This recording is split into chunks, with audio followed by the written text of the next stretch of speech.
thank you very much for showing up today at 8:30. It's a pleasure to have you here. Yes.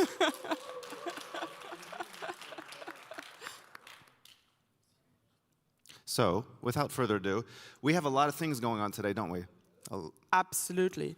We will start with Shine 29, talking about the future, what will Vault do until 2029. Then we will continue with some votes. So we need some discipline afterwards until 12. Then we'll go for lunch.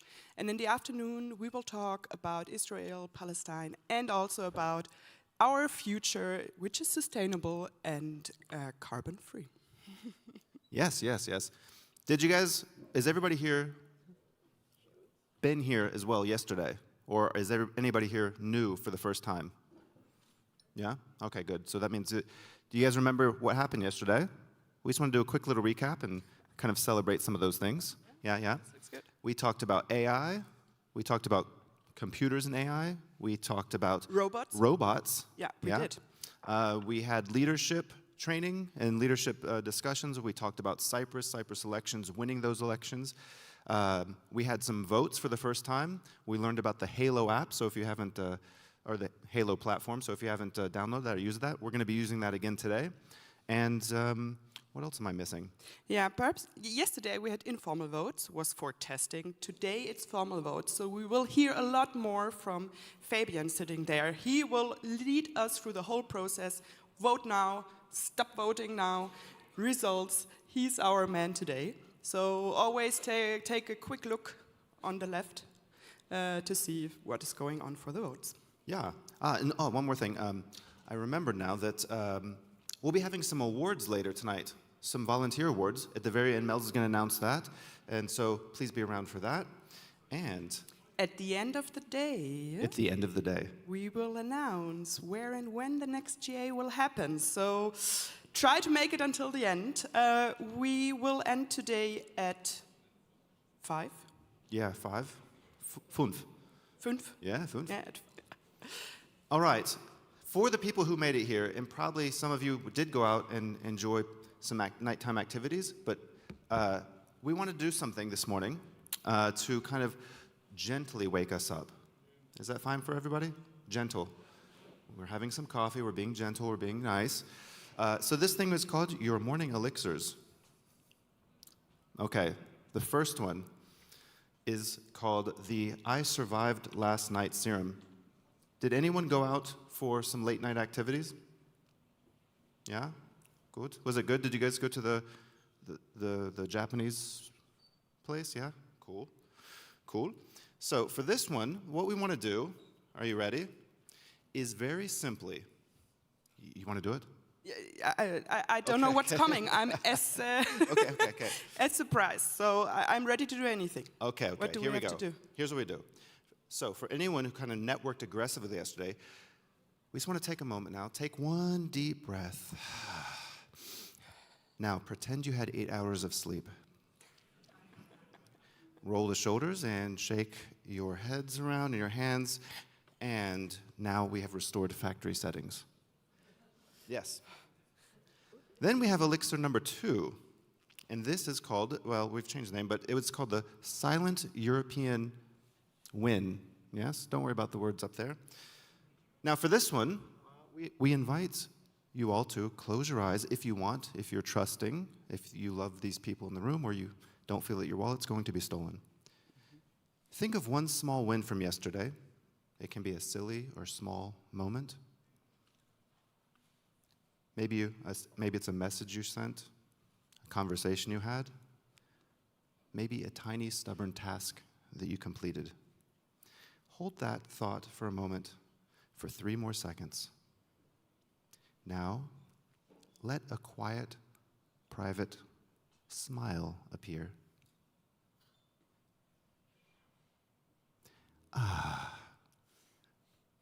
And you're hypnotized. And come back. Okay, now the third one, the third final elixir for the day, is just kind of gently stand up, if you wouldn't mind. Do you guys mind standing up just a little bit? And if you don't, that's fine too. We see you, we recognize. Put whatever you're holding down in your chair, or your table, or your lap. And place your hands by your side. And what we're going to do is we're going to build a sound together, slow and low at first, and then we're going to rise. So, also, what we're going to do is we're going to raise our hands from the side like so, and we're going to be twinkling as the sound gets higher in pitch. So, and we're going to start with a nice low hum. Ready? Ready? With the same time. 3, 2, 1.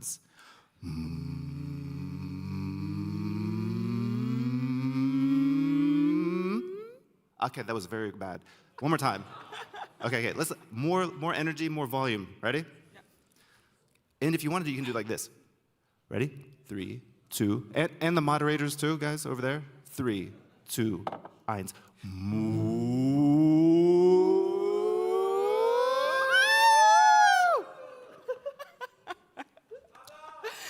Yes! Volt in the house.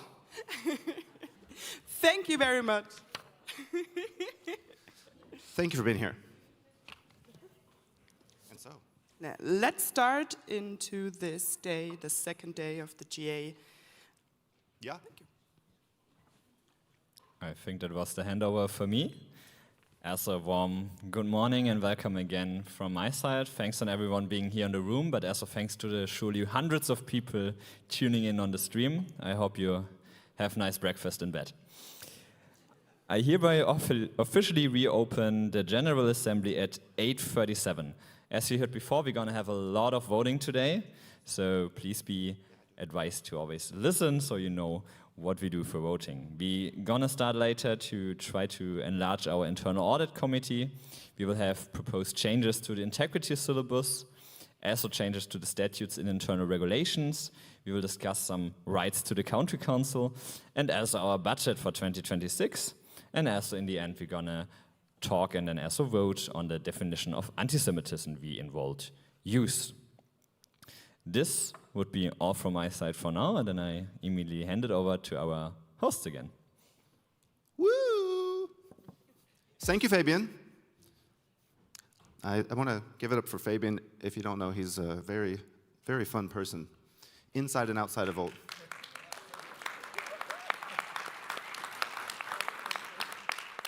So welcome to day 2, once again. I know some of you woke up this morning feeling fresh, inspired, and ready to change Europe. And others, like myself, woke up feeling like Europe might need to change you first. That's okay. So day 1 was all about imagination, and today is all about action. We'll be doing some voting and stuff.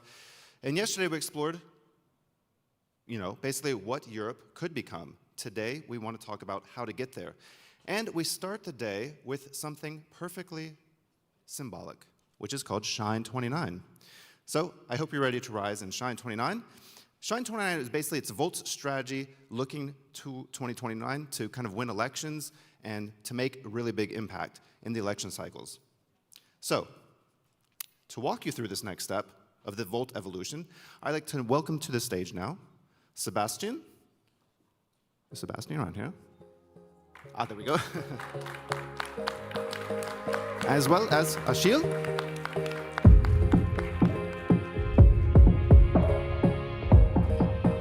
And Achille.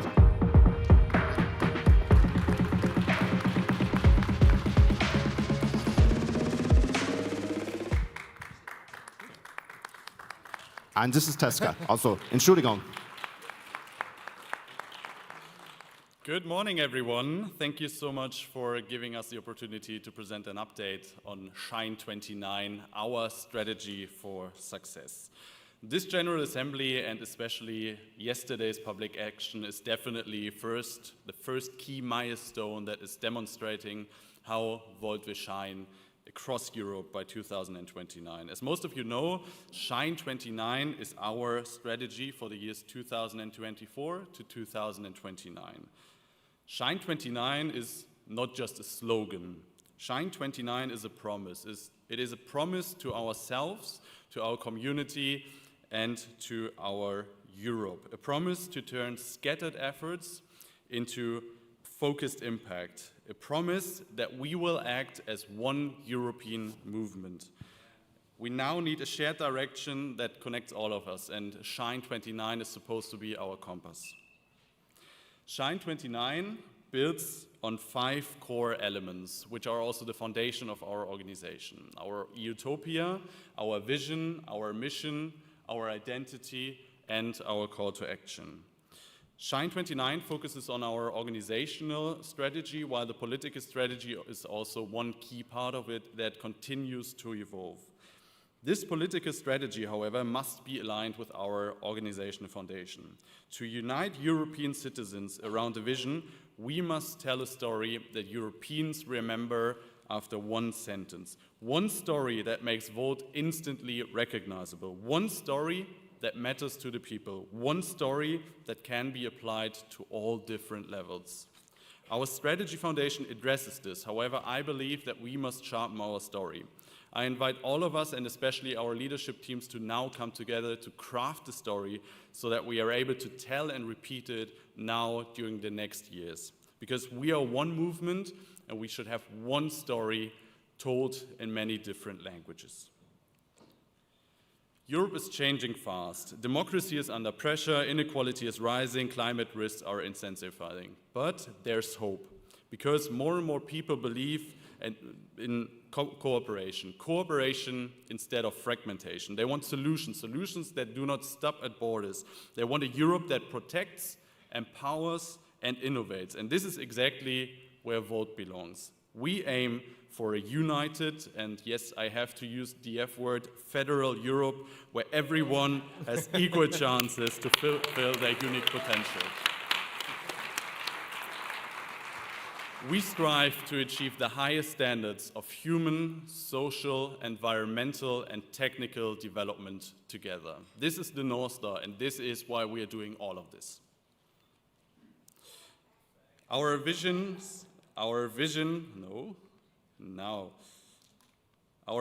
is straightforward. Volt leads by example to foster a united and federal Europe. Our mission reminds us why we exist. Only a Europe that acts together can solve our shared challenges. That means connecting local hope to European power, turning frustration into constructive action, and making Europe feel close and European. Think European and act local. And this is how we do it. This is our identity. It reflects how we act every day. We are European, we are pragmatic, we are progressive, we are innovative, and we are sustainable. And our call to action brings all of this together. We empower people to change politics to unlock Europe's potential together. Volt is not a traditional party. Volt is a pan-European movement, the only one that really exists at this scale. This is really important that we remember this all the time. This is the foundation that we build together, and it must guide everything we do. So how do we bring this vision to life? This is our strategy staircase. This is our roadmap. This is exactly the future of our organization. Those are the steps that we have to take, and those are the steps that we will take. First, we will become a Euro party. We will participate in the European elections everywhere we can. We get enough people elected to form our own group in the European Parliament. We will get enough people elected across all different levels to then be able to build a united federal Europe, to solve Europe's shared challenges together. It's really important to keep in mind that this is not abstract. This is our long-term plan for the next years and for the next decades. And at the center is one key milestone, 2029. And now I invite you to take a moment to imagine. In 2029, Volt is a credible, game-changing, visible force in European politics. In every country where we are active, people know Volt and what we stand for. Our local work, our national work, our regional work, our European work, everything adds up. Not to 27 different stories, but to one strong European story. Imagine election nights with Volt's results coming in from all across Europe. Imagine people saying, Volt gave me the reason to believe in Europe again, to believe in democracy again. Imagine journalists describing Volt as a constructive, serious, and European force. Imagine Volt is shaping the agenda instead of reacting to it. Imagine Volt is capable of convincing people to imagine a better future again. Let's imagine. It is possible. It depends entirely on what we choose to do now. To make this 2029 reality, we must now start to act as one.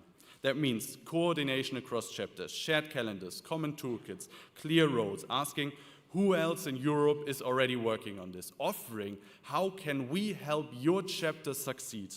Unity is not centralization. Unity is voluntary alignment around a shared purpose.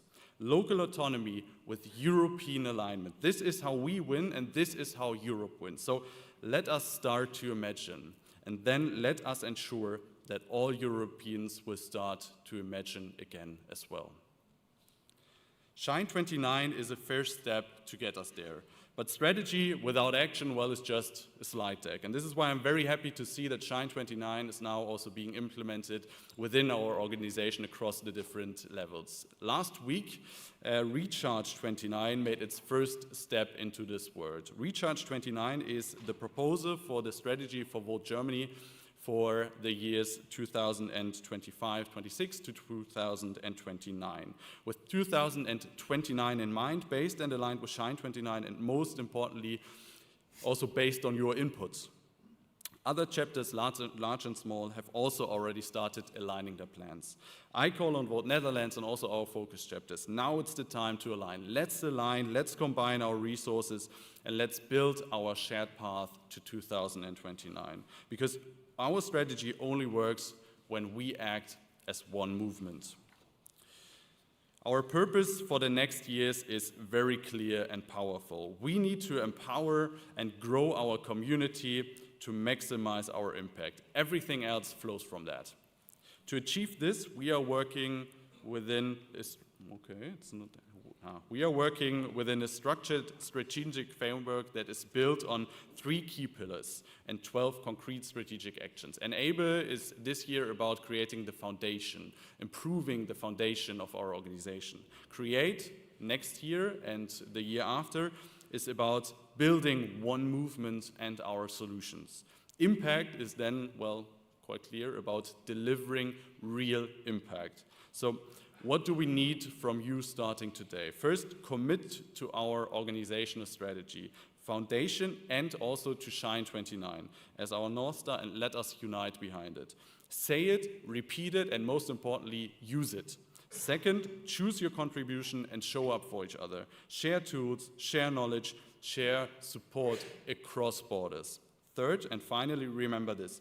No one else will build the Europe that we believe in. It is us, here and now. And therefore, let us unite around Shine 29. Let us act as one European movement. Let us craft, tell, and continuously repeat one story. Let us imagine and let us shine. Thank you.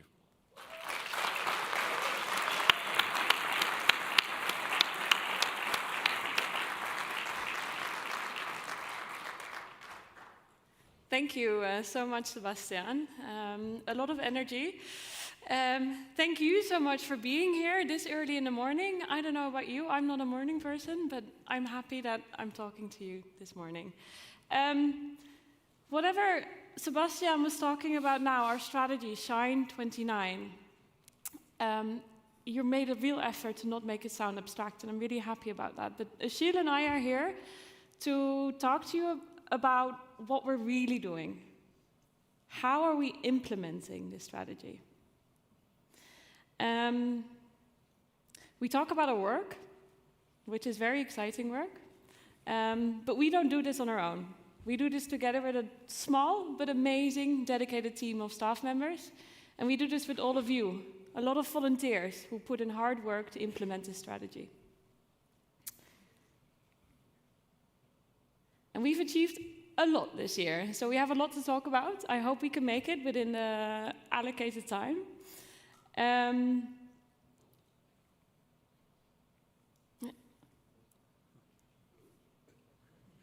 Oh, I'm going back. Oh, I'm pointing it backwards. Sorry. We're here to talk about the three pillars: enable, create, and impact. And we're going to focus in these next 20 minutes on enable and create, because these are really the basis, the building blocks for having impact. But what is enable? We want to empower you. We want to empower our chapters. We want to empower our movement. But what do we really mean? Enable for us is building a strong coordination between Volt Europa and our chapters. It means unlocking our potential by registering as a Euro party. It means getting the funding that matches our ambitions. And it means building an infrastructure, a tech infrastructure, that lets us shine. But then again, what do we really mean? What are we really doing? If we're talking about the first one, coordinating our chapters, we're talking about uniting Volt. And we talk a lot about uniting Europe, right? But we can't unite Europe if we're not united ourselves. And unison or unity comes in different forms. Unity comes from growing our community of people with shared values. And we're doing just that. Every year, this year as well, 2025, we're growing 20% of our members. That's a lot, right?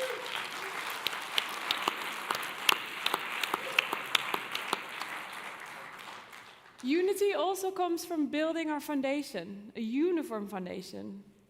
And luckily, we have a really good legal team that I'm very proud of, that I'm working with. Our legal team will come later on stage as well, so I won't go into depth. But they've been working on upgrading our rules. We've been working on improving our integrity system and providing a clear roadmap for our chapters to become a member association, to become part of our unity. This is a uniform foundation. But unity also comes from giving support to our chapters to grow. And that's why we have, in 2025, we've built a really strong chapter relations office. They're focusing on our key chapters to make them stronger. And unity also comes from empowering our people. We've been working hard to democratize our GA. And with this, we want to enable you to build our organization. But of course, as always, there's more to do. So for the next year, we want to focus, in this pillar, we want to focus on improving our local events, for example, building more pan-European events and coordination across chapters. We want to support you as chapters by creating a political communication strategy, a narrative that you can build on. We want to provide you with a uniform foundation by having onboarding guidelines, by having functional team networks that you can collaborate with. Most of all, of course, we want to keep our growth going. If we project 20% growth in 2026 as well, we will be up to 50,000 members by the end of next year.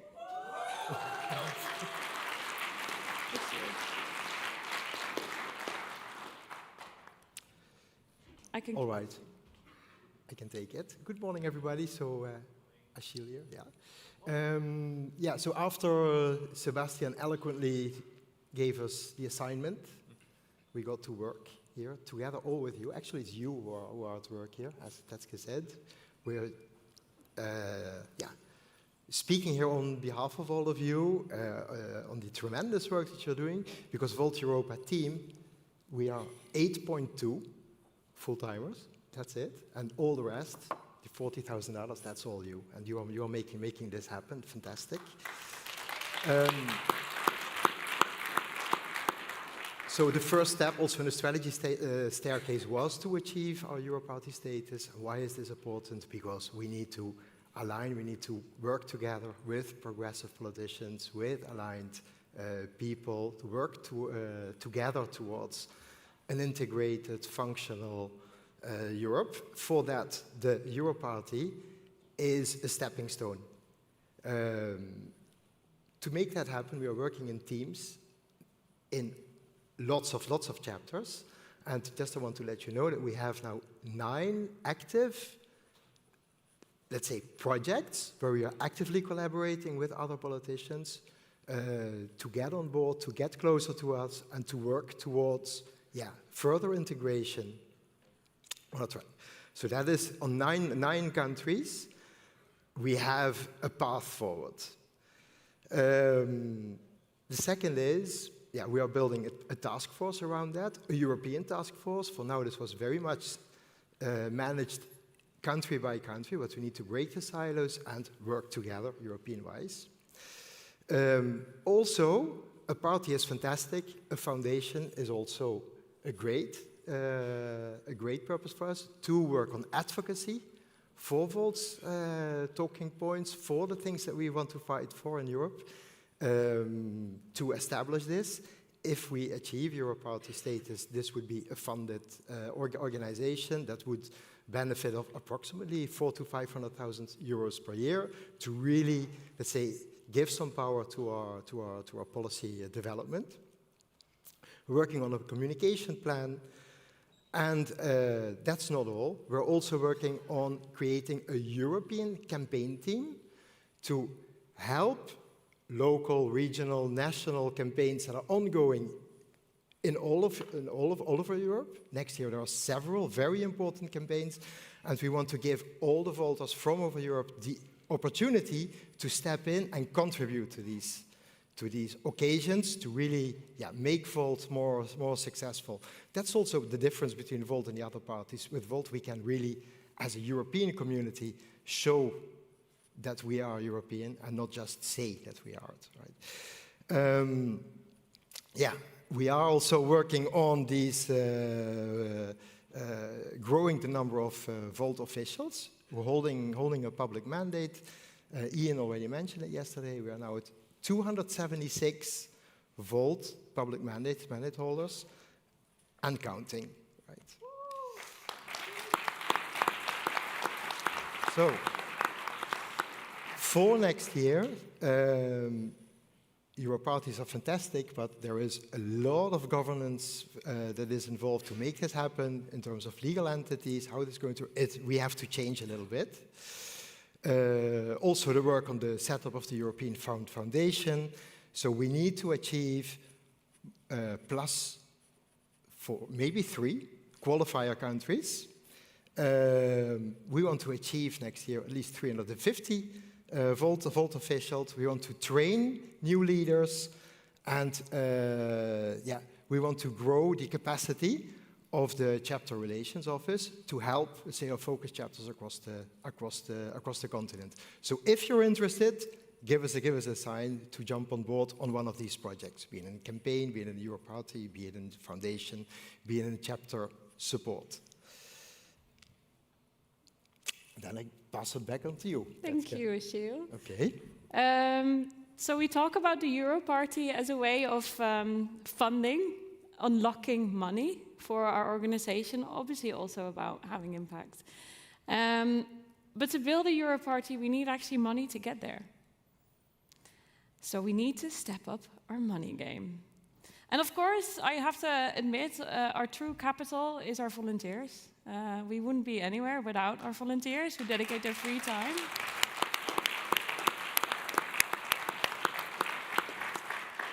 But sadly, we live in a capitalist world, and money matters here.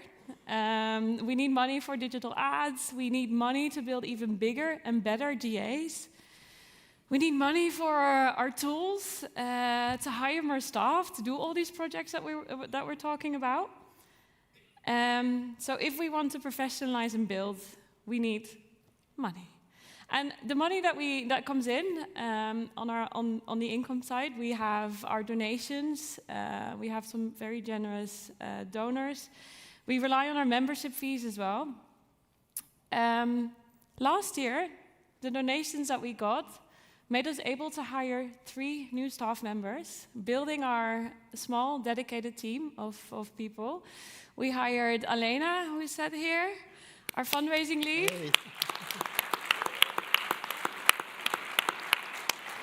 Hey. hired Senia, who is walking around the room, videoing for our comms team. We hired Leonard to build up our tech team.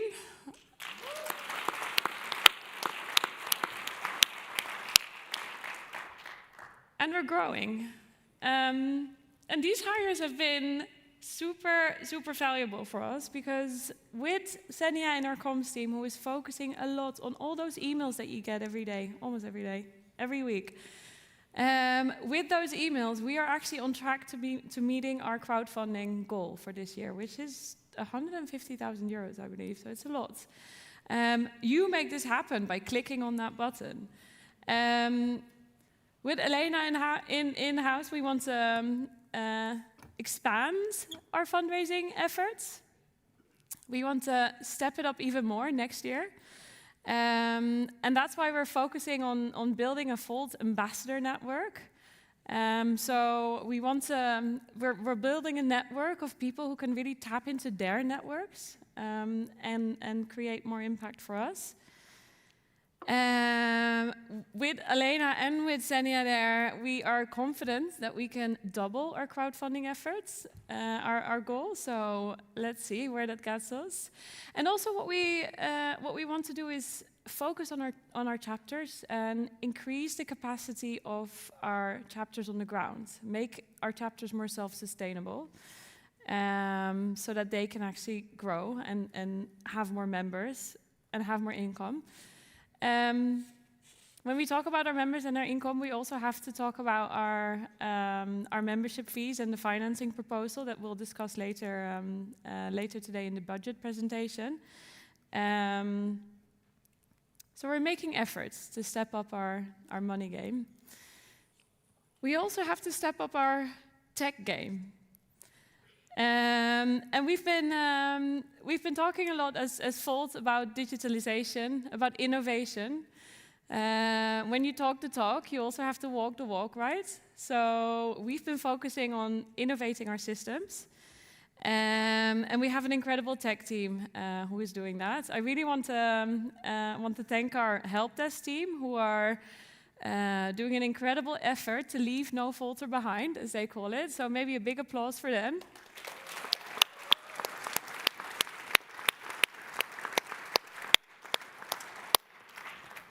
And with our incredible tech team, we've done a lot this year already. We're working on implementing a new member management system, so Fold.team will no longer be. It's been a couple of years coming, but we're getting there, I promise. We've implemented our Halo platform, a community platform. And I know that about Halo, I know that there are a lot of people who are still getting used to this new system. And we know that there are complaints. We know that the system has to improve, but it's not our system, Halo. So we have to work with the people from Halo to get this done. We're doing that. So in the next year, we will focus on making a better experience for you online. We will get our CVCRM, our new member management system, going. And we will focus finally on our long-term tech strategy. If we have all this done, we can focus on more other things. Building on these foundations, we can then shift our focus to Achille again. To create, right? So that's the next pillar in the Shine 29 strategy: create thriving, diverse community, talent development, visible European leaders, and new policy process. So, first aspect of the create is create communities, empowered and strong communities coming together all across Europe. For that, first thing, we want to focus much more on cross-border actions, across chapters, across borders, actions on the ground in different countries.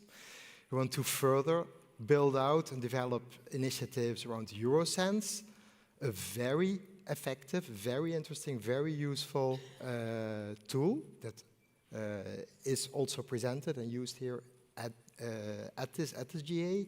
If you didn't attend any of the sessions, please find out more. local impact events, lots of action on the ground.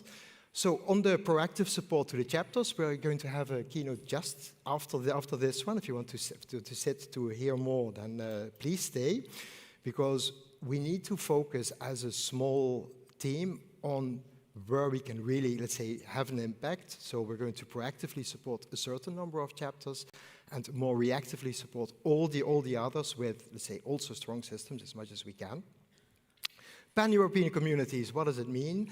We unite in terms of where we are based. So we can be Volters in a city, we can be Volters in a region, geographically defined by each other, but also thematically defined. If we want to work on specific topics together, on democracy, on migration, on economic reform, on lots of topics. There are pan-European communities. They give the opportunity to our members, wherever they are based in Europe, be it in the Baltic or in Portugal or in Cyprus, to collaborate together on European, let's say, topics that are dear to them. And these communities, well, Christy and lots of people already spoke about them, but some of them already have like 600, 700 members collaborating together on these topics. It gives a lot of meaning and sense also to our volunteers across Europe. And last but not least, to have a safe, brave, and regenerative culture, we have to be constructive with each other. Also in an environment where we work very much remotely, online, sometimes communication is a little bit altered, sometimes conflicts can arise between people, and this is a bit more complicated to manage if you are 1,000 kilometers away and if you're just interpreting yourself words that are said in an email, in a chat, and so forth. So we are really working hard on, let's say, reinforcing this part. Next year. And then, Tetske, you, this one, on the talent. I think this is you still, This but is I'm me. happy. Okay. I'm happy to All talk right. about our Then talent. I'll do it. I know about this. I've seen this before. Okay. On talent development as well. So we have leadership trainings. So we did this year also a velocity cohort. I think there were 100 to 200 Volters participated in this. I do not know the exact number here out of the top of my head. But this velocity cohort is also something where we're going to amplify and continue next year. So I invite everybody to consider it. Velocity is a fantastic plan to learn on leadership capacity, on community organizing, and on all sorts of leadership capacities to make sure that people are really effective in the chapters where they are. Also some support to the boards of the chapters. We have some very experienced and senior chapters. We also have some more junior, let's say, starting up chapters who can benefit from some help from the European organization. We want to strengthen our European Academy. We have a European Academy team with some very talented people, but we also have academies in the Netherlands, in Germany, and some other, let's say, programs in other countries. We need to unite these efforts together and work together as much as possible to have the most impact across Europe. And I think I'm going to be fast because I see your legs. But you get the picture on talent. Creating, this is me. Thank you, Michiel. When we talk about creating European solutions, we're talking about creating our policies, of course. And we heard from Kate and from Joost yesterday about our new policy infrastructure with the touchstones. We want to build a policy platform where you can really collaborate with each other from the ground up on policy and implement a political strategy, upgrade our strategy foundation. There's a lot more to do in creating European solutions. Let's move to impacts. This is our last slide, I promise.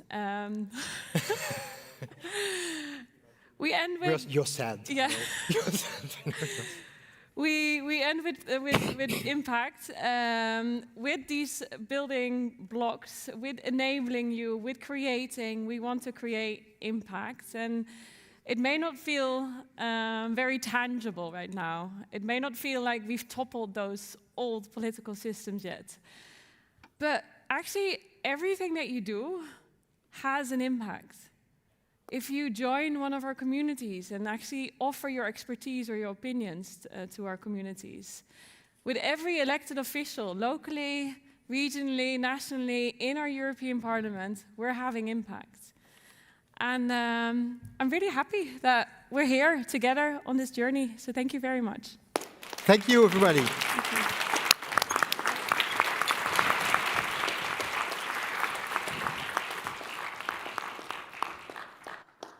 Thank you, Sri, for your presentation and for being on time.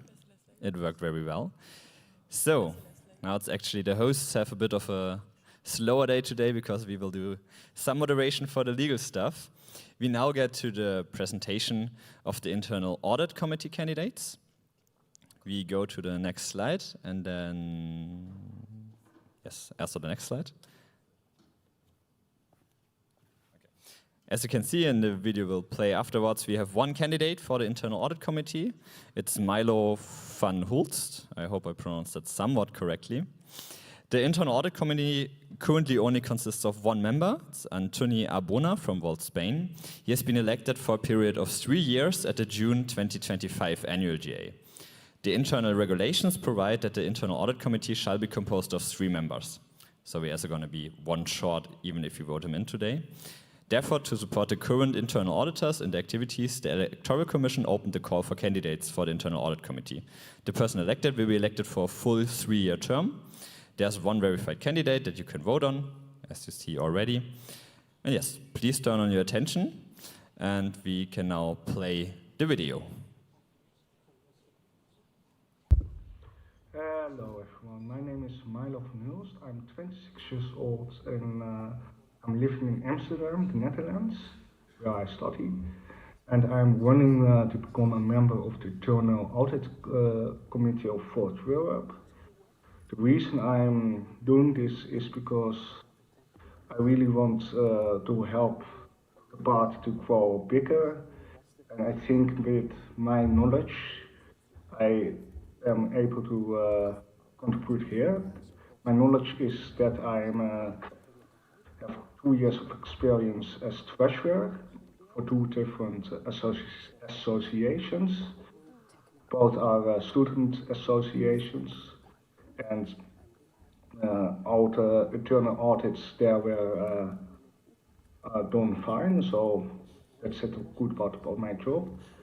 And I'm also was in an internal audit committee at one of the associations, and so I have really experience in this line of work, and I really want to make sure that all the money is going to the correct places, and so help Volt grow even bigger than it's already is. Thank you very much.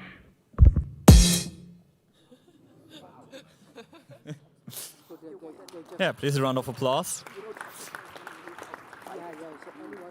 Since it is a video, we obviously won't have time for questions, or at least no one can answer them. So now I hereby confirm that the vote to improve the Internal Audit Committee member has been opened at 9:14, today, Sunday, 23rd of November, and it will remain open until 1 p.m. tomorrow, Monday, 24th of November. So you will have more than 24 hours to vote. Also, all votes that we're going to have today, they will end tomorrow at 1 p.m. Also here, be reminded, we had 2 informal votes yesterday that have been opened, and you're also still able to vote on them until 1 p.m. today. So if you haven't voted on the votes yesterday, please do that until 1 p.m. And the new ones from today, you can do that on your way back. How to vote? Again, only people that have been member for 30 days before the start of the GA are eligible to vote. You should have received a voting token. The mail says your voting token, so it should be easy to find. If you have trouble finding it, you can reach out to the help desk. It's again the mail help@volteuropa.org, but they're also present here again, which is gonna be set by the hosts, where you can find them. And with that, I will give it over to the hosts.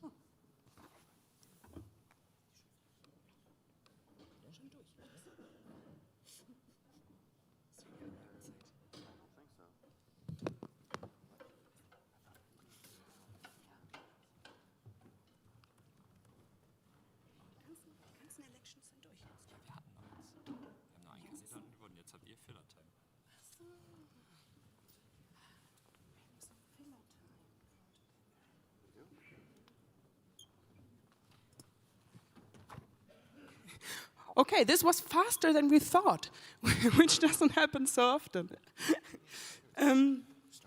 I think what Fabian said is one, if you need help from the IT help desk, they just opened. Perhaps you didn't see it before.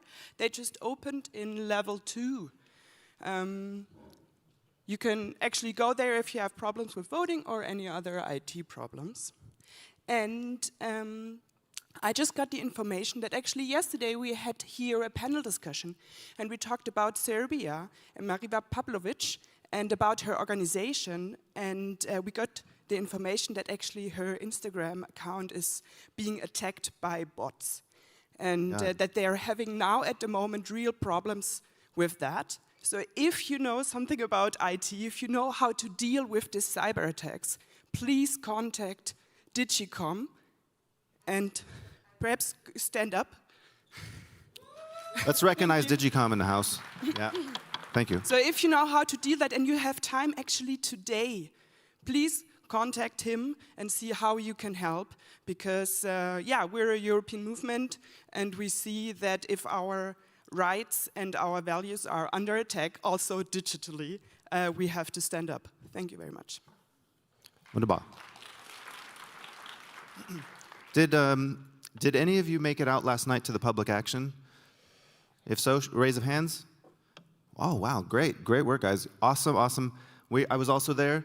I didn't think I was going to make it, so I hopped on a scoot, froze my hands off, and scooted over there, and then got to the middle of it, joined in. Find a bunch of people were just joining in from the street that weren't part of it, and they're just like, this is just fun, we just want to go with it. And I was like, cool, and so we started hanging out, talking about it. And the funny thing is, this is just a little anecdote which happened, is that there was like 2 or 3 girls that came through, and they met and were speaking with somebody in Volt.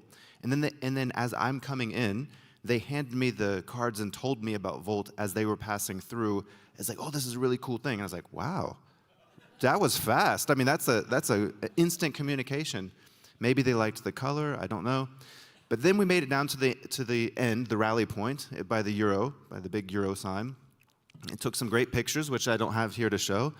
And it was very inspiring speeches, very warm and gooey, even though it's cold and you guys braved the powder today to make it here. I was feeling very inspired. Were you guys feeling inspired? Yeah. Woo! Yeah. And not just inspired, there was 3 amazing, well, let's say inspiring speeches once again, and I was like, oh, this looks like a great party. So even if you were just there attending and for the first time, this was my first time in being inoculated and indoctrinated into it. So yeah, that was awesome. Yeah, absolutely. I would like to have a small overview today, how many countries we actually have in the room here. So perhaps everybody could stand up who's not German, not from Germany. That looks awesome. Perhaps you could just start and shout which country you're from, which chapter you're from, and then we give you a round of applause. Perhaps we start over here. Please go. What is it? France, woo! France. Welcome everyone from France. Next one. Italy. Ciao, Bella. Welcome.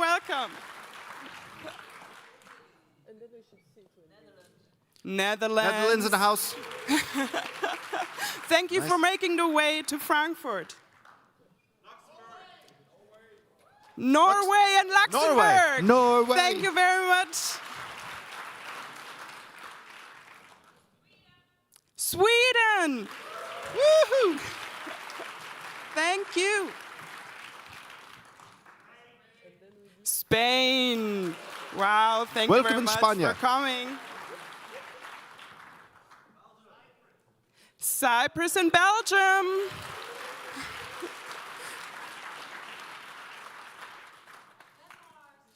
Denmark.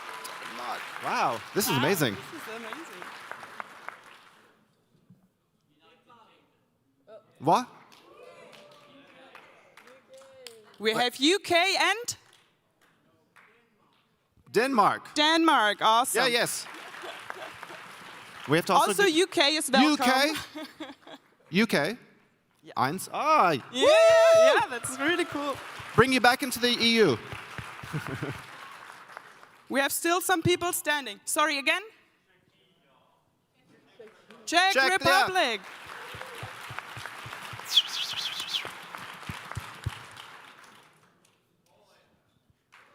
Poland. Wow. Oh, Hungary, welcome. Woo! nice.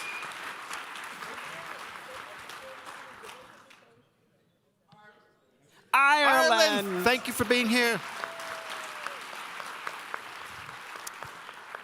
And also a big applause for the Germans. Thank you very much for coming too. Oh, one more. That's Ukraine. Ukraine.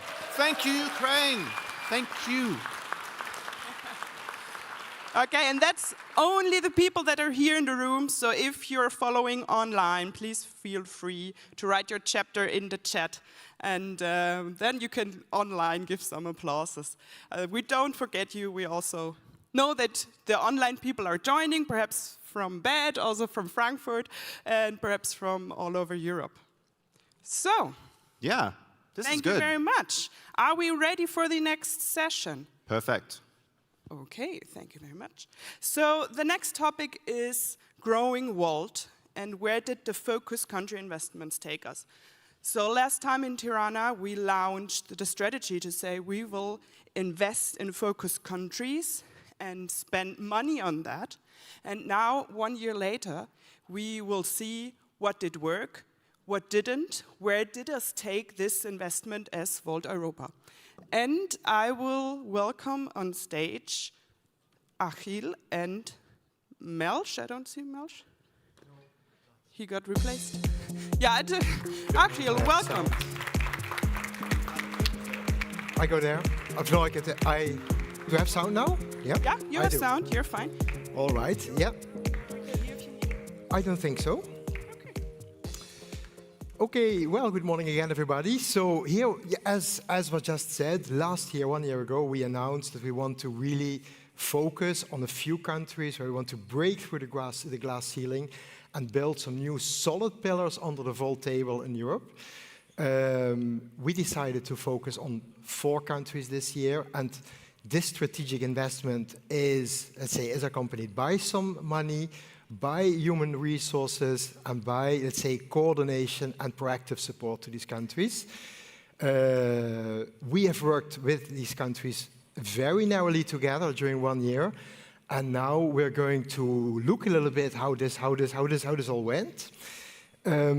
A few people of this task force are here in this room, and the first person I would like to call on stage is Maartje Huurnink.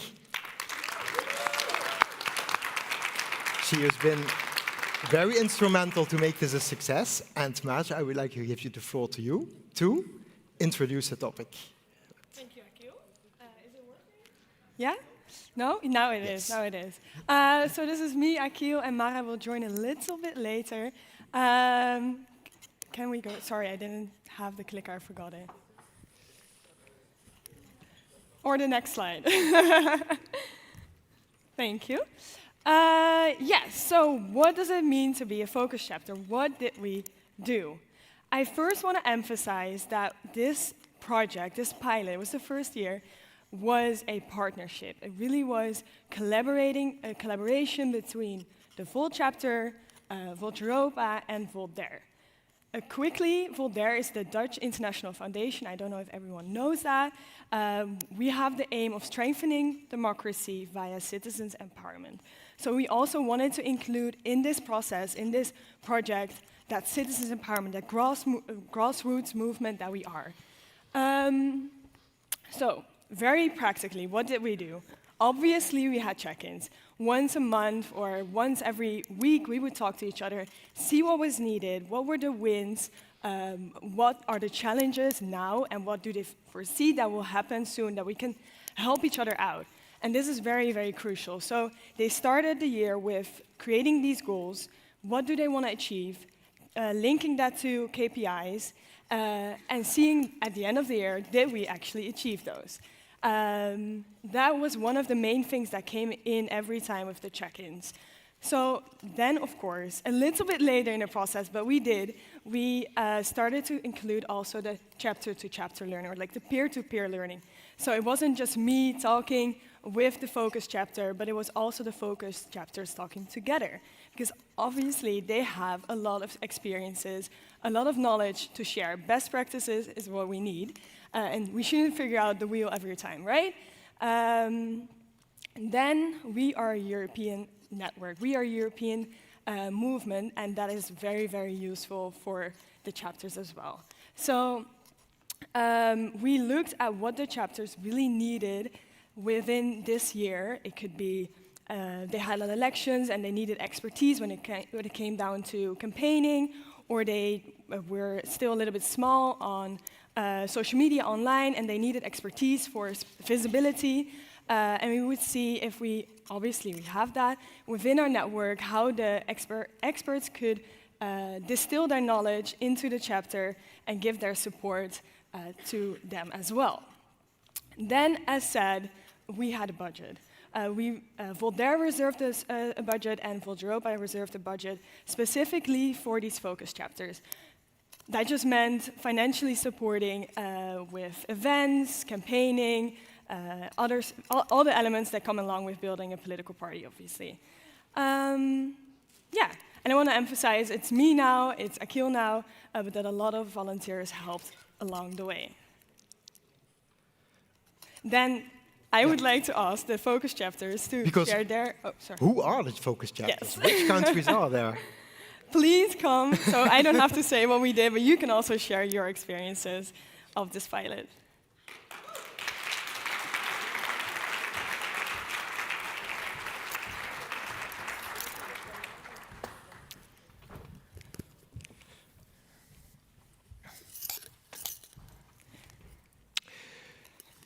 So maybe just a very short word of introduction, who you are, so that people know which countries we are here on the stage with. And then we have a question. I think maybe you can also then bring it on to how did it go, what your global first experience was. So Ines, sitting next to me. Hello everyone, I'm Ines Bravo Figueiredo from Volt Portugal, and Volt Portugal was one of these focus chapters that received quite a substantial percentage of the budget that was announced here. Great.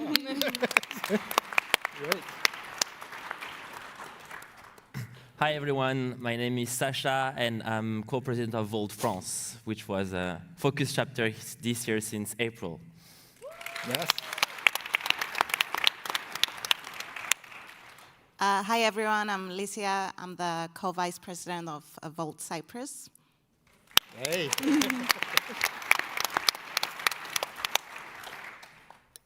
Good morning, buongiorno. I'm Daniela Patti. I'm the co-president from Volt Italy.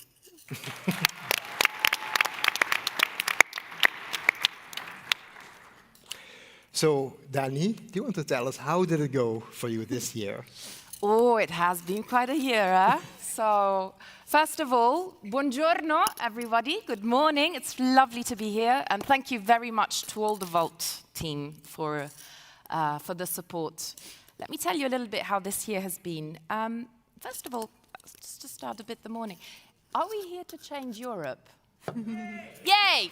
Good! So let me tell you one thing. We cannot do it without Southern Europe. Okay? So... Europe, yeah. And this is where we need to work more together. Okay? This is all of us. It was beautiful yesterday, the demonstration, Europa ohne Grenzen, forgive my German pronunciation, Europe without border, good enough? Okay, good, thanks.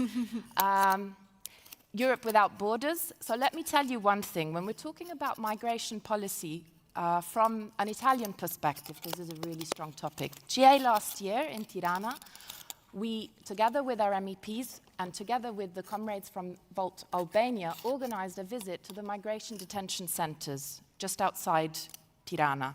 This is not an Italian issue, this is not an Albanian issue, this is a European issue, okay?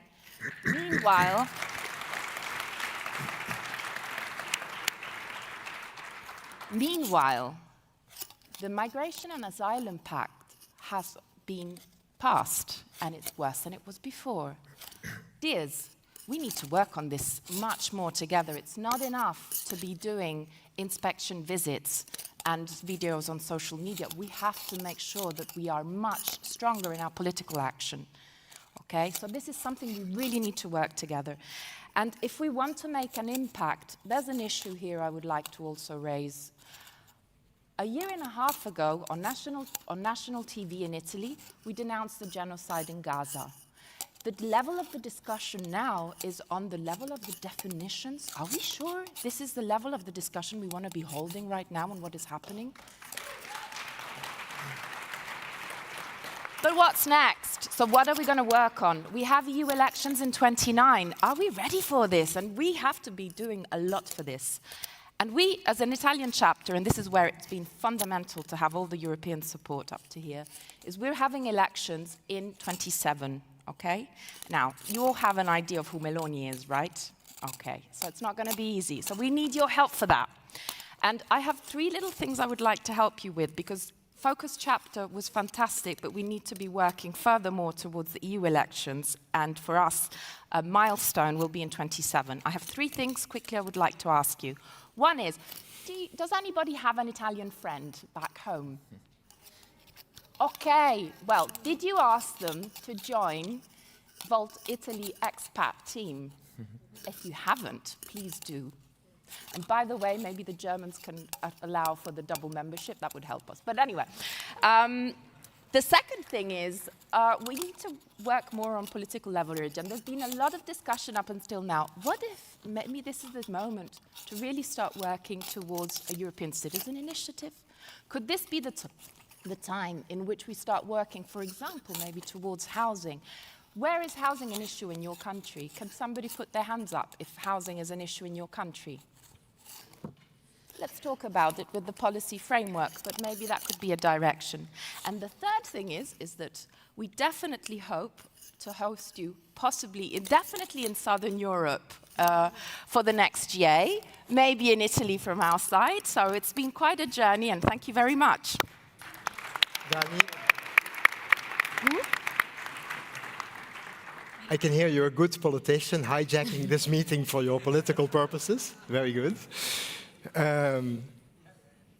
Great. So, yeah, shall we go maybe to your neighbor of Cyprus? Go for it. Yeah. So we also have elections coming up. Ours are in May, so much shorter. And it's been really great being a focus chapter. We have had a lot of contact with Volt Europa. We've had training. We've had Mels and Kai and a delegation from Volt Europa coming to Cyprus back in May. Mels did an amazing presentation on campaigning, which helped a lot. But I think it's also really important that we've had the meetings every month and we got a chance to see what other chapters were doing.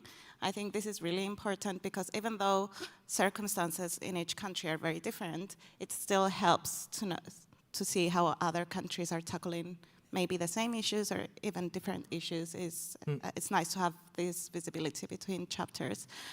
And yeah, it's been really nice being a focus chapter. We also need a lot of help for the elections coming up. We also got a presentation on Cyprus yesterday, which was amazing. And we also got a lot of feedback from people who came up to us and asked how they can help. Please keep doing that. We are here. We need a lot of help, and thank you. Yeah. That's right. Cyprus focusing a lot also on preparing, getting ready for your fantastic election campaign, which is kicking off for May 2026. Super important, everybody, to stay focused on Cyprus. Fantastic things are going to happen. Next, Sasha, maybe? How did it go for you? Thank you very much. So first, I would like to start with good news, is that Volt France is growing at full speed. In 1 year,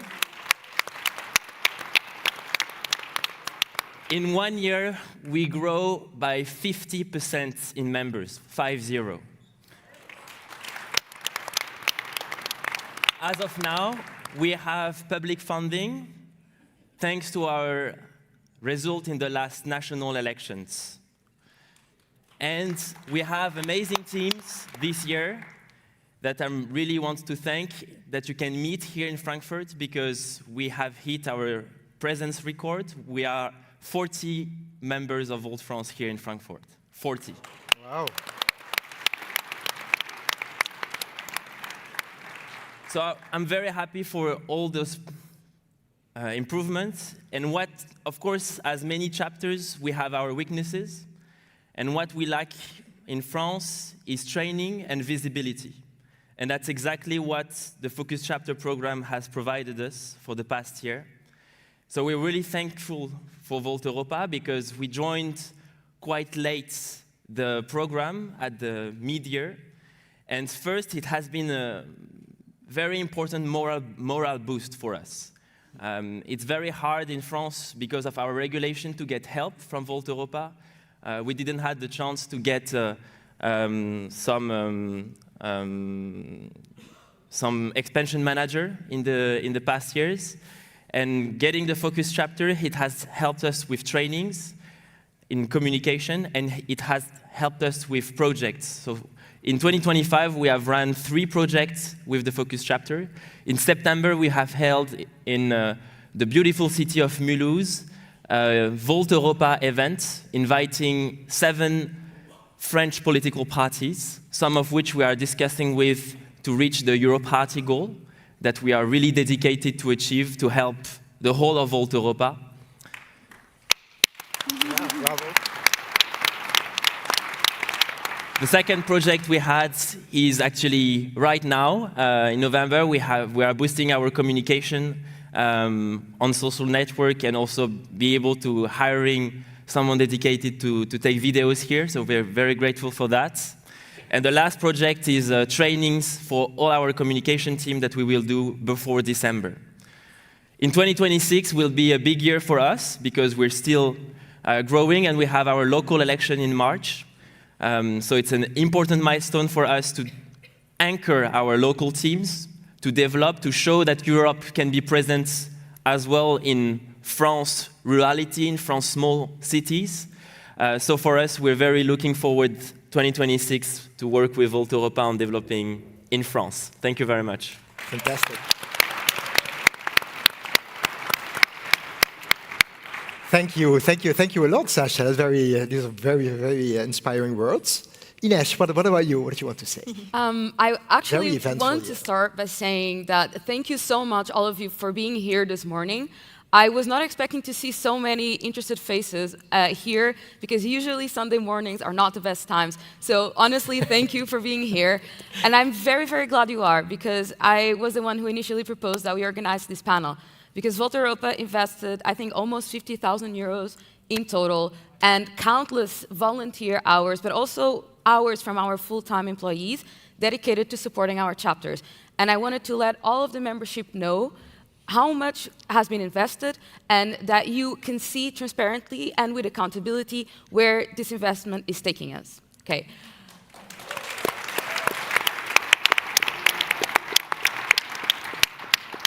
So specifically for Portugal, Portugal is a bit of a roller coaster in the sense that we've had 5 elections in the last 2 years and a half. We've had national elections twice, we had European elections as well, and we had local elections, and we're going to have presidential elections next year in January. So we have been extremely busy, and that is why also a considerable part of this investment was redirected to Portugal, including time from the full-time employees. So what did we do? We did several things together. Most of this support was given toward our local elections, where we just elected 4 people. So we went from 1 to 4.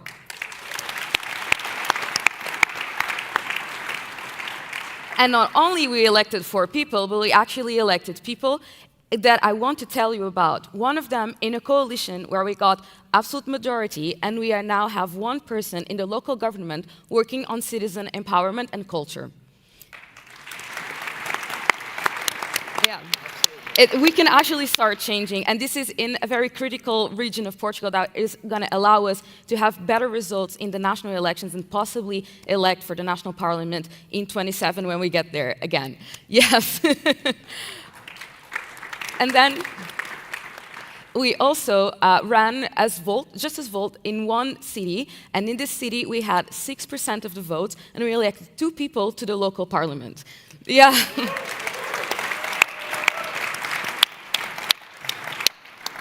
This investment was used mostly to support the campaign, so posters, flyers, you know the drill.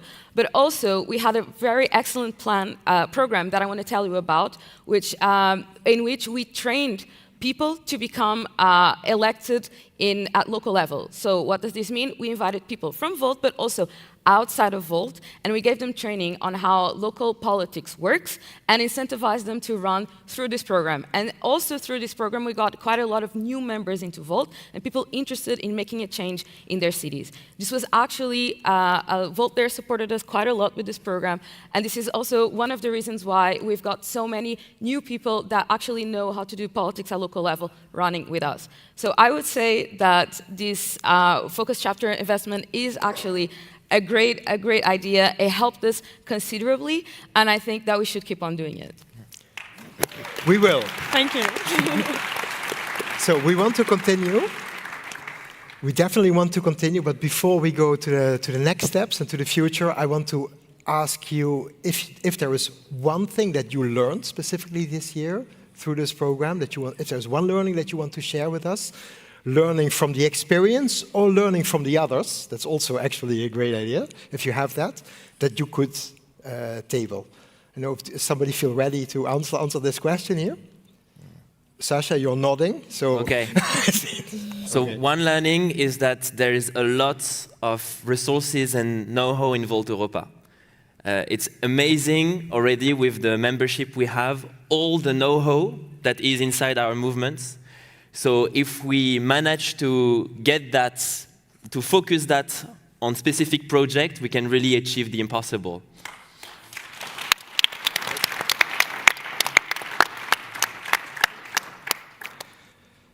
What about you, Lysia, maybe, or no? Yeah, just to add on what Sasha said, there is a lot of know-how, but also it helps to share information. For example, at some point we needed to come up with a code of contact for our future candidates, and we asked for help in the meetings of the focus chapters, and we received a template code of contact from Netherlands, I think, which was very useful to base ours on. Yeah. Good, fantastic. Danny? So one of our main activities over the past year, do you hear me? I think, yeah. Mike, this is what, Yeah. did you hear what I was saying before? Was I speaking to myself? Okay, all right, okay, thank you. One of the main activities we've been running over the past year, thanks to the support, has been the political school, and this is very much in line. So this has been actually very enriching to be sharing the knowledge and the insights, because otherwise you risk reinventing the wheel, which we don't really need right now. And one of the things that I do hope that would be the next step, and this is why I was really pressuring for the political dimension, is that this knowledge and these skills that we have, that we want to bring towards a political impact through elections, needs to be shared much more across the countries. And there are sometimes language barriers, cultural barriers, but we need to work on this much, much stronger, because this will be the change that we bring. So I really, really look forward to pushing this forward even much more together. Thank you. Fantastic. Ines, yeah, maybe you are the just to last. conclude, I think one thing that I learned, I already kind of suspected, but then we saw it in action, that trying to translate the success that we've had in other countries to our own is extremely, extremely hard, because political realities are very different. The way in which you elect people is different. The topics that you bring forward are different. The way in which you actually do politics after you're elected is quite different. So trying to do this was a lot of effort, and I saw that we had multiple conversations about these topics. But I want to say this is hard, but it's possible, and we are starting to do it. And I think that in the future, we've learned a lot this year. This is going to be even more effective because we have gone through the first steps of actually trying to work together and redirect our successes towards other countries so we can grow sustainably in Volt. Great.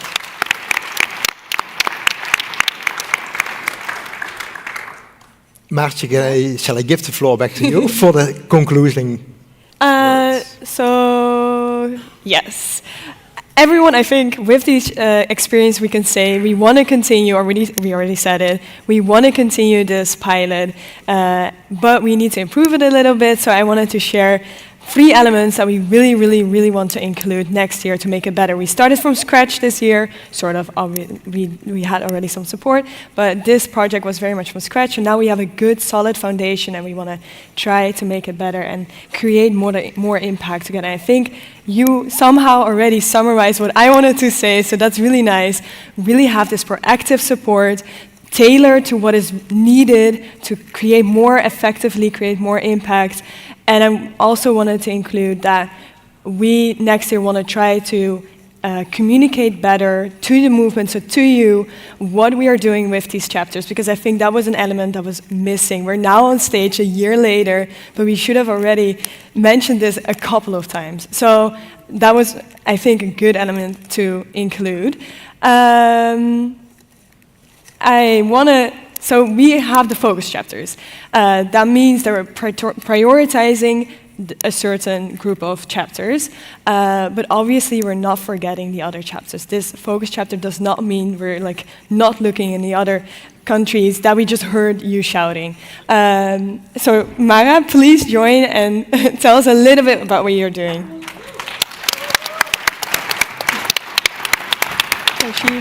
Maybe. Thank you. So yeah, just like Maartje said, we have focus chapters. Those are chapters that we specifically focus on with strategic purposes, but we have a lot of other chapters also in Volt Europa. A lot of fun chapters, small chapters, maybe bigger chapters. And the European expansion team is the team that is supporting those chapters strategically to grow, to become stable. Me and my lovely colleague over there, we always say that our work is to make ourselves useless. In the beginning, maybe it sounds weird, but in the beginning what we do is we actively help the team. We give them advice on how they do their strategic goals, how they make them, how they execute them, and we're in calls. We're in many, many, many calls with our lovely team members because we cannot do this just by ourselves. And now I'm gonna be a little bit promotional because we need more members. We need people that know how to build teams. We need people that know how to communicate with people, and especially volunteers. Because the work that we do actually really helps chapters. And I want to tell you all that we need to make ourselves useless, because we will be there with the teams from the start, from the beginning, middle, and end, until the point where they're like, we can do this all ourselves. And then we are just the little guides and supporting them whenever. And one of the... Oh, well, you can clap, it's okay.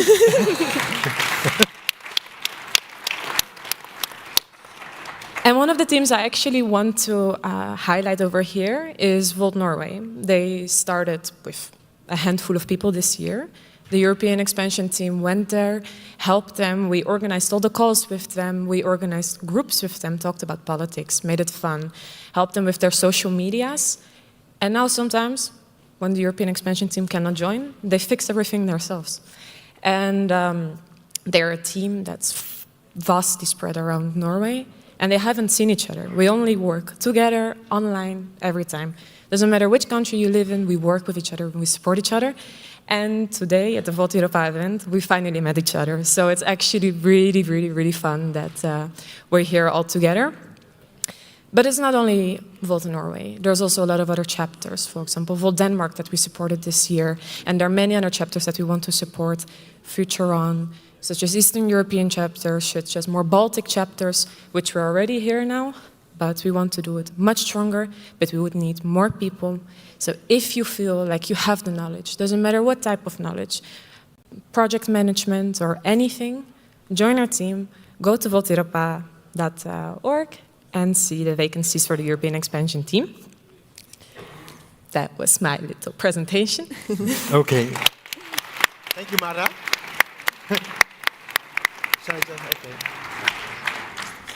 So thank you, everybody. So what I also want to say is we are working on defining the focus chapters for next year. I want to thank all of the chapters who sent in their applications, their candidacies, their KPIs, the exciting plans that you have for next year. We will try to have 5 focus chapters next year, so an increase of 1 towards this one. We think we have the capacity to do that. We are more experienced, more solid. I think we can add a lot to this. And yeah, I would say, stay tuned to the upcoming weeks. This will become public, and please reach out to us, reach out to Marra, but also to us together, because all together with Volt, we can really grow Volt across Europe. And thank you very much for here. I think that's all. And have a nice day.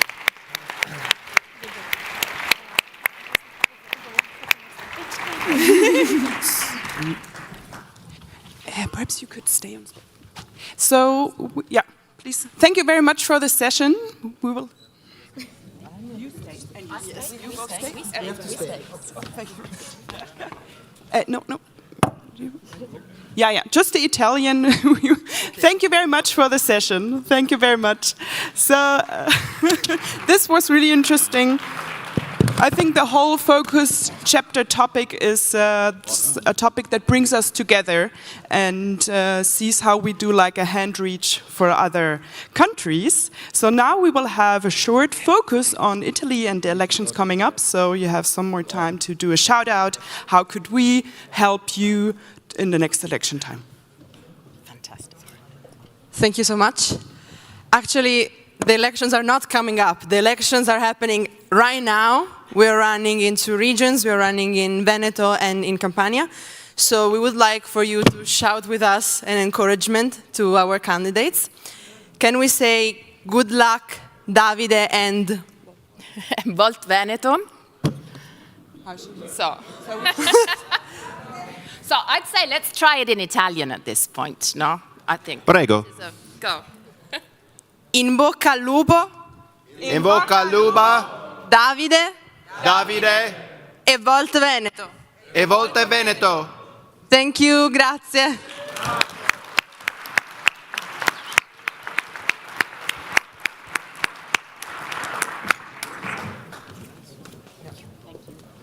Thank you very much. All right. Just come in to get the phone. That's the main thing. Yeah, that was really good. I mean, I'm inspired again by this. So yeah. There are some breakout sessions today, and I just want to share something which happened magically yesterday in one of the breakout sessions. We were in the Occident, I believe it was called, room, Occident and Orient, and there was a European story circle there. We thought there was going to be 5 people maybe showing up, and it was packed out the room. And then we found out later that all of the other breakout sessions had this packed out of the room thing going on, which was really nice. And again, it was good energy, and people were sharing some stories. We had Lucia Nash there. We had Chris Reiter, and he also was presenting. And today, there's going to be another more amazing ones. Later today, I'm going to be also joining with Chris Luth in the Moonshot Lab, which is going to be a super fun, interactive place. That's going to be on the 2nd floor as well. And hopefully you guys have had some time to take a look at some of those different breakout room sessions that are going on. And today, again, is all about voting and, yeah. Yeah. Are we ready for the next session? Genau. This is the perfect time to introduce them to Genau. For those of you who are not German, you might hear this word thrown around quite a lot, right? Genau. We do it again? Yeah, of course. But we haven't showed them the song yet. Yeah. Yeah. We did. And then, but not for Sunday. Yeah. Okay. Perfect. So, if you're in a conversation with a German and you feel like, okay, the conversation is over now, you know how to do it, yeah? You're sitting down and you say, this is from a German, here's how we do it. So. And then you just... how you can end any conversation, any evening event. You can use this even when it's not German. Yeah.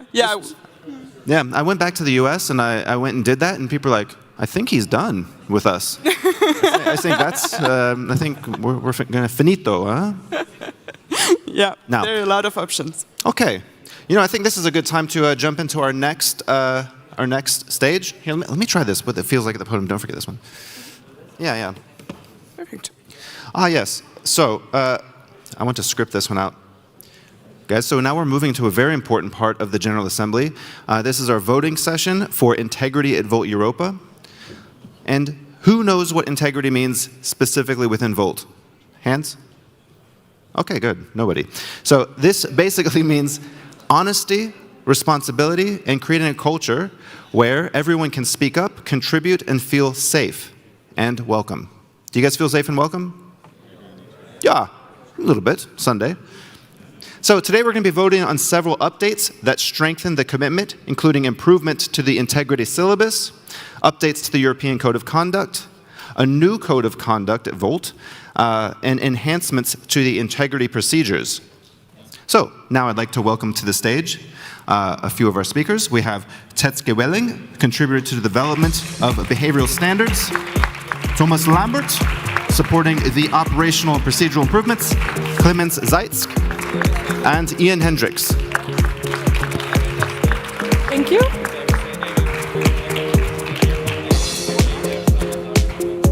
Hi everyone, nice to be back here. This time I know how the clicker works. I'm actually not standing here for myself. I'm standing here to deliver a message on behalf of a task force who has worked really, really hard to build our new improved code of conduct. They can't be here today on stage, sadly, so I got the honor to present their work. But I wanted to be clear, it's not the work from the task force that's the thing here. It's the work that we all do, the work that we all put into our culture, and the culture that we want to build. Yesterday, I don't know how many of you were here in the session with Barend and Lucia, who were talking about our safe, brave, and regenerative culture. This is really important. So we want to start building a culture where people feel safe, where integrity is upheld. And we do that from the ground up, because Volt is a grassroots movement. So we build it with the people. We're not just trying to enforce a rule book on you. We're not just telling you what the rules are and how you should behave. You should want to behave this way, in a shared way that embodies our values. Then we get to the work of the task force. We have an integrity syllabus. In that integrity syllabus, we have a European Code of Conduct. So the way that we want to behave with each other. And the old Code of Conduct was no longer enough. There were some gaps. We tried to fill those gaps. Last year we had a previous improvement session. And we built our integrity bodies, and it just appeared that the Code of Conduct and the integrity syllabus as it was not enough. So the task force started their work. It was a participatory process, so they reached out to communities on a weekly basis. They got input from various integrity bodies, and they got the input from the members in building this new Code of Conduct. And there's a few changes. As I said before, we don't just want to build rules and tell you what to do. We don't want to just spell out you shouldn't do this behavior, but we also want to say, okay, what do you do when you signal this kind of unwanted behavior? Where do you go? Which integrity body do you go to? What are the avenues that you can take? And we also want to define what is unwanted behavior. So we now have a glossary that sets out some terms in a really clear way. And we hope that this is going to help you to build the culture that we want. Next to the changes in the Code of Conduct, we also made some smaller updates to the rest of the integrity syllabus. We made an improved process for talking to our integrity bodies. We have a few integrity bodies, and at some points it can be quite unclear where to go to. So that's something that we've looked into, and we will keep improving as well. We built some more clarity on the confidentiality of your conversations with our integrity bodies, and when these final decisions, when and how these final decisions get communicated to you. And we added a chapter on whistleblower protection. So if people see something that they want to call out, what do you do? Which steps do you take? I really hope that you read this, this updated integrity syllabus, and I really hope that also later you vote to approve it, because it's been the work by a task force with you as members, for you as members, to build a better culture for us. Thank you, and I'm going to give it to Ian and Garis to talk about the updated elected officials code of conduct.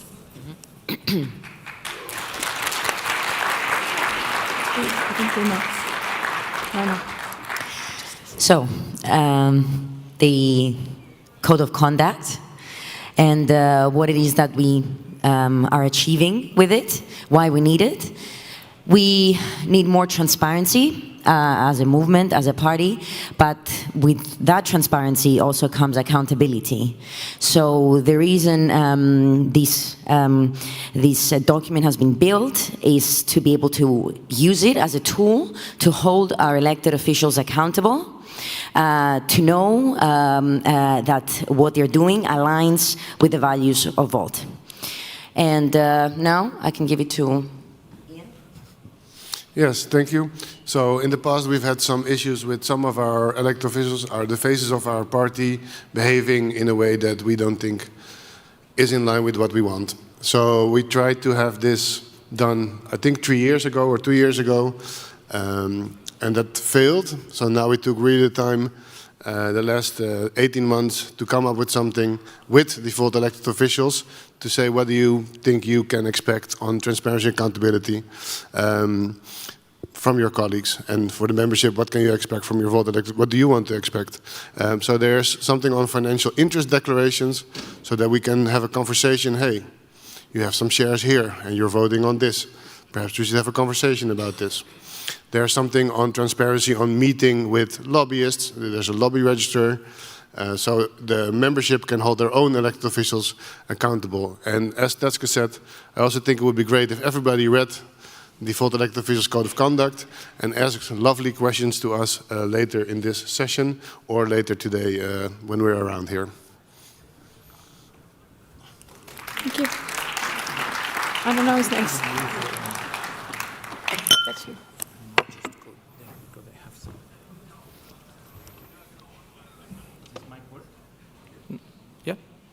Okay. So, as you know, we just migrated just recently from a workplace to Halo, and I would like just to give a quick thanks to everyone that helped on the project. I see some in the room. Yes, it was enormous. I see some very important contributors in this room, in this very same room, and I want to shake your hand if you haven't yet. So come to me after, please. Today I want to use this moment for one message. We want to use this opportunity to start fresh. Because for years the reputation of workplace followed a bit the same pattern. People called it toxic. And what that really meant is that a very small number of members, and don't take that personally, of course, if you were using the platform regularly, but often with very good intentions, by the way, were managed to turn it into a battleground between people. That cannot follow us into Halo. We want Halo to be, yeah, thank you. We want Halo to be a place that is well gardened, and we now have a fantastic team of volunteers that are here to keep it healthy. They are not here to censor opinions. They are here to protect people from being targeted. So let me be crystal clear. Personal attacks do not belong on Halo. It's not the place to settle personal conflicts. It's not where we go after each other. And free speech does not mean every type of speech. People should, at the very least, feel safe from personal attack in our common space. So Halo can be a battleground of ideas. That's good, right? That's Vault. But it cannot be a battleground between people.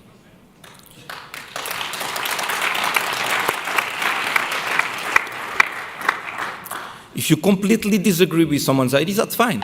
Debate them. If you believe someone has acted badly, then the place to deal with that is through our integrity bodies that we will be just discussing just now. This is where the things can be handled seriously and safely.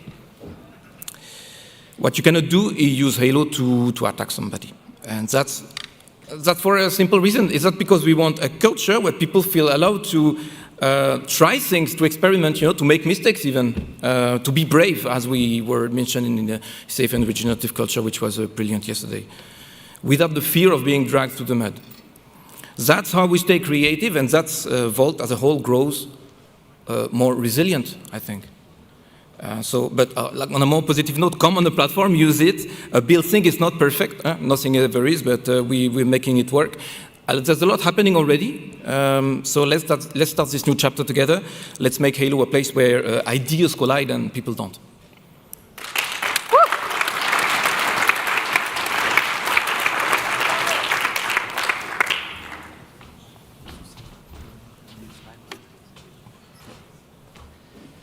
Yes, also good morning from my side. I'm Clemens, one of the 4 integrity commissioners that we have on the European level. The first thing I want to say is thanks to the task force on working on that new code of conduct and the new integrity syllabus. I think for us as an integrity commission, it's really important that we make our processes cleaner, more transparent, and for you as members, most importantly, understandable. It's really key that you understand why we are doing the things that we are doing, why we are investigating certain issues, and why we're not investigating something as well. So that's really key and critical, and now I think we have a code of conduct and an integrity syllabus that allows us to do that more transparently with you as well. I want to not say much, although I do like the sound of this. The 2 things I want to say are 2 appeals that I want to make to you. The first one is reach out to us. We are here for you. We work for you to ensure that we have a safe, regenerative, and brave culture. And the 2 things that you can do is you can ask us questions. I'm here today. I'm integrity@vaulteuropa.org as well, so we can have our 4 members communicate with you so you understand what we are talking about when we talk about the code of conduct. So you can ask your questions. We can help you interpret certain things. We can help you understand what we are talking about in our processes. We can also, and we want to reach out to you as part of our mandate. We not only have the ability to investigate and to ensure that we have that culture, but we also want to come to you. So if you want to have, for example, an integrity day, or you want to have maybe a few words from us at your local event, please reach out. We want to be there. We want to make that code of conduct accessible to everyone who is also not here today. And the second appeal I want to make is a very short one. Talk to each other. Yes, we have those processes, we have them in place because there are things that we as individuals cannot handle and where we need support from others and from maybe professionals who can help us with that. But we also think that certain things can also be done by talking to each other instead of not engaging with each other. We've heard about moderation, we've heard about conduct that is not okay, about personal attacks. I think that's not the Vault way. The Vault way is constructive, and that sometimes means it's best to just reach out. We are here for you, we help you, but sometimes best to talk to each other before you talk to us. Thanks.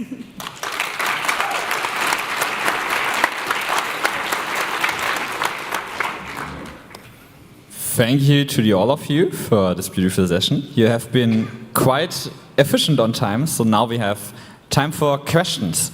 This time around, and you're going to do this more today, we're going to have live questions here in the audience. So Elise has a mic and she will come to you so you can ask your questions directly if you have one. But please be aware, you won't get the mic in your hand, she will hold it and she will fight you over it. As a one remark before we go into it, please remember we have a session later about the definition of anti-Semitism, so please ask other questions for this session. Thanks. And yes, Elise with the first person. I would like to ask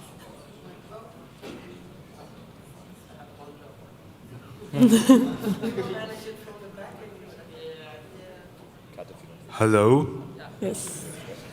Okay, I have one question for the scope of the code of conduct, because you said the code of conduct is to hold the elected official accountable. Why isn't the code of conduct in the scope relevant for every voter?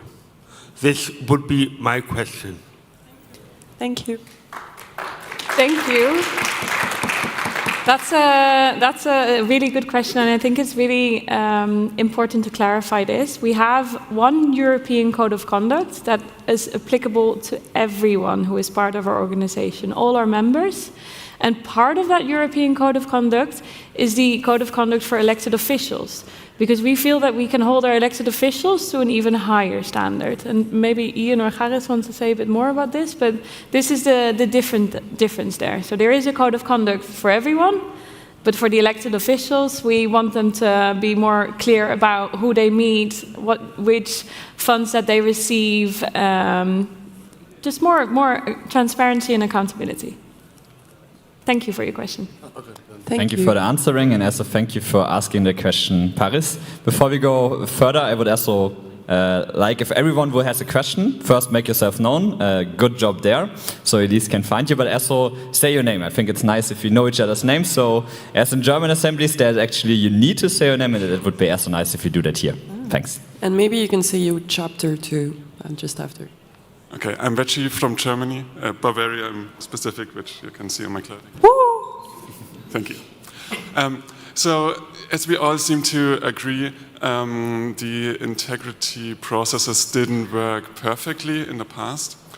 And I had the problem that the European board claims that integrity is separate from them.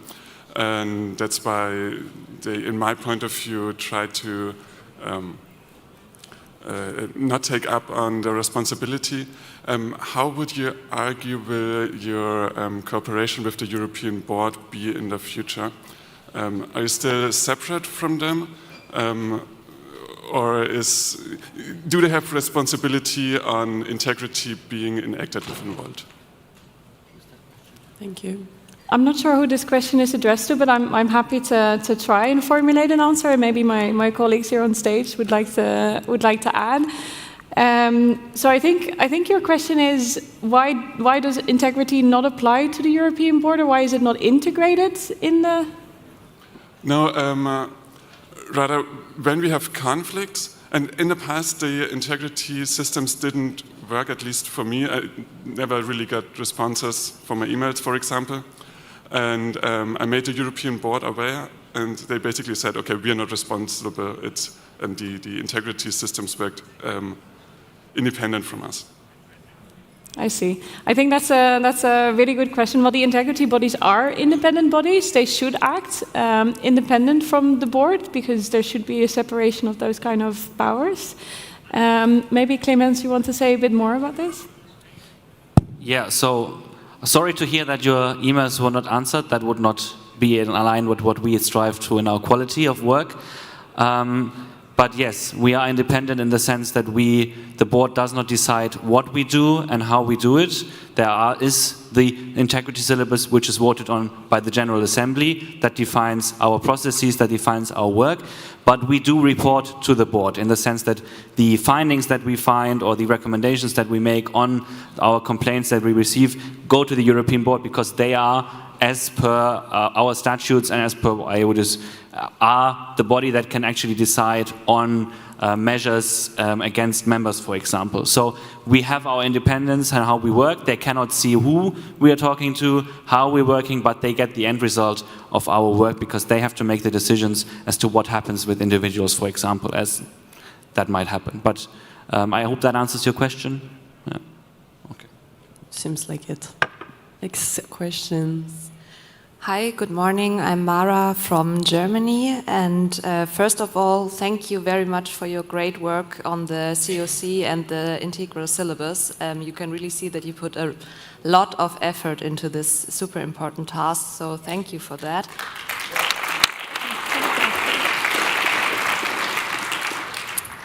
And I put my question also in the Q&A, so you can just ignore that on Halo. And I have a few questions, sorry for that. But why are the ombudspersons announced by the board and are members of Volt? So why don't we use external professional ombudspersons to reduce the risk of internal conflicts or dependencies? That's my first question. And if they are announced by the board, how will the needed qualifications will be guaranteed? So will there be any official training offers, for example, in mediation or conflict management or anything for them? Same applies to the trust person, so same question there. And last, why are the trust persons not voted by Volt members, since we should trust them? Good questions. Did you get everything? Shall I try again, and then you can compliment? So your first question was about the ombudspersons. Why are they Volters, and why are they not an independent body? Actually, I think it's a really good question, because it is really important as an ombudsperson to be independent. But I also think in an organization like ours, where the ombudsperson are truly there to help you get through the systems, you have to understand the system. So you have to be part of the system. And in our rules, we clearly describe that the ombudspersons need to act independently and impartially. So in that way, we try to cover those concerns. Your second question was about their training. Do you want to? Yeah, I can answer that as well. I mean, there is a process, a clear process of application, and in that application process, it's clearly stated what is needed to be accepted or to be in the shortlist for that position. So it's not just like anyone can apply and then there's a decision made. No, there's a clear profile of what a person needs to achieve to become an integrity commissioner, an ombudsperson, a mediation person, and a confident person. So that's really also critical. There is a quality check on the. It sounds weird, but there's a quality check on the people coming in, so we know that they are able to do the things that we want them to do. On that note, I think you also had a question on trust or confident persons. I think the confident persons, there's really a criticality that they are just there to take on people's fears, people's feelings on certain issues. But I would stress that point on the ombudspersons, and we have also felt this, that it's a very interesting way Volt works. There's always that political angle. It's not a corporate organization where you have a clear cut of something is, there's always a political angle, and ombudspersons need to have that political angle as well. So it's really key that they understand the politics of Volt, not only the ombudsperson's key responsibility. I just want to stress that point as well. Yeah. Thank you, and we have another question. Thank you for microphone. I'm Petya, I'm from Czechia. And actually, when I heard one stuff, and it was like at high low, you don't want to moderate the discussion. I was kind of afraid. What does it mean? Because I think that public prosper should be moderated. And we should make some safe space for people where they can discuss, because if there is no moderation and there is just free discussion, there can be some sexistic, homophobic stuff, and something is not for discussion at Social Liberal Party, because that should be something what is natural, that we are all we all like human rights. And so on. And when I was at workplace, there was really often... Could you please come to the question? It would be nice if you have short questions and not long introductions to questions. Yes. What is the question is, if you really wanna make like free space for not moderate discussion at Hilo, or if there will be at least some red points, some borders. Thank you. Okay, so my understanding is that of your question is that we want to make sure that there's free space that are safe in Halo for discussion. But are you saying that they should be free for moderators? Is that what you're saying at the end, or? Not. I think he's asking if. I think if I understood correctly, you're asking if it is true that we are creating spaces that are not moderated. And I think, Thomas, you're actually working really hard on the moderation of our space. Right, right. So yeah, no, all places will be moderated. So there's a distinction between public places that are by default moderated and the private spaces for which not every moderators will necessarily have access because we create a lot of them. But the main admin of the platform will see the reports if there's a report there. So we keep, between quotes, we keep an eye on the platform to make sure that nothing really weird happening, even in some cases that are private or secret, yes. We'll at least receive the reports. Does that answer your question? No? Well, maybe you can discuss that after the session next to the stage. It seems that might be a longer discussion. Thank you for answering. Is there more questions? Then please stand up. I think, here in the front, Elise. Yes, it's a long way, so I'm going to use the time to remind, please ask. Also, only one question if possible. That would be as nice, especially for later sessions if we don't have that much time left by our speakers. And also try to do really short questions, no introductions, no statements that end with or. Please, 3 questions. Thank you. I'm Eric Peperkamp from the Netherlands. Is there also attention to prevention programs like monitoring the safety within communities and about training? Thanks. Training on integrity, or okay. Yes, so we are currently in the process. Well, 2 things we're doing on that. The first thing is we have a project to increase the number of local integrity bodies that can help. We are working on creating them.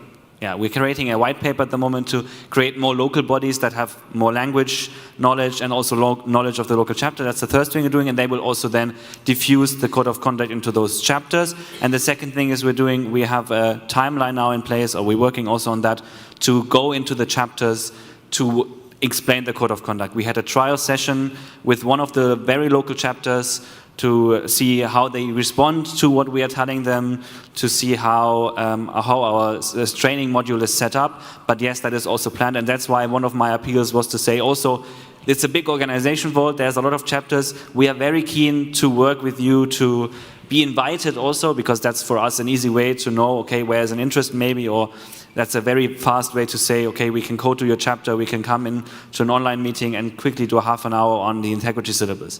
So yes, that's very much one of our key projects, is to go in and train those individuals. We have not planned an e-learning system, sorry to cause that trauma for all of us who work in the corporate world, where you would have to do 4 modules on code of conduct, anti-corruption. That is not planned. So don't worry. Okay. Thank you for answering, and I don't see a question right now, so I think we can over to our vote.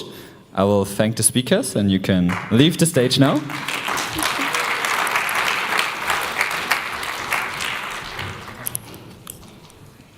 And now I will explain you what we're actually gonna vote about, because it's gonna be a bit more complicated than the other votes. We will have a vote to approve the changes to the integrity syllabus. You will be asked to approve 3 things. On 3.a, we will have the updated European Code of Conduct that offer more comprehensive and clearer guidelines about the types of behavior we do and do not expect of members, offline, but also especially on the online platforms. At 3b, we will have an updated Vault Officials Code of Conduct, which helps ensure that all Vault officials will practice Vault's policies in accordance with how we want to do politics. And then lastly, at 3c, you will be asked to approve the update to the integrity procedures, which include changes to the communication between the Integrity Commission, European Board, and other stakeholders. Clearer guidelines for whistleblower protection, and several smaller changes that will help improve the effectiveness of our integrity bodies. I hope that is all clear. If not, you can all read of that.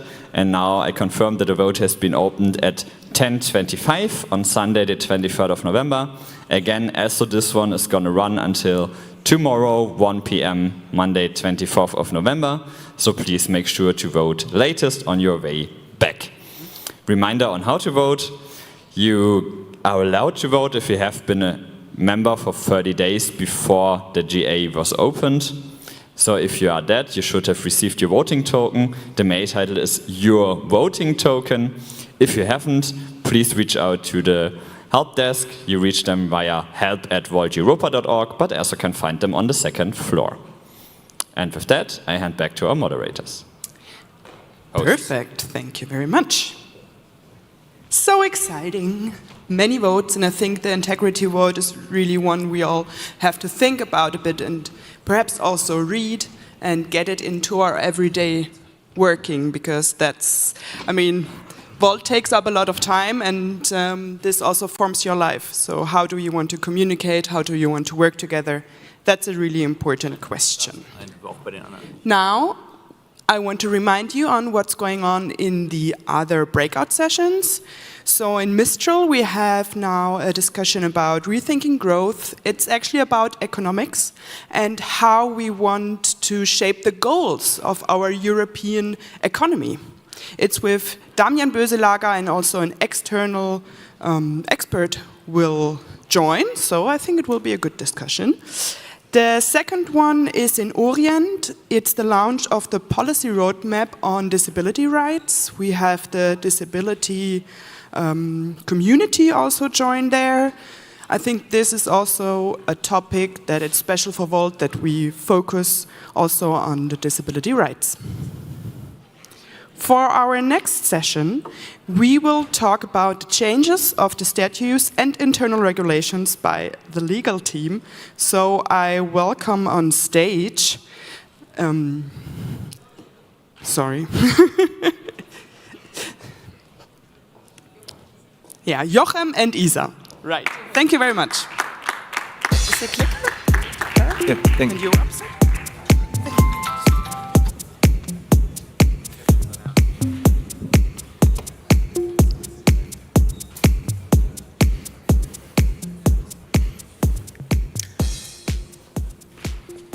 A very good morning, everybody.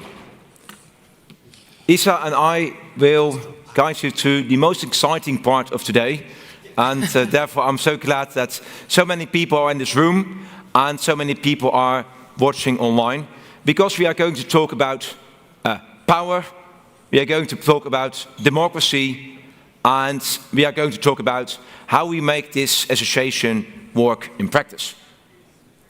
But to do so, we have to change the Articles of Association. And the Articles of Association are more or less our constitution. So it's not easy to change them. And to allow us to change them, we need at least 10%, 1/3 of our effective membership present. And even when we have the biggest GA ever, which is a huge, huge accomplishment of our association, I'm not quite sure if we reach a 3rd threshold. Dear Mr. Chair, could you inform us how many people are present, online or physical? I can first tell you how many members we would need, and this would be 11,338. Oh, but I saw so many people. I think we made that one. Yeah. So if I count here in the room and also check for online and Tasker, I think that we slightly missed the target. So no, we don't have enough people, so we don't have the quorum of 1/3. That's a pity. But that doesn't mean that it stops here. It means that we have to organize a second General Assembly where a discussion and a vote on the change of the Articles of Association could take place. That will be presumably in January, maybe, or in the beginning at least of next year. It will be an online-only General Assembly, and then, of course, I hope that everyone could vote. But then we don't need the threshold of a third. Then I hand the floor back to you. Yes. So as we just discussed that we can't have the vote here, I will adjourn this GA until 11:30, so we can still have the discussion outside our legal bindings. Yeah, because I think even though we didn't reach the quorum, it would be still very helpful to discuss the proposal and also to hear your thoughts on this. So I would like first to ask you already to get your phone ready and start Halo, because we've set up some polls in which you can send out your vote on all the blocks that we have prepared for you on this proposal.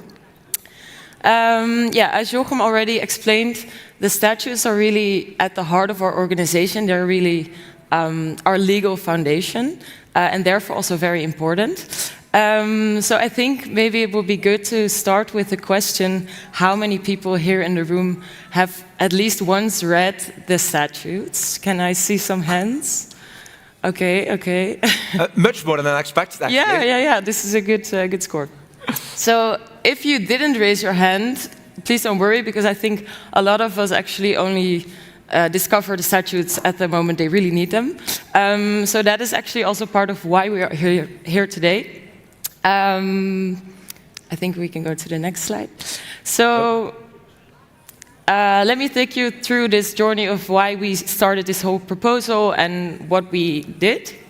So first, the legal team was mandated by the board to bring about or to implement some changes, which were first of all to remove the associated members category, second to add a proper transition period between boards for handover, and thirdly also to formalize some changes that were still from the Bucharest GA in 2022.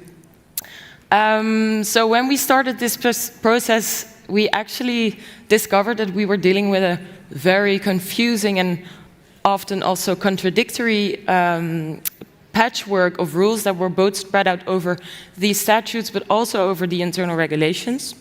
And that was actually the point where we thought, okay, maybe we should just do this all over again. So that's when we decided to rewrite the statutes and the internal regulations to make it clear, consistent, and also future-proof.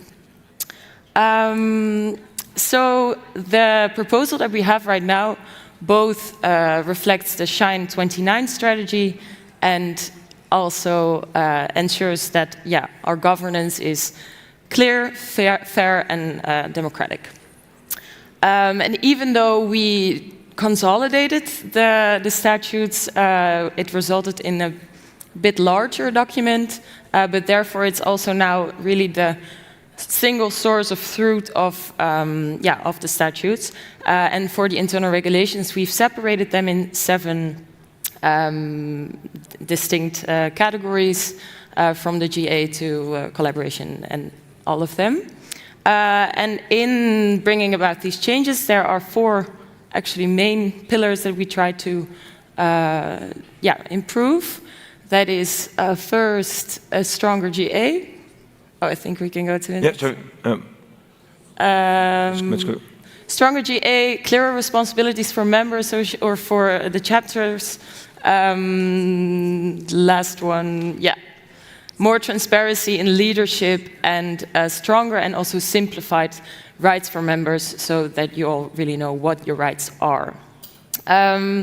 So without further ado, I think Jochem will guide you through the substantive changes, and you will be asked with each block of changes to vote in Halo, and then we can see what you think about this proposal and maybe also where we still need to change some things. So, Jochem.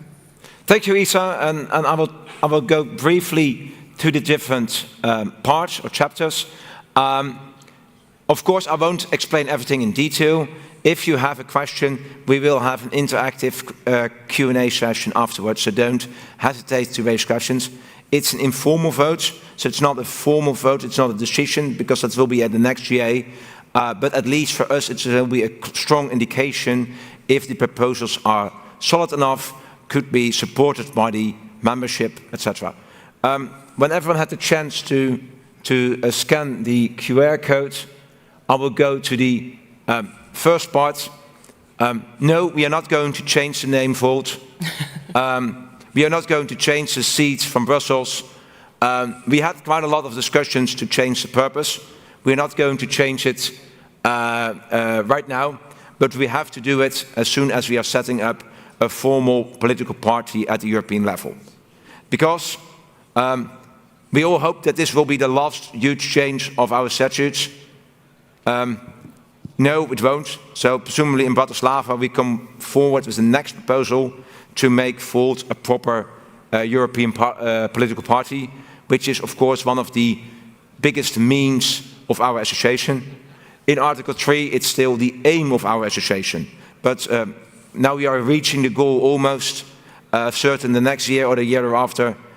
I mean, this shouldn't be our aim of our association. It should be the means to move forward to really change European politics in practice.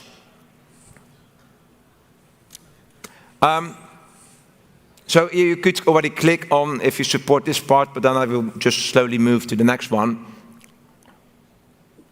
Yeah, part 2.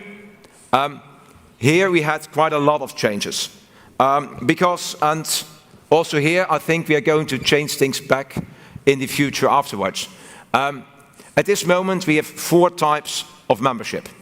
We have associations based in chapters based within the European Union. We have like Volt Spain, Volt Portugal, Volt Greece. We have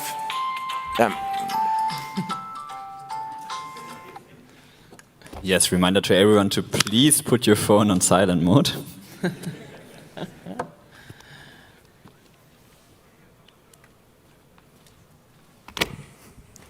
Aaron, you're in the back, and I come back to you in a minute. We have 4 types of membership.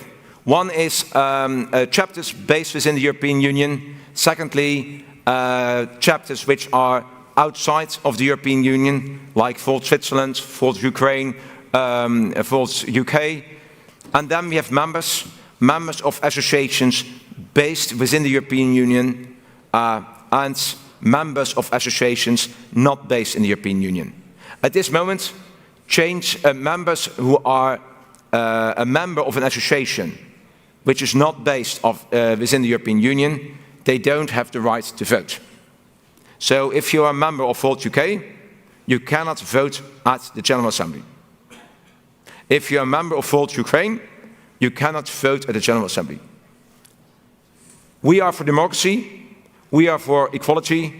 We want to change the world, so we want to give those people a voting right.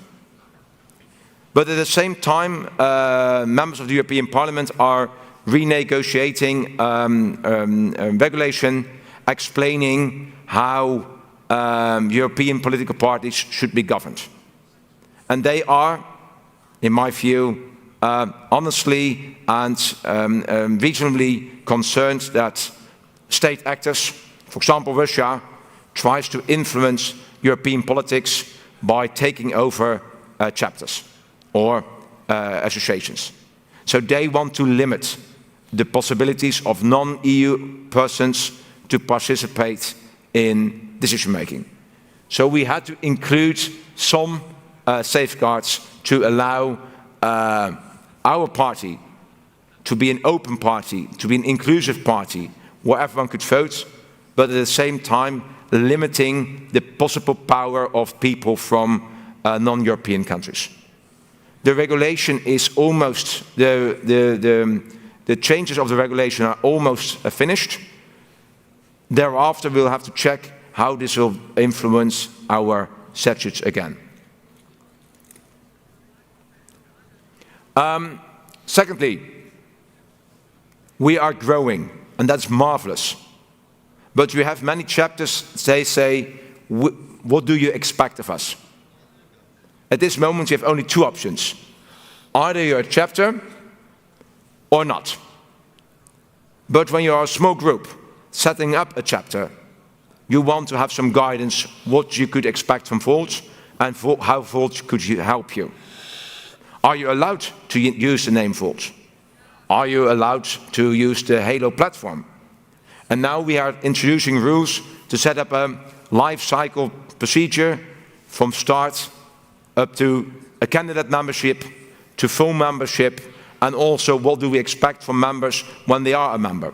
So we hope that this will help member associations through their growth, in every phase of their growth, to see what they could expect from Volt Europa, but also what all our members expect from them. So, yeah, if everyone has scanned the QR code, you can put your vote in, or informal vote in Halo. Oh. Oh. Interesting. You're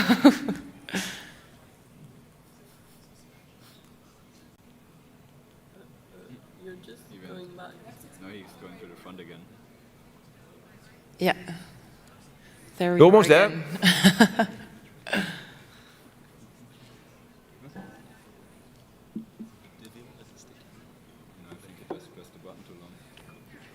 There we are. Yeah. So, if you're a member, not a member association, but you want to become a member association, or where you're a small club and want to do something in your hometown, you will be allowed to use the name Volt and Volt logo. So, go back to your home city, go back to your village. You could organize things in the name of Volt, and you will be allowed to do so also from IP rights.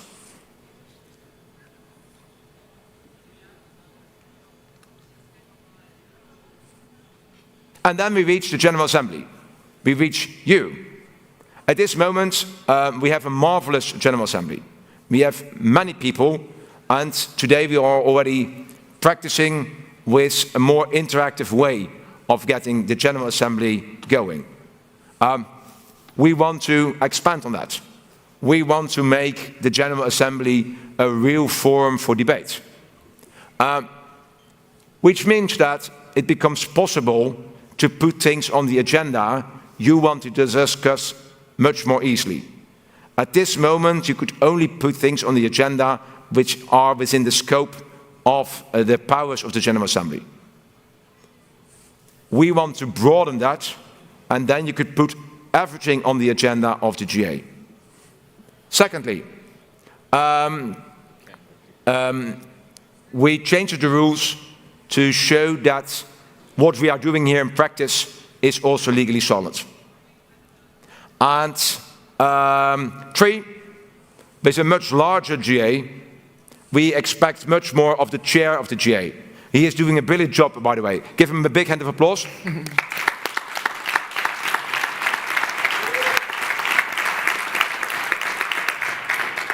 But chairing a GA of 1,700 people, and maybe 2,000 next time, is quite a lot of responsibility for a single person.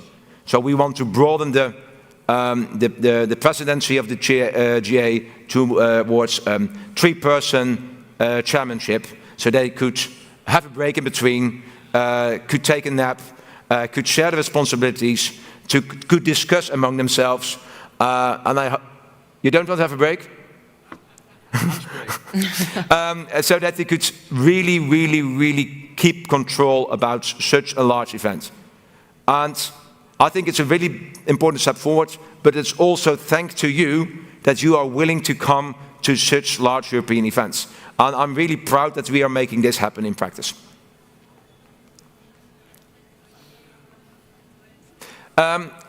This part, actually, the legal team has done nothing about it. It was the board themselves. They said, okay, we want to make clearer in the statutes what are the roles are of us as a European board. What do you expect from us?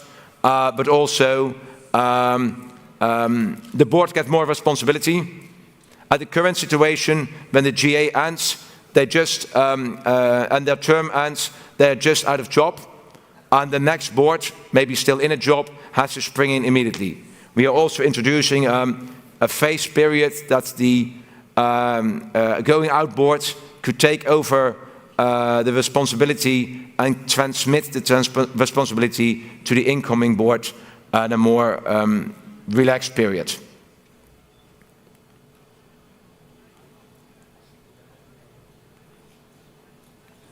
Then there are some suggestions to change the role of the country council, and the topic hereafter, and therefore I will be very short on this, will be about that also the country council get the possibility to put things on the agenda of the General Assembly.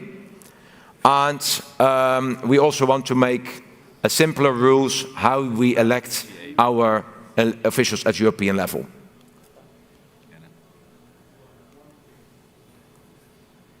And this brings us to all, we try to put everything in one document to make it simple, make it readable, but we failed. So we created a couple of annexes which are brilliantly written by Tetske, and to make some parts also in deep dive into a couple of specific topics. Tetske, do you want to introduce them?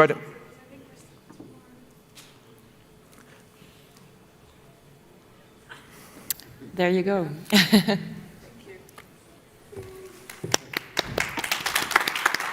Thank you. First of all, thank you so much to the legal team. We have Jochem and Isa here, but there's more people behind the scenes. They've done this incredible work of making our rules and our foundations clearer. So an applause for them as well, please. And we would have never been able to do so with the brilliant support of the GSO office. They are working behind the scenes. No one sees them, but they are doing a brilliant job to keep this association moving. And secondly, I also want to give a huge hand of applause to our European board. Normally, they're not that interested in legal stuff, but we had 3 very in-depth sessions where we went through each and every change, and it was impressive how well prepared and how motivated they were to really improve the functioning of our association.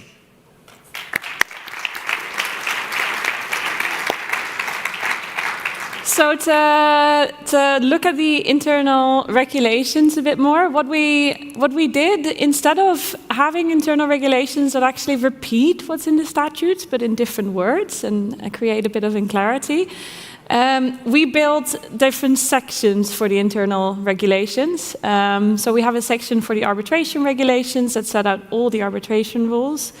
We have a section for the collaboration regulations, and I'll dive into that in a bit.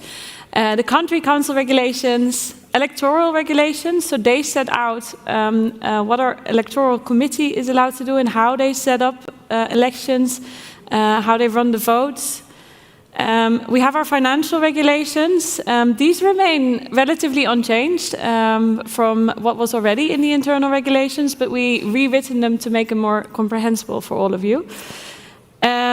We have our General Assembly regulations that actually describe what we were talking about just now, how to run the proceedings of such an immense event, and our integrity syllabus, which we've talked about a lot this weekend already.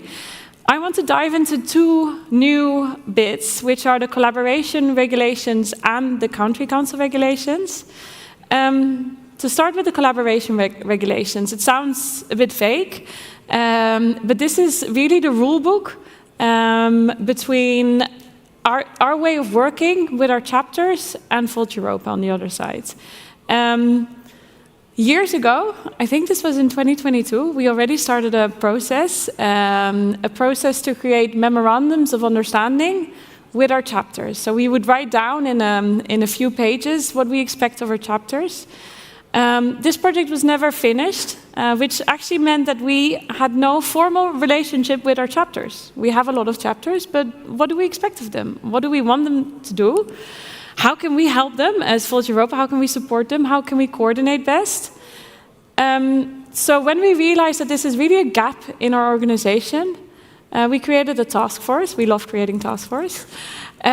We created a task force. Jochem was in it. We had a few other members from different chapters in it. And we sat down and we talked about, okay, what is it that we expect from our chapters? And what is it that our chapters can expect from us, from Volt Europa? We've written this down. It was a long process, and we created a long legal document that we discussed with our chapters in the country council. There's been some feedback sessions, and at the end, the biggest feedback that we got from our chapters was that a legal document doesn't work that well. Like, it doesn't read that well. How can we translate what we're doing into something that is more comprehensible? So we put some effort in, and we've written a document that actually reads a bit better. It's a long document still. It's 30 pages, I believe, but I would still recommend you to read it. In that document, we set out in various sections how we want to collaborate with our chapters. So, for example, on policy alignment, we expect that our chapters follow our European political direction on European common issues. That's one of the, let's say, rules. On communication, we expect that our chapters communicate with us. We also expect that our chapters communicate about all these common European topics. And there's lots more. Also, on the other side, what can you expect from us, from Volt Europa? We expect as chapters, we expect that Volt Europa is transparent. We expect our board of directors to uphold certain standards. This is all incorporated in the collaboration regulations, and I'm really happy that after a year of work with the task force, we've been able to finalize this. So I would like to ask you to read them and to vote on it later. The country council regulations, they came about when we started discussing the country council. What is our country council? I'm not sure if everyone knows. If I say country council, if everyone knows what it means. Is there anyone here who doesn't know what the country council is? Okay, so for you, the country council is a body of Volt Europa where our chapters come together. And the chapters previously send their representatives of their board to the country council, and they discuss about any topic, really. And it's become a body where if you can discuss any topic with just any representative from the organization, it can become quite an inefficient body. And when we realized this, whilst we were working on the big overhaul of all our rules, we decided that it might be time to also think about how to change or reform the country council. The board had made a proposal to the country council, and we've been in discussions ever since. The board would really like the country council to become a council of presidents, where the co-presidents of the chapters come together, where they talk about key strategic and political issues,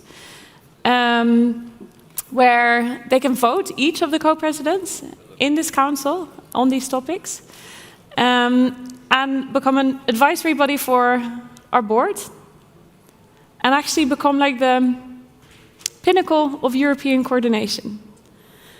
And this is what we try to write down in the country council regulations. I feel obliged to say that this is very new for the entire country council, for us as Volt Europa as well. The co-presidents will take a permanent seat in the country council, which will enhance European coordination. But as this is all very new, this is also something that we need to try. So in the next couple of months, in the next half year, we can work together with the chapters and the country council, chaired by Valerie and Mike. We can work with them to see if this actually works and how we can bring proper change in our country council and how we can make it a more efficient body. I think that's it for me. Thank you very much. Thank you.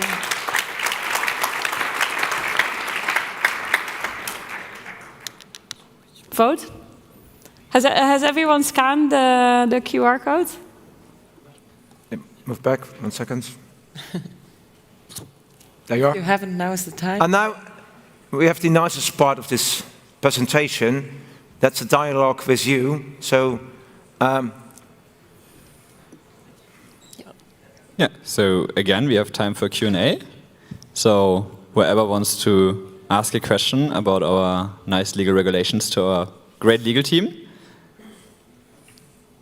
Maybe you didn't understand something, maybe you have further questions. or you just don't like them. You could also give your views. I see someone in the back over there. Where? Yeah, there. You want to make me run again? Okay, Elise is going to get you. Again, be advised, one question if possible. Make it a question, not a statement. And it would be nice if you say your name. Hello, my name is Borja. I'm from Slovenia. Maybe just very briefly, what are the legal powers of the Country Council? Are there any plans to expand this? Because the way I understand it, there's quite limited authority for the Country Council. So yeah, what's your opinion about that? Do you want to answer?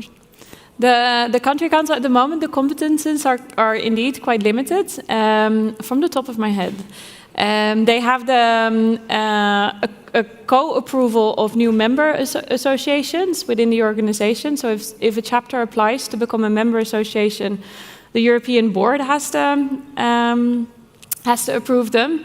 But the approval also needs to come from the Country Council because a member association will become part of this Country Council.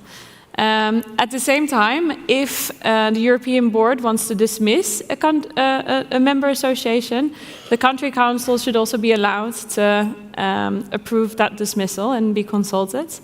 And the Country Council could call for a special GA. So if they really think something goes wrong, they have a very, very powerful role to say, okay, we want the membership to act. I think that's the Country Council has never done that before, but I think it's one of the strongest powers they have. But it's true, formally speaking, they don't have that much power. But all the members of the Country Council are elected members, elected board members in their chapter. So they have also a national mandate and, of course, a very strong power to act in their national chapter. I think it's also important to note that the Country Council before had the competence to actually approve which group we would sit in the European Parliament. But because formally the Country Council has never used this competence, they've always given it to the members because they want naturally our members to decide which group we go in. This is a very important decision. So instead of the Country Council now having this right, the GA has received this right in the new, new statutes, which is something that the Country Council also agreed on. And I think after this session, there will also be an additional agenda item on the Country Council. So if you're interested in that, then. Before the next question, I want to add, as former chair of the Country Council, first, it's great that so many of you know what the Country Council is. And I need to say that actually we did have to convene a GA once. Yeah, that's true. Because we had a bit of the legality questions of the board. So actually we did that once, so it was very good that we have that rule, because maybe we would have had other problems. But yes, now, the next speaker. Question. Question here. Hello.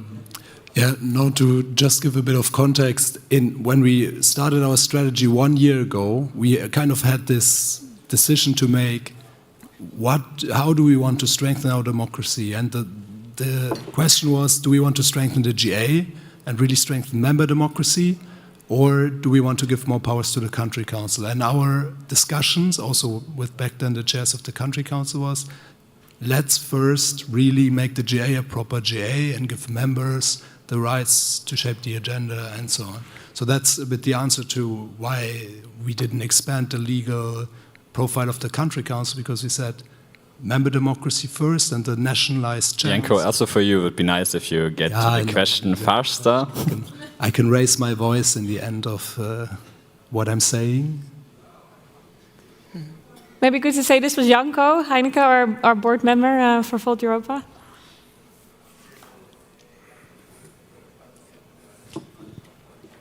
Okay, we have another question coming up. So think about if you have a question, if you always wanted to ask our legal team something, it is your chance. Hello, everyone. Thank you.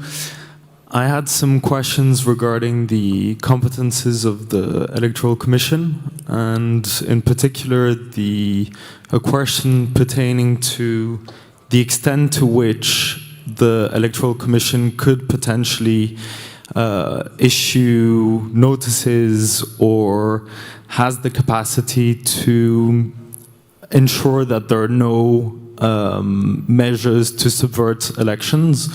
And my question pertains to the fact that currently, from my understanding, there is no option given for the EC to review the members on a monthly basis or whatever to ensure that there are no patterns whereby, let's say, a set of members joins vote right before an election.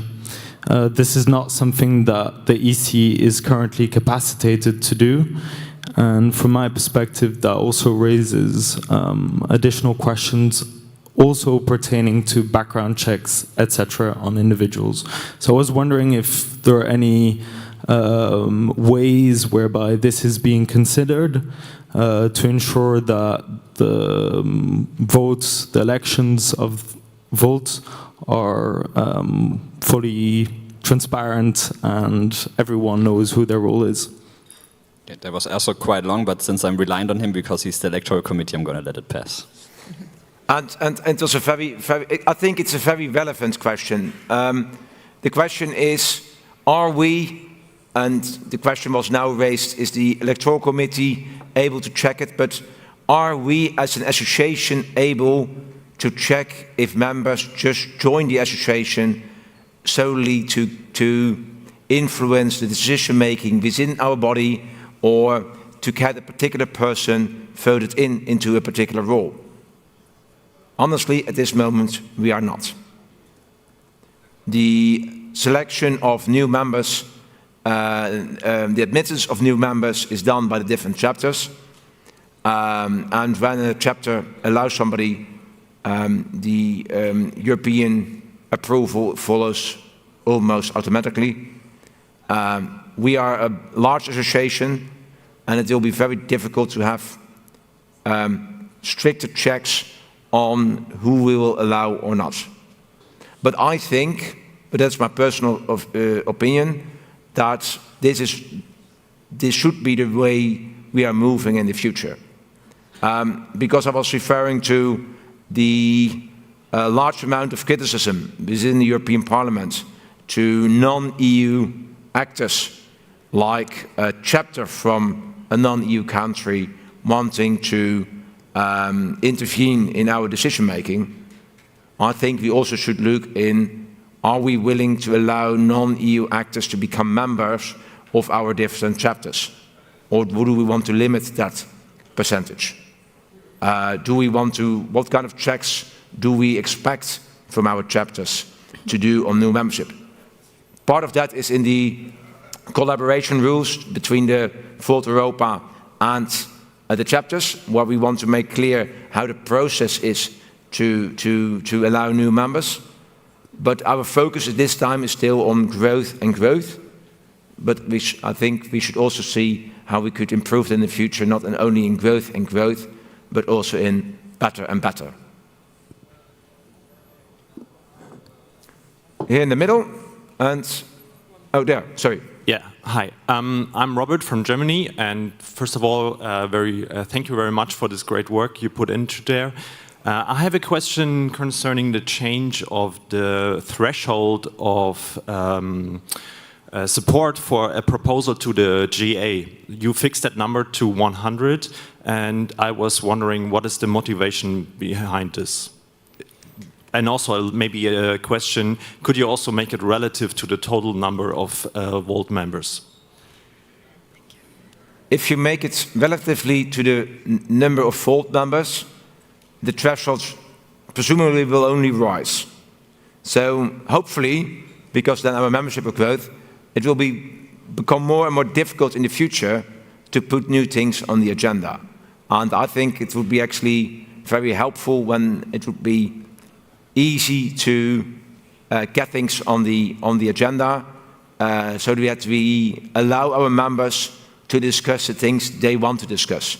So when you could collect 100 people to put something on the agenda, and I mean, 100 is just a figure. I mean, I don't have a problem with 90 or 110, but I mean, you should have at least a group of people, so you're not an individual, but at least you are able to show that this problem or this idea reflects more voters, then I think we should be able to discuss it with everyone. And discussing something on the agenda doesn't mean that everyone has to approve it. You could also be against something, but at least we should be able to have the dialogue about it. Yeah, and I think it's important to know that this was the real aim as well of the change in these rules, to really democratize and empower our members to put things forward on the agenda. At the moment, you have to have about 340 signatures to put something on the agenda. And this was one of the first GAs where we had a lot of member engagement. We had 5 additional agenda items submitted, but only 3 made it because of this rule. And of course, it's fair. You should be able to rally a group of people behind your idea. But how big is that group? And we believe in the board as well that 100 people should be enough to put something on the agenda. And that refers to getting the GA more democratic. I mean, this is an informal part of the GA, because we cannot change our statutes when you have the threshold of 1/3. The proposal will be to remove the threshold. In the beginning, I was very skeptical about it, because I thought it would be much more easy to change our constitution. And you don't want to change it times and times again. But now we have a discussion with many people here in Frankfurt. People raise questions, could challenge things, could think things through. When we have a second GA, a digital one, where maybe 100 people show up, what is the most democratic way? I think getting everything done at a large gathering GA is much better than having it in a second GA where only some stupid lunatics who like statutes like me will show up. Hello, my name is Helen. I'm from Germany. I have a question about the electoral regulations you made, and I'm wondering if you also put forward some input which qualifications are to be made for those who lead. Are there regulations in respect of leadership and qualification? That's a really good question. We have for certain bodies, we have qualifications in our internal regulations, in the electoral regulations, especially for the internal audit committee, because we believe it's important that our internal auditors who look at our financials and all our documents have a certain background in that. But also for our integrity bodies. Yeah, correct. For our board members, because I think you're referring to the leadership, we don't have qualifications in the internal regulations. They're based on the vacancies and on the competences that are sought in this diverse group of people. But we do have certain rules on the composition of the board. So you can have no more than 2 member associations represented in the board. There must be gender balance as well. And where before we actually, and this is one of the bigger changes in the electoral regulations, where before our board elections were based on 5 lists. So you could be elected on a female list of co-president, a male list of co-president, an ungendered list for treasurer, because there's just one treasurer that we're looking for. And then there was a male list for non-executive director and a female list for non-executive director. People who are non-binary had to choose. Do you, for this purpose, want to be on the male or on the female list? And we believe that was unfair. It's not how we want to force our members to have to identify themselves. So we created 3 lists. A list for the co-president, a list for the treasurer, and a list for the non-executive directors.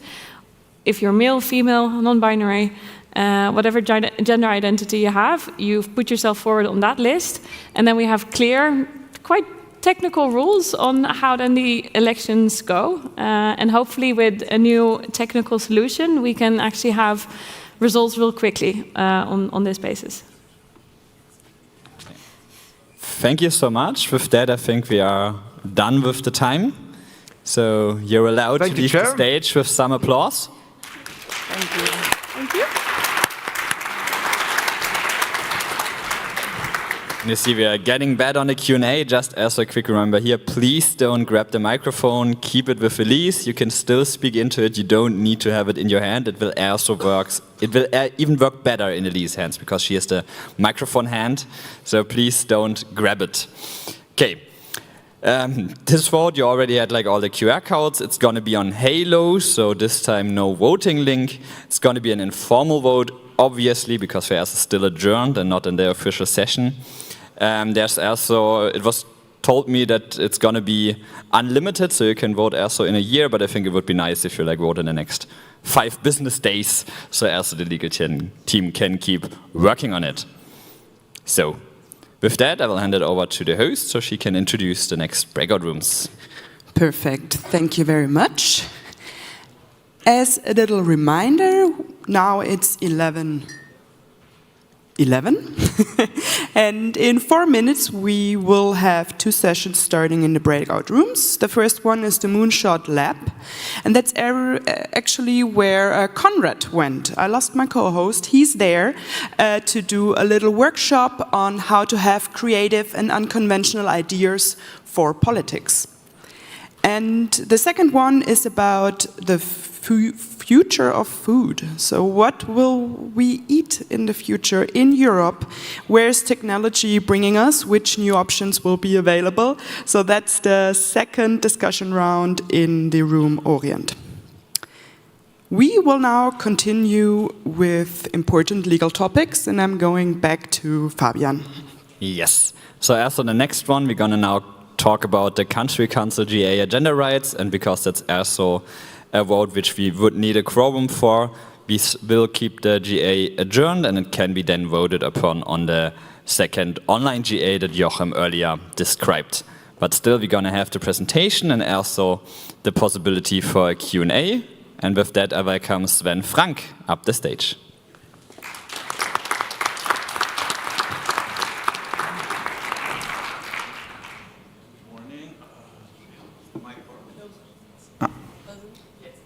Now? Yes, perfect. Let's see if that works. Okay. Thank you for being here. For me, it was a hard morning to get up. I hope I get through this session okay.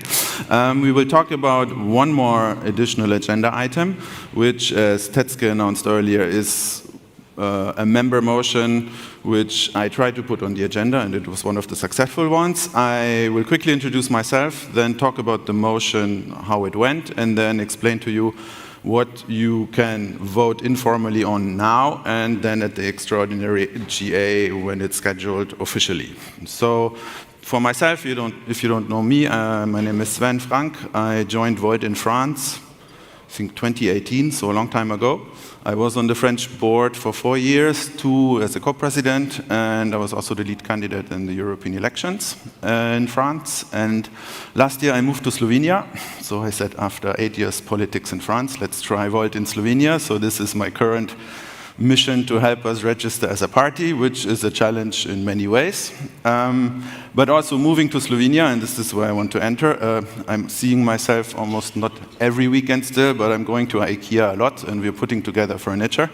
And I looked at the IKEA instructions last weekend when I thought about the presentation, and I said, actually, IKEA instructions are somewhat pan-European because they work in every European country. They're accessible without putting a lot of words on it, and they break down complex stuff into simple images. So I thought, hey, statutory changes, let's try to make an IKEA instruction on my motion. And so we have no design police currently, I think, so the slides passed without anyone complaining. They look a bit IKEA. So this is the first slide, and I want to talk about the motion and the technical things a bit, because as I said, it's one of the first member motions we did at Volt Europa, and I've been to all GAs, and I saw the possibility also only like half a year ago and say, hey, that is not a bad idea. And I'm always, how to say, I'm always ranting that we need to do more pan-European things.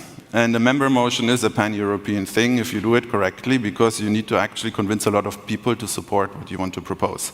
So in the end, I think I got almost 600 endorsements for the idea, which I was very happy that a lot of people endorsed it from 28 countries. This is what I liked, because I didn't color the Baltics and Bulgaria, but that was the only countries where I really didn't find anyone to endorse it. But from every other EU member state and country where we have members, I managed to get somebody to say, hey, that's a good idea. And I also heard in the country council a lot of chapters support the idea, so I think it goes in a good direction. Also for the timing, because we just had the question on 100 signatures, I had those in 24 hours, so that goes relatively quick. For 250, that was a week, and afterwards I was at the end of my network, and it was actually work to get to the 1% and 350. But then I said, let's continue and see how many you can actually get in a reasonable amount of time, and I also wanted to fill the European map, so in the end it was 600, almost 600 people who endorsed it, so I was very happy about that. The motion itself, for me, there's one technical reason why I think it's important and 3 good arguments. So, the technical reason, Volt Europa has members, so every one of you is a member of Volt Europa, and we meet in the member assembly like we do today, and we have the possibility with 1% or later with 100 endorsements to put items on the agenda. But if you ever read the statutes, there's also member associations. So if you're a member of Volt France, Volt Germany, Volt Netherlands, those chapters are also members of Volt Europa. And they don't have that possibility to put items on the agenda. And I'm an advocate also in terms of political program of no taxation without representation, and I think it's also applicable to some degree here, because it's actually member associations which finance Volt Europa to a large part, and yes, they should have a say in how Volt Europa, at least on the agenda of the General Assembly, handles certain topics. And so when I saw that, and we were discussing this a bit still back in France, I said, hey, let's put this on the GA agenda as a motion and try, because I think it's an important thing, because it's technically missing. I think if you have members, they can do it, and member associations who can't, then it's an imbalance. And the member assembly and the barrier of 1% is a good funnel, same as the 100, to prevent ideas which don't have a lot of support to get on the agenda. And the same thing works in the country council, where all the member associations meet. You could call it maybe also council assembly, because you also have to convince the other chapters. So if me and our Volt Slovenia team has a crazy idea, we cannot put it on the agenda. I still need a majority of chapters to support and endorse it. So we have like a security breaker in both levels. And yes, and so for me, I thought we need to fix this technical thing. I will come to it in a bit later on the next slide, why it's important also in terms of good arguments. To stay with the IKEA instructions, the tools, why this is a good motion is, I call it democratic, I don't know, Wasserwaage in English, balancer, democratic balance. We also need a magnifying glass for transparency, space for ideas, and we should try to construct something. First good argument why the motion is important is that we need to have balance in our movement. We always criticize today, and rightfully so, the European Commission for being way too powerful, of not including the European Parliament in decision-making processes, of taking positions by themselves. We should also be attentive that we don't end up with a similar structure internally at Volt and having a European board which has too much power compared to the chapters and the members. And for that, the Country Council is a much better organ, because in the session afterwards, you will all vote on the budget, and I will not ask to raise your hand who actually read the budget presentation, because usually I also don't read it, until I actually started to be more interested in those topics. And there can be a lot of stuff in the budget, which my go-to example is this, I don't know, 100,000 euro travel cost. okay, but you don't know if that's for a helicopter for the co-presidents. So somebody needs to ask those questions, and of course we can do it in the member assembly and say, yes, let's find 99 more people and put it on the agenda, but actually this scrutiny should be put on our budget and also on other aspects of Volt Europa by the country council and the chapters who push, who finance, and who also shape our movement to a similar degree as you as members are doing.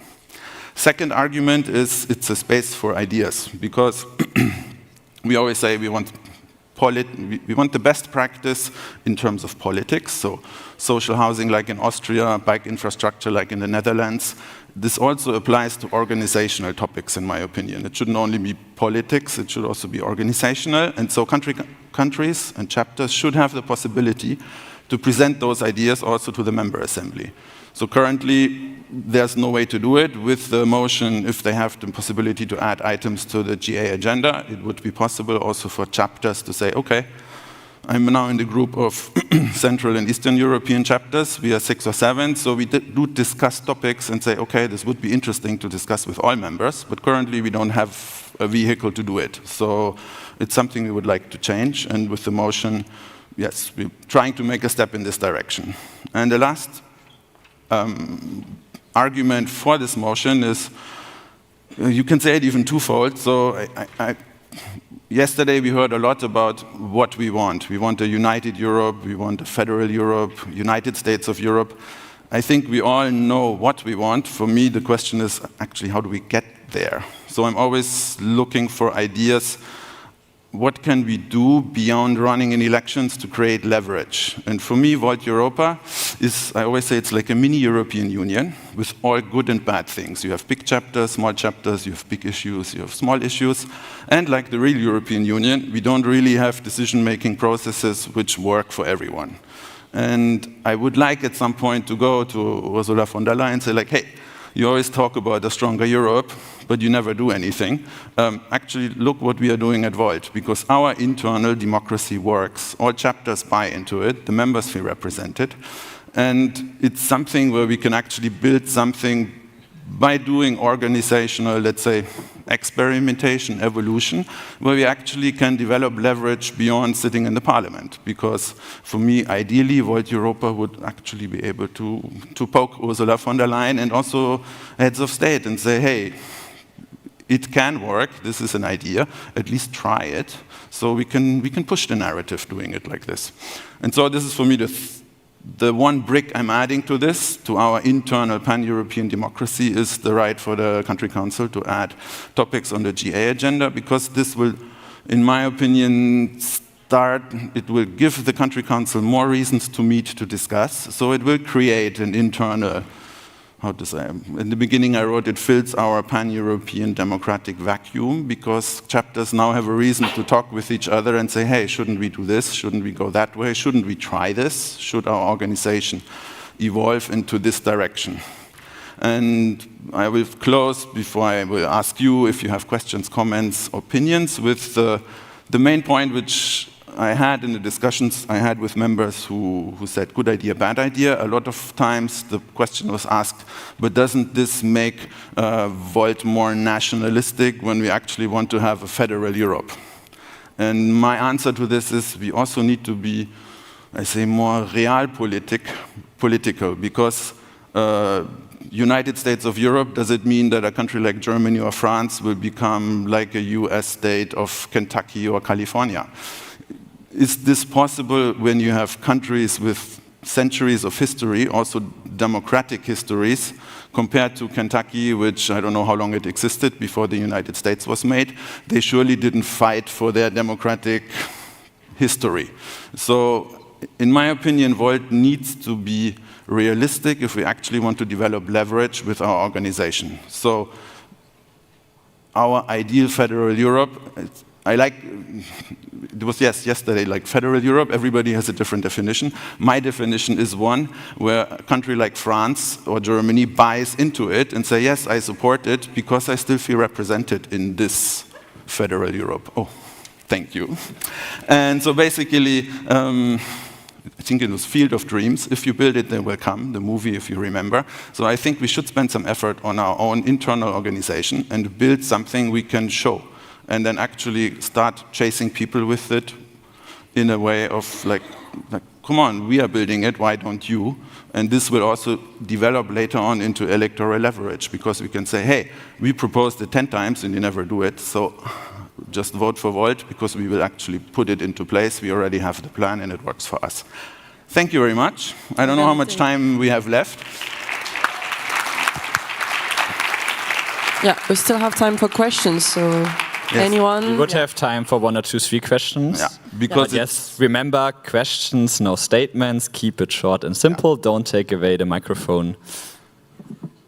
Leave it to me. And it's an actual debate, so it's good we have some time. I don't know, it's one of the first motions, so we also need to develop how does debate work on such topics. So let's go. Okay, here it's not a question, it's a statement. So anyone has a question with a question mark? There's 2 hands. Just after. It's also not going to be a question. Whoa.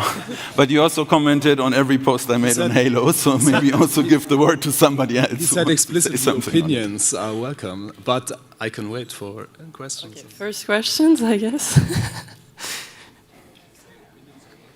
Okay, so please only show yourself if you actually have a question, because we only have like 3 more minutes left. I don't know if Sven knows, if everybody knows that actually on Friday, the country council in Frankfurt, we had a session where we made this possible. Breaking news. You want to say more? Or? And because we were discussing the processes, how we can actually involve issues that arise in different countries. Sometimes there can be conflicts, sometimes it's a long-term issue. So our discussion was about 5 hours long, and there was a resolution, and we have a working way. And now Mike and Valerie, they are making it into one compact proposal. So you will all hear about this a little bit later, but what Sven was just proposing will hopefully be possible very soon. Okay. Thank you. Okay, that Thank also you wasn't very much. really a question, but okay. Yeah, any real We have time for one more, and then we're gonna go. Thank you.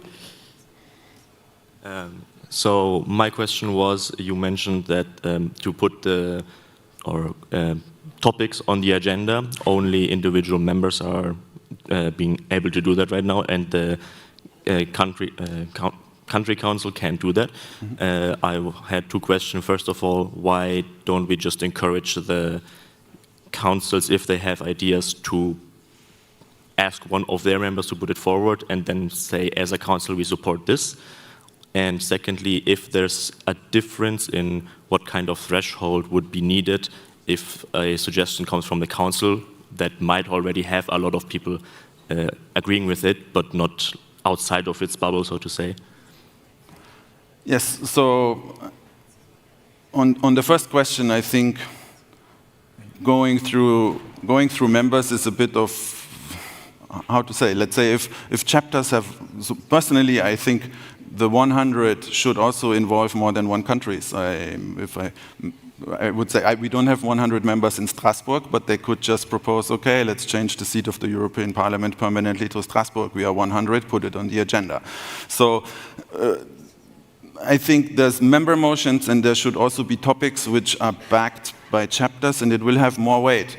Imagine you find 99 other people for a topic, or 15 of the 16 chapters in the country council support something. It has much more, how to say, gravitas, also when then discussing it with the membership here.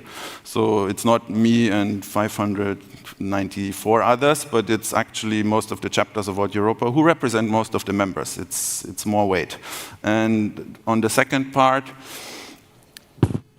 I think if I understood, or I don't know if the country council internal regulations are still the same, but I think they make majority decisions. And I don't know how many members there are today, but let's say there are 16. So you need to convince 9 other countries to go a certain way. And the country council, if I understood correctly, there's official members, and then the members from chapters which are not the registered political parties who have not applied to be a member. So of course a vote should only take place and be held with the chapters who are official associated, who are official participants of the country council and official member associations of World Europa. So like my time for World France, it's already 4 years ago when I was in the country council, but there was always chapters who were starting up. So, I mean, you need to have your internal decision-making procedures within the country council who reflect who actually is a member association and who is on the way of becoming one. But this is for the internal regulations of the country council. So let's say I put 51 on one of the slides because I think that's the... Thank you, Sven. With that, the time for the session is done. Thank you very much. I'm sure he is also happy to take questions in person or on Halo. Control. As he just explains, with this vote, you are asked to vote on the additional agenda item that proposes to grant the country council the right to submit motions to the GA agenda. This vote has been opened as of today, 11:30, November the 23rd, 2025, and it will also close at 1 p.m. tomorrow, November 23rd, Monday. This is an informal vote, which means that the results are not legally binding, but we will have a formal vote on this topic at a later time, because we didn't reach the quorum here, so it will also go to the second GA. Now again, on how to vote, you would have received a mail which states your voting token. You will only have received it as of yesterday. You have been a member for 30 days. So sorry if you turned 30 days today. It's sadly a bit too late. If you have trouble finding your voting token and you think you have been a member for more than 30 days, then please reach out to the help desk, either via mail, help@whateuropa.org, or again, they are happy to help you on the second floor.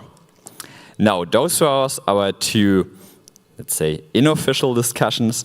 We will now reopen the GA at 11:32 for the next sessions. Thank you very much. So now we're already again on the official part of the GA, and our next agenda item is the budget. And I feel like some people love budgets and some people hate budgets, but we will reunite both of them today. I think budgets are very important because they give us an idea, and also in numbers, where the priority lies and where actually our financial energy is going. So I am asking on stage Christoph, our treasurer of World Europe. Thank you. Oh, yeah. Okay. Let's see. Yeah, perfect. Mic works. Good morning, everyone. Hope you all had a very pleasant Saturday evening, and don't mind me talking about some numbers today with you. I'm very happy to see you all. For all of the new members, and we've had quite some new members this year, I am Christoph, and together with Mels and Francisca, the 3 executive directors, and my role is the one of the treasurer, which means mostly, as Mels likes to say it, the money man.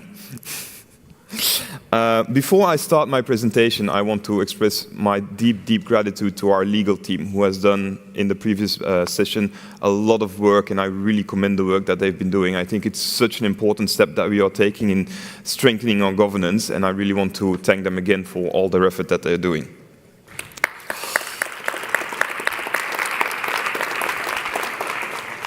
Now, on the topics I would like to bring you today, there are 4 of them. One, I want to give you a short overview of the year 2025, where we are today.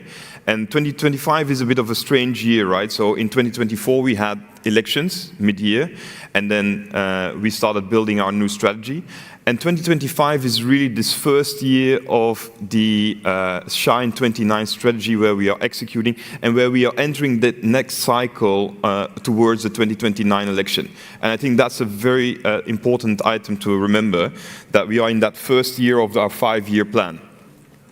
Secondly, I'm going to talk about our new membership fee structure that we want to propose to you, and I'll be helped with that with Caroline Adam from Austria that will join me on stage to present also the perspective of the countries, or the smaller countries, which I think is also very important that she is here, so that all our members have like a good understanding and can make up their opinion based on basically all the countries' input and the European board input. Then, of course, we're going to talk about the 2026 budget, on how we develop the budget and what the key items in the budget are that are different versus what we have this year. And then I'll talk a bit about the votes that I will ask you to vote on before we go to a Q&A session, where I would be very happy to answer all your questions. And after this presentation, if there is one key message that I can leave you with, it is this one. I think today, in 2025, we have the best foundation we have had in our history to start building towards that 2029 future in a strong, controlled manner. Let me explain that by going to the first topic, where we are in 2025. So our expected income for the full year, we expect this to be around 922,000 euros, almost reaching the 1 million. And we always have 4 sources of income. We have the trading income, which is the GA tickets, and of course, because we are so many people, and this was actually the first time that we were selling out the GA and we had to extend the venue, a lot of that, plus 116% versus what we budgeted, comes from the ticket income from the GA today. Then donations. Here, we've had a bit of a rough year, and I think it's also explainable, right? In 2023, 2024, when we were gearing up to the election, we asked a lot of our donors. Now, in 2025, when we are again in that first year of the cycle, donors are still very active, but of course, there's a less sense of urgency to donate. However, we were able to offset that 48% lower donation income with our contributions. And here, I really want to thank all of our German members and our new members, because we are outperforming the contributions from our memberships, and I think that has to do also with the growth of the memberships. We are today, I think we're above 35,000 paying members, and I think that's an amazing achievement if you look at where we come from. No. And then we have the grants. Normally we don't plan for grants, but if there's a project that comes up that we think is important and that we can apply for grants for, that's what we did. And we got 10,000 euros for the Eurosense project, which is also part of our Shine 29 strategy. So I think that's also a good, it also shows that we are in a step in the good direction. Now, looking at our expenses, we also have 4 larger categories of expenses. One being our people, our staff. I'll come to that later, but we are below budget on staff. That has mostly to do because of timing effect. It means that when we started the budget in 2024, for the 2025 year, we planned for 3 extra employees. Now, they didn't join all of them on the 1st of January, so we gradually increased them over the year, and that is part of the lower expenses versus the budget. And then, of course, we had a bit less interns that were paid, and so basically I think we're in a very good position also on personnel costs. On IT costs, we postponed the implementation of CVCRM, which led to less project costs, while at the same time we keep investing in our website platform and we keep investing in Halo. I think this year was the first year that we launched Halo, which was a major step for the organization, going from workplace, US-based community platform to a European-based community platform. I know there are still some child diseases in the Halo platform, but I think it's a major step that we are taking to creating that pan-European IT infrastructure that we need as a pan-European organization.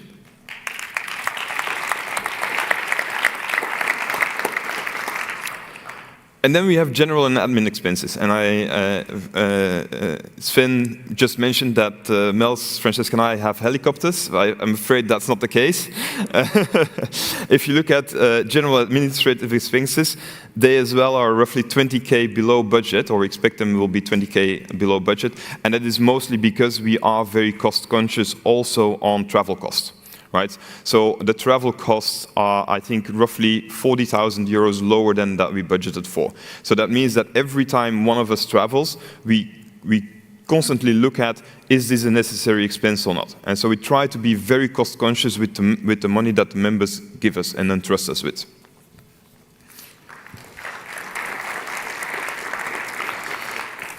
Now I want to take you back a bit through history and look back at the previous cycle, right? As I said, 2025 is that first year of the cycle towards 2029. And so I want to go back to 2020 and where we were then. And I think it's an amazing story that we have. You see that we've really been able to have every year a small increase in our income, not of course accounting for 2023, which was the election year or the preparation of the election year, and that we are really able to control a stable, controlled growth towards the future. Can you imagine that in 2020 our total income was around 165,000 euros, whereas today we are at 922,000. So that's 5.6 times more than we had 5 years ago. This is basically the story of a scale-up, a startup in hyper-growth.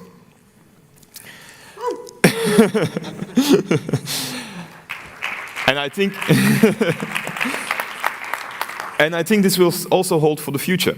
I think it will hold for the future that in the next coming years, with the continued growth of our organization, we can really prepare ourselves for the 2029 election and continue building up our reserves for a new electoral campaign, which will be even larger than the last one. And it's also funny to see that actually our income sort of holds same trend with the membership growth, right? So in 2020 we were around 4,000, 5,000 members. Then you see 2021 when we entered the Dutch Parliament, where you had a jump to 12,000 roughly. And now in the last couple of years you still see that we are continuing our growth to roughly the 35,000 members that we are today. And I can't wait for us to reach the next level, which is the 50,000 members, 50,000 paying members, which I think would be an amazing achievement. Now, if we look at our expenses, they've also been keeping a steady line, right? We've been, as I said, we've been very cost conscious. We've always tried to balance the books, making sure that we have a small profit or a small contribution to our reserves, making sure that we can survive any downward cycle in the numbers. And what you see is that actually it's also a very interesting fact. When we were in 2020, we had no paid team. Basically, all of us were volunteers. No one was paid. And then, as our organization grew, we started hiring people. First, the co-presidents and the treasurer were remunerated. Then we hired some GSOs that were general secretaries that were remunerated.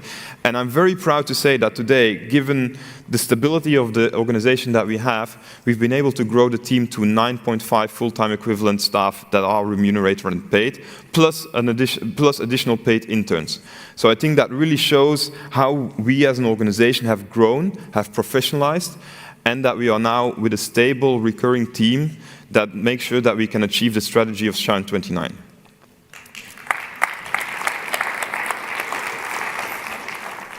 Second point I want to make here is if you look at the cost of the European level per member, right? Going back to the membership growth, what you see is that in basically the years 2020, 2022, and now 2025, after the election year, you go again to a level where roughly the European level costs every member 23 euros.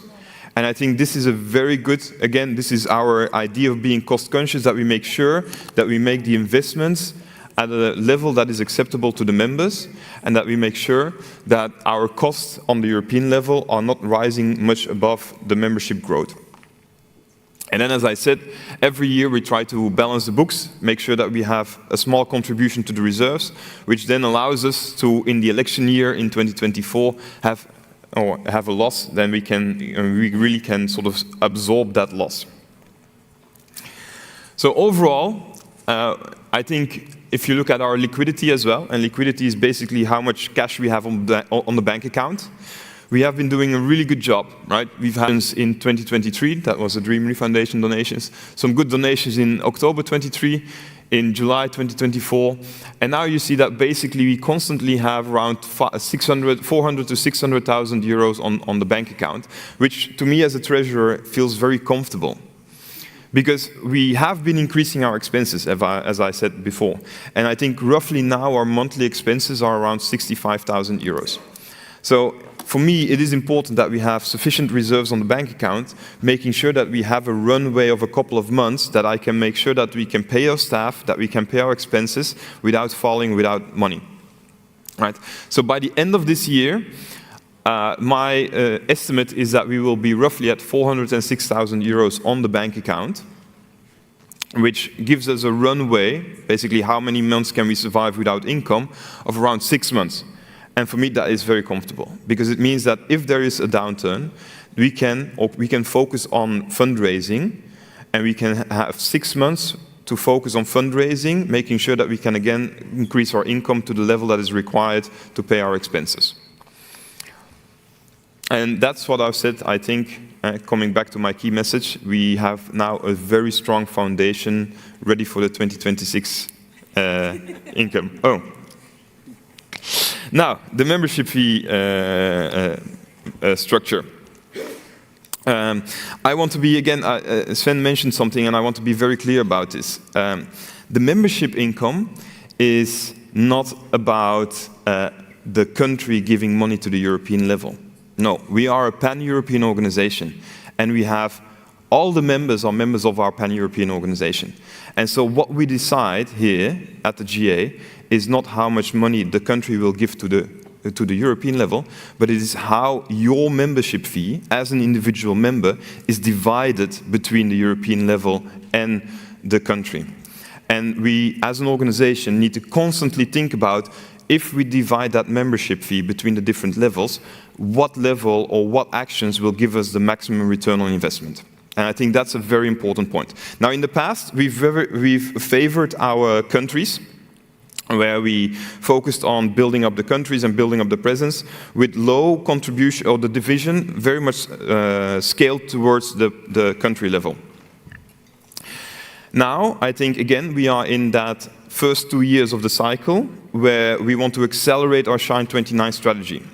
And one of the key items that we want to achieve in the Shine 29 strategy is basically becoming a Euro party. To do that, we need to build out the European team even a bit more, making sure that we have the staff on hand to basically not only win local elections, which is the organic way to reach a Euro party status, but also to basically recruit elected officials from other parties. And thirdly, the inorganic growth strategy to merge with other parties, like we've done in the past, that we can, for instance, merge with a local party in France or in Spain, that then becomes a Volt party, and those parties usually already have elected officials, so then they count for Volt European elected officials. And that really will accelerate our Euro party registration, but it does mean that we need to really invest a bit more now on the European level. And that's also why we need the organizational expansion.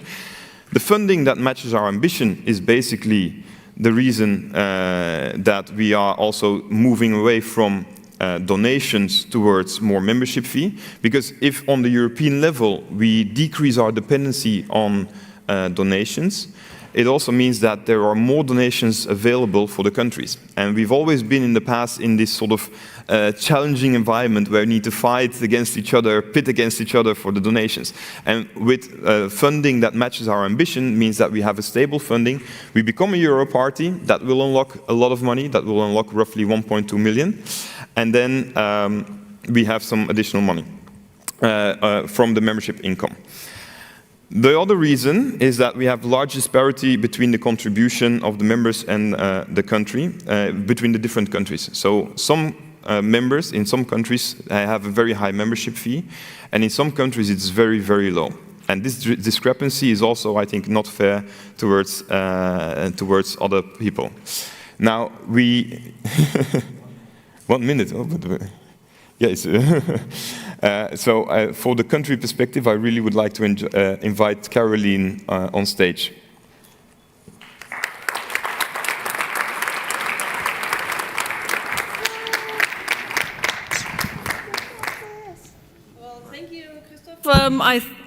Sorry, I think I don't have a lot of time at the moment, right? Okay.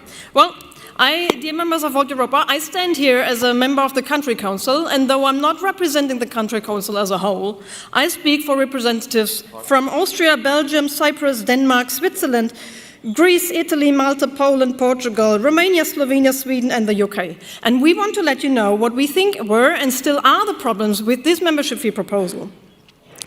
The €1.50 per member per year, 18 euros per year, doesn't sound much, right? That's also what I thought at first. But even adjusted to the AIC, which Christoph didn't have the time to explain what it is, but adjusted to a consumer index, even then, in the original proposal, this would have meant that some small chapters would actually have to pay more than they earn. And the worst thing is that, we're all talking about European cooperation and pan-European organization, but the worst thing was that all these small chapters weren't even consulted before making that first proposal.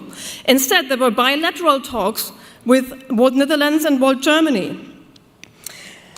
And so we want to thank both Volt Germany and Volt Netherlands that they agreed to this proposal, which they thought would benefit everyone. But we want to let you know what this proposal means for the other chapters.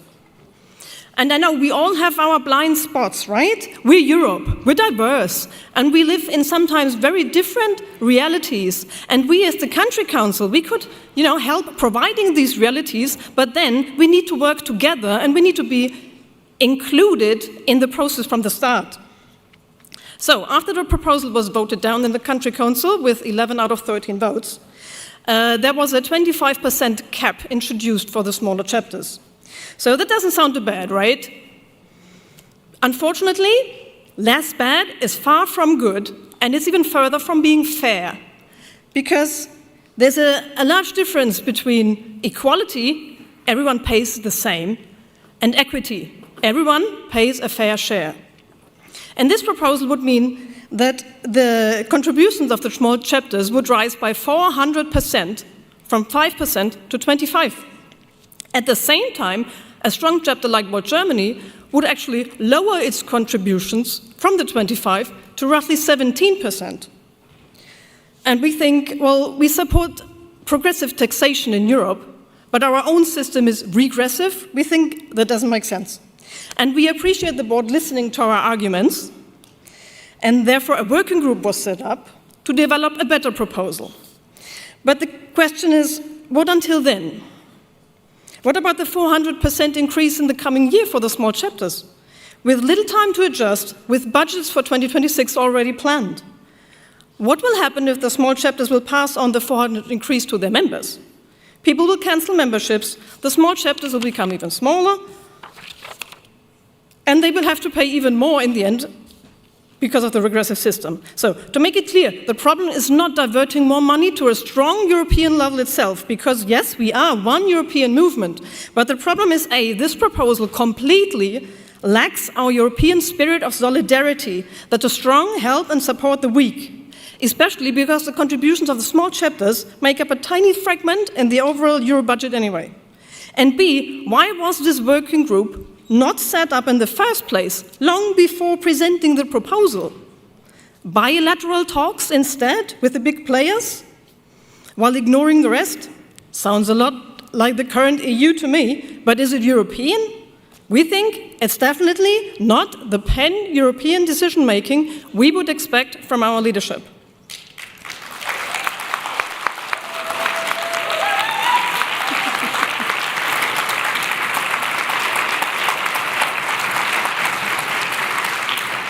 So, we are convinced that the working group can come up quickly with a solution that generates a high income for Volt Europa while being more equitable, and we can vote again at the beginning of 2026. So we kindly ask you, please vote against this membership fee proposal. Instead, let the working group do their work with sufficient time to discuss, and with a decision-making process that is truly pan-European, instead of pan-European just being an empty label. And most of all, without taking more from the ones who have less to give. Thank you. Thank you. Thank you, Caroline. Thank you. So now back to Christoph. Thank you. Thank you. Thank you so much. So I want to make a couple of comments on that. One is going back to the 25-75 division is basically also going back to the original proposal that we had when we first introduced membership fees. So it's not that very unlikely versus what we are proposing today. And I think with the rising costs that we have, with the services that we offer, also to smaller countries, like the website, like Halo, like CVCRM, I believe it's very unlikely if smaller countries would have a website platform as they have, because they are part of Volt Europe, by doing it themselves. That is my conviction. Now, just also to mention that I understand that there is a motion to dismiss the membership fee proposal.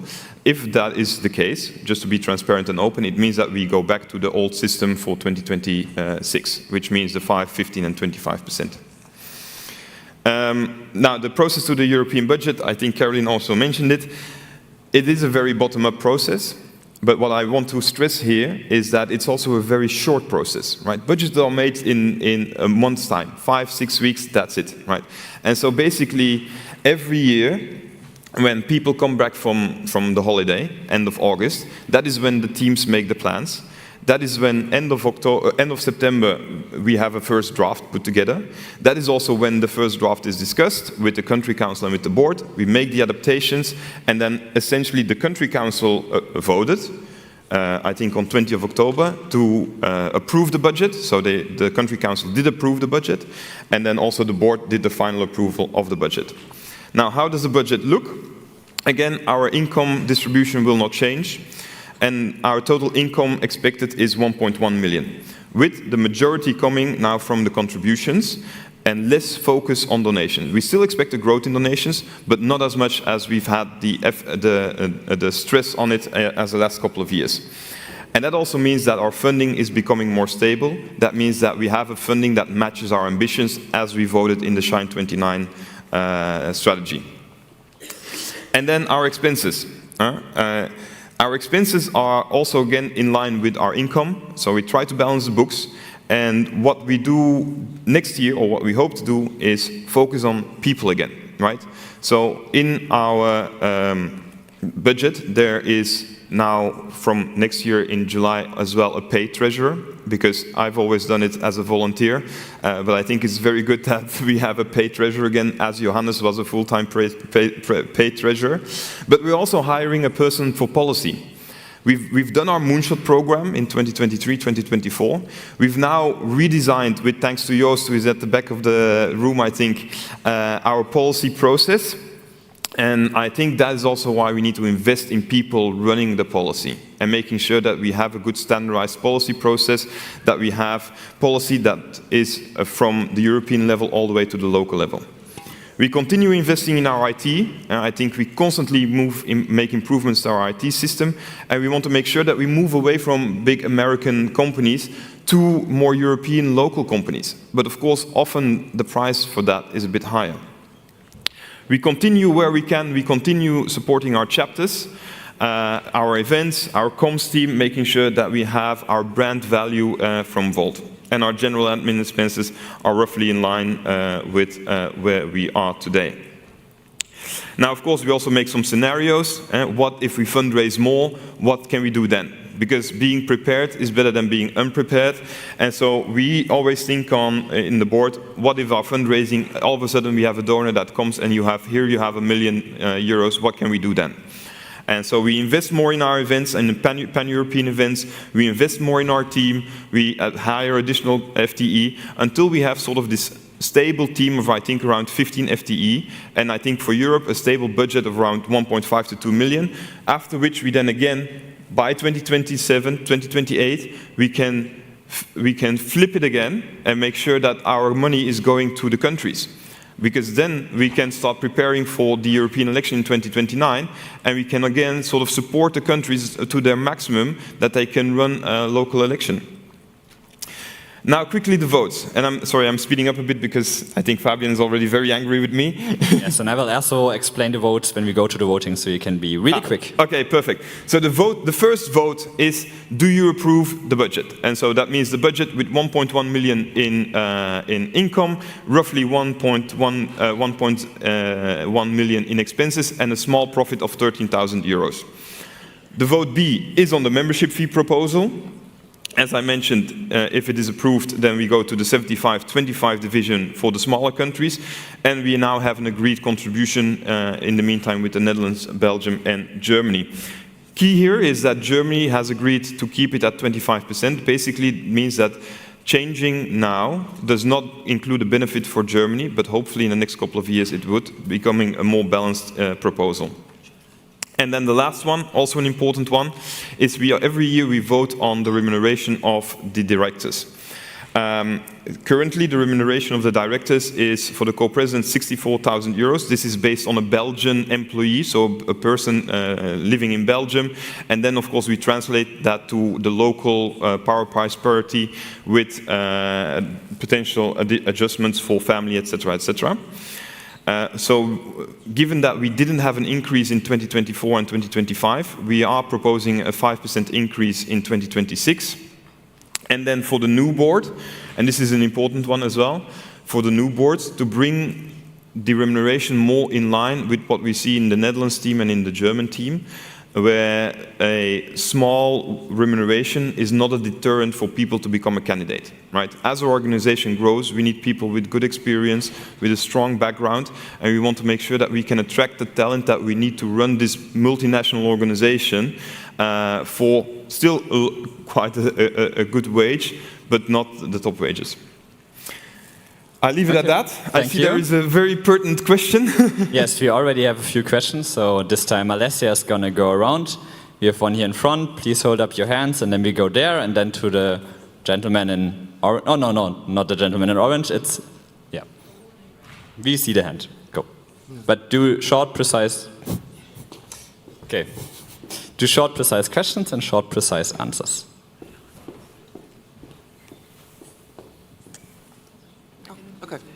I'm Electra Romdorci. I'm the co-president of Old Greece. Thank you, Christoph, for the presentation. Thank you, Caroline, for being our voice of the chapters that we signed that open letter, 14 chapters. I want to say that this is the first time that we're being political about something internal, and what more political than how we distribute our finances and how we take money from the chapters. So I want to put a label on that cost in the case of the membership fee proposal being voted down, because there will be an increased cost. And it's a cost for being more democratic internally. Is this a fair price to pay, Christoph? I don't think I fully understand your question, but let me see if I can answer it rightly. Right? So again, it is not a membership from the country, right? It is a membership of the whole organization, and the individual member pays to the country and to the European level, right? And we have together, we have voted a strategy. We have voted our Shine 29 strategy. We've done at the GA, I think, last year. In that strategy, we have some key achievements that we need to unlock, right? And what I feel is important here is that we've said that we want to become a Euro party. It also said that we want to accelerate that. If we can achieve that, if we can unlock that additional budget in 2027, that would be amazing. That would bring our organization in such a good position, ready for the 2029 election. And it also means that we can build the reserves to then flip it again, right? So it is really about what is the timing in this. In 2024, we didn't, the distribution from the membership was fully scaled to the countries. It basically meant 100% of the membership stayed with the countries, 0% went to the European level. Now in the next 2 years, we need to flip that and fortify the European level a bit more.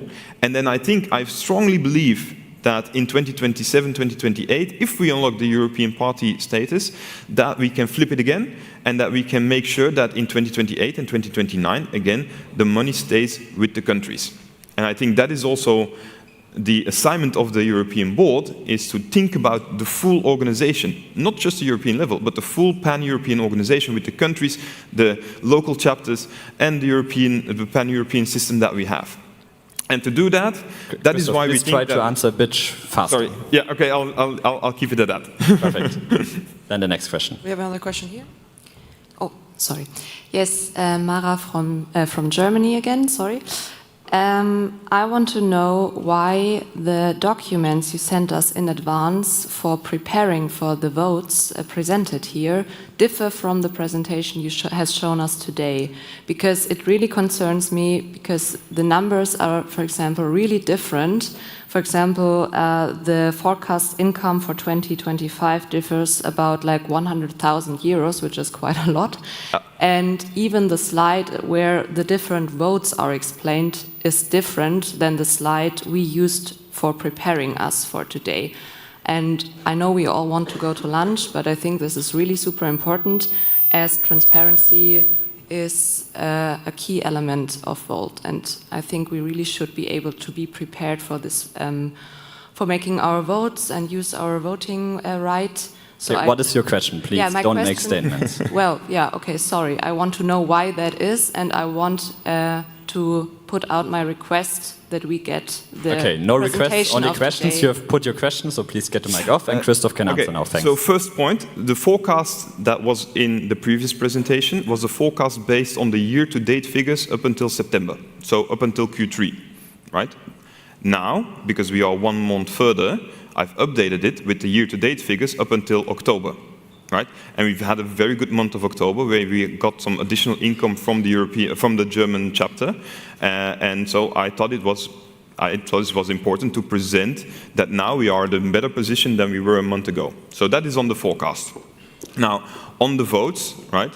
We've worked a lot in the last month, and I think the vote doesn't change that much. In the first vote, it says a 75-25% division for 2026, and it says that we would negotiate a solution with the larger chapters. Now, in the meantime, we've had that negotiation, and we have agreed on that, and so I think it's important for the members to vote on it as it stands today.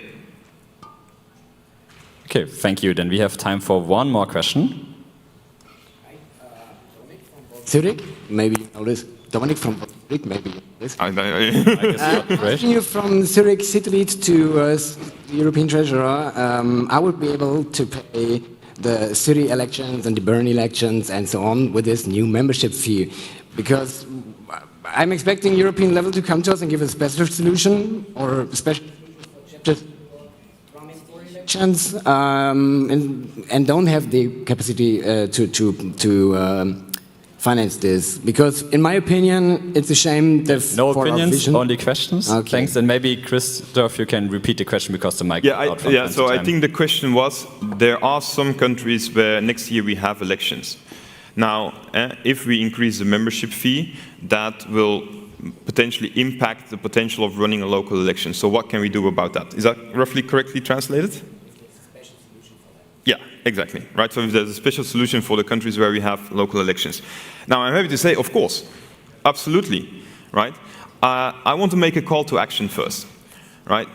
What we have proposed to the members is also to increase the membership fee. There are so large differences between the membership fees that are asked by the countries. That goes all the way from, in Germany, the contribution from some members going up to 160 euros, 170 euros, to some countries asking one tier, like the unified membership fee, for a whole year of 15 euros. And I really want to make a call to our members to understand that if a country charges only 15 euros, we are not going to be able to achieve our goals. We are in a startup phase, we are in a scale-up phase, we're trying to break into the market. We really try to do something differently here. And that we are not going to be able to achieve with only 15 euros per year. In a country, you need much more funding in a country than 15 euros per year.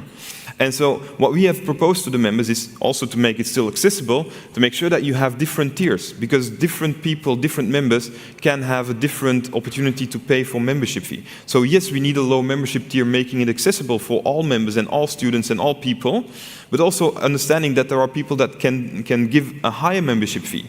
So when the time comes and your local GA asks to increase the membership fee, I would really urge you to say yes to that. Now that's that. On the local elections, in many cases, when there is a local election, there is always the opportunity for the country or the city team to basically come to the European board and say, we have this situation, can we make a solution? We've actually even done that this year. So the contribution from the Netherlands, that was supposed to come in sort of mid-year in Q3, the Dutch team said to us, we have elections, all of a sudden we have snap elections. That also means that we need to have the funding, the liquidity for the national elections, the snap elections. So Europe, can you help us? How can you help us? How can we work together to make sure that we run a successful campaign? And then the European board, without a doubt, said, okay, then we will make sure that we postpone the invoice, that we can only attract the money in the year after that or the year after that, or whatever timeline we discuss. And so I urge you, if there is a local election, we are one organization. Come and talk to the European team and say, okay, this is the situation, how can we help? Okay, thank you, Christoph. Good ending. You can stay on stage. Yeah, yeah. Can I? But okay. First, I open the vote. As per Article 10 of the statutes, the GA is required to approve the budget for the following financial year. You're now asked to approve 3 different things. First, on 5A, the GA is requested to formally adopt the best case budget proposal for 2026. Base case, not best case, sorry. Then on 5B, you will ask about the membership fee proposal. To move to a more harmonized fee structure, you're asked to approve the new division between Volt Europa and the national chapter of the membership fee paid by individual members to their chapter for the year 2026 as follows. Where smaller chapters with less than 500 members pay less per member than larger chapters, taking local purchasing power in account as well. All the numbers and also some examples on the calculations are in the vote, so please just read there, and if you have questions, go on Halo. Then the last one, 5C, as per Volt Europa's internal regulations, 2.2.3.6 section A, the directors are not remunerated unless decided otherwise by the GA. With the enclosed budget vote, a continuation of the remuneration of the executive board team as per the base case scenario is confirmed for 2026. There also Christoph showed the slide. This vote will be open as of today, 12:10, and then also again until 1 p.m. tomorrow, Monday, 23rd of November. Since we are short on time, I will not remember you how to vote this time and do that on the next votes. And now back to Christoph. Okay, so thank you all for the budget presentation, and I hope you understand our key message that we are in a very strong foundation ready for the next growth cycle. Now I would like to invite my colleague Mels on stage for a special message that we have for one of our board members.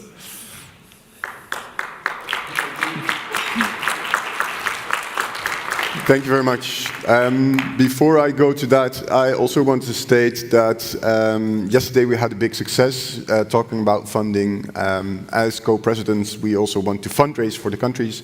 And yesterday we managed to get 40% of all the fundraising that we want to do for the Cyprus elections of next year. And that's also what we are committed to with the elections in your country, so please use us for that. Next to that, I want to talk about one of our board members.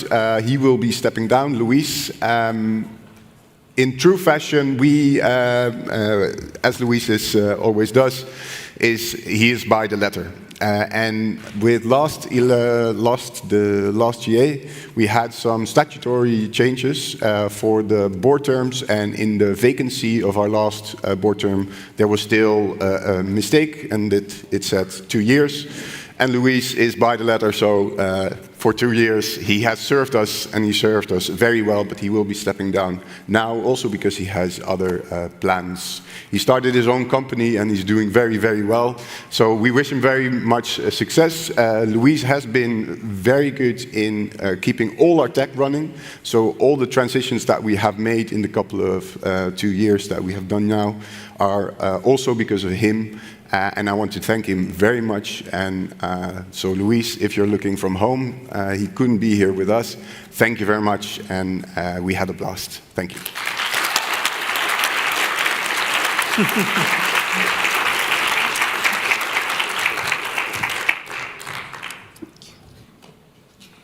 Great. Next agenda item, how to lunch and afternoon lookout. Lunch will start now, and we will have 45 minutes. Yeah, I think that's great too. We have 45 minutes. We will meet again at 1. And you can have lunch here inside, you know, on the different levels. I think it's 2, on the level 2. So there's food on different levels. It's bowls, it's salads, everything you had. Unfortunately, the mall is not open today. So if you want to eat outside, you have to find other places. So the food plaza is not open today. Okay, I hope you had a good morning. See you again in the afternoon, and we'll be back at 1 o'clock here in this room or in the outbreak rooms. Thank you very much.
I should open the mic for the two. Hello, my name is Thomas. I'm your co-host. I'm your host for the break time. You see it here, J 30,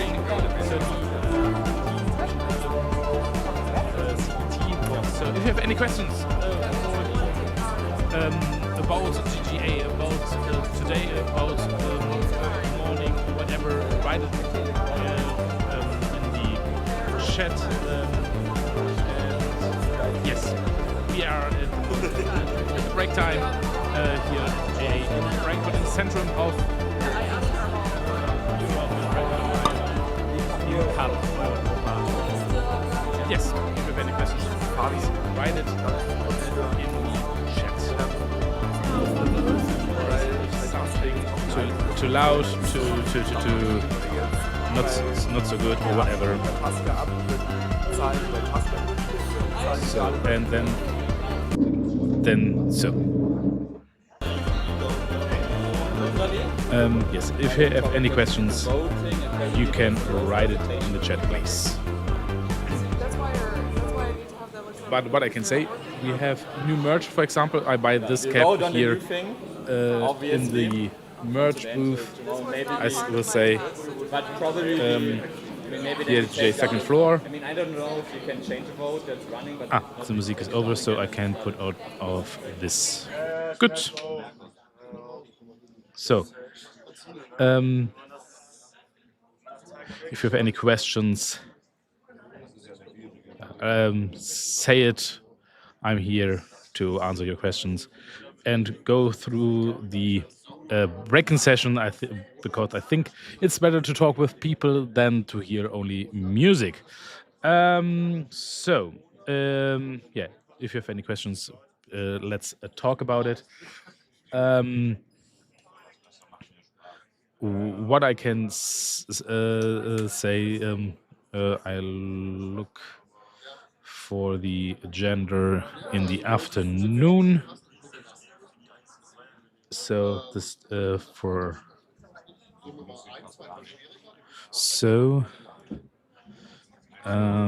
agenda for Sunday for today. I hope I'm not too loud and I'm not too quiet. I hope I'm perfect. So, if you want to know where and when the next GA is, I can say it to you if you want. Yes.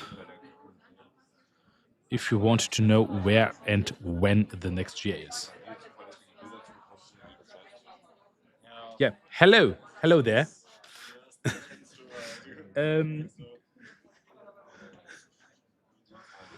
Yeah, nice to meeting you, all of you guys, in the chat or here in person in the GA. So, yes.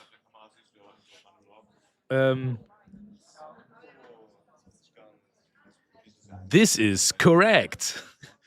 The next GA is on the 30 and 40 June in Bratislava next year. So yes, this is the league. Bratislava. If you go to the link who I pinned in the chat, you can see it. You can buy tickets for the GA in Bratislava. So if you want to be there in Bratislava, you can look for a hotel very early. You can look for a hotel, hostel, Airbnb, or whatever. And if you want to be here, and not here in Frankfurt, but in Bratislava, to make a great experience on a great European GA. Wait a minute, I must go here. Then I hope it's running with the link. Wait a minute. So you can get exclusively get tickets. So if you want to get tickets for Bratislava, here, go there. I hope this link is running. So they're writing spring, but it's on the 14th, 13th, and 14th of June in Bratislava, Slovakia. So, yes. This is league what I can say, but what I also can say is on 13:30 today, Volt Albania have important news for us.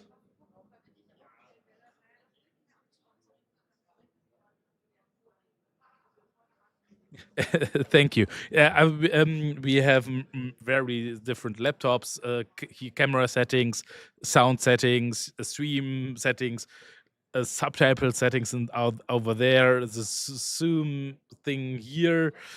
And yeah, thank you. And I say it to my colleagues here. Thank you, thank you, thank you, thank you. And you're welcome. And you're welcome. We do our best and to put the sound stuff to a good level that you hear everything. And yes, everything well. So yeah. And I hope this mic is at the moment not too loud, not too quiet. I can. Yesterday it was very loud, but I have the program a little bit to adjust the sound of this microphone.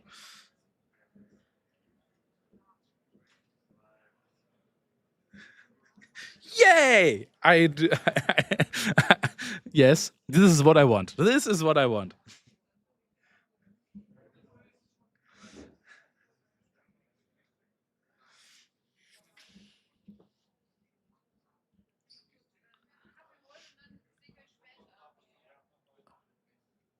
So, yes.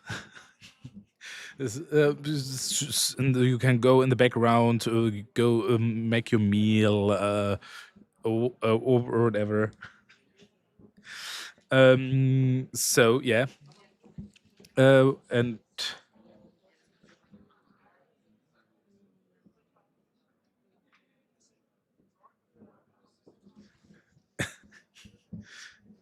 you're welcome again. You're welcome, and thank you. I I appreciate it, and I give it to my colleagues. Yes, if you have any questions about the GA, about Vote Europa, about our policies, about gender or whatever, you can write in the chat, and I can try to reply in my best way to your questions. And yes, uh, and it's very it's very better than yesterday with the microphone. Yesterday I make loud, but yeah. So we are at the moment in lunch break. The GA continues at 13 CET. All Gucci with the mic. Perfect. This is very perfect.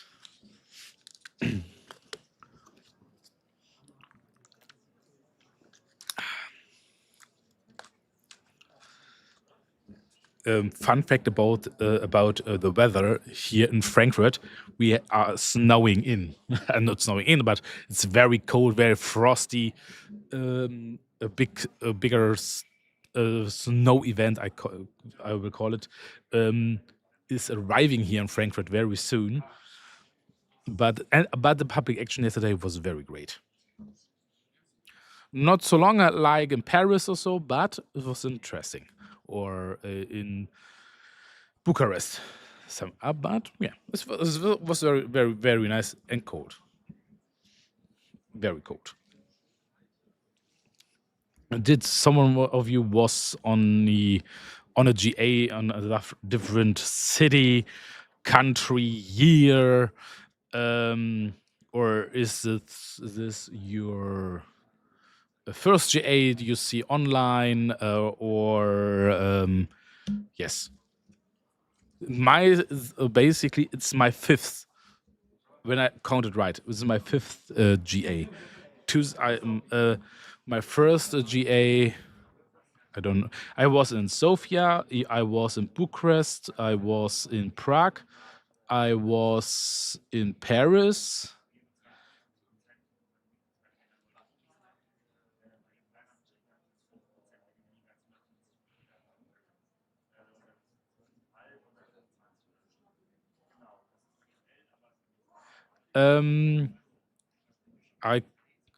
I don't. I at the moment.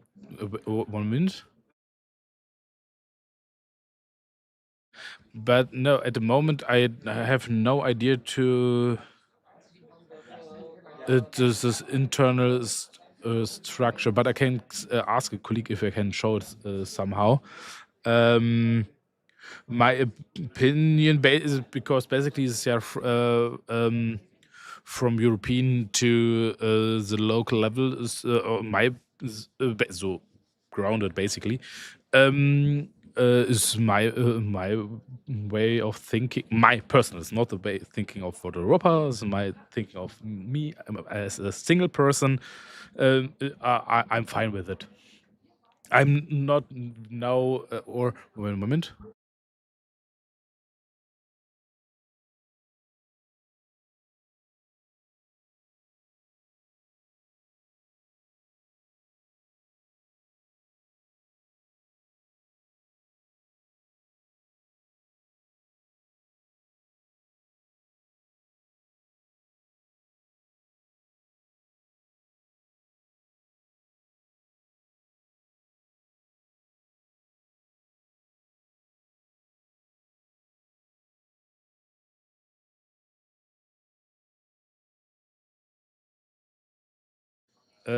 So I ask where I can find the internal structure, and my colleagues say you can find it on the World Europa website.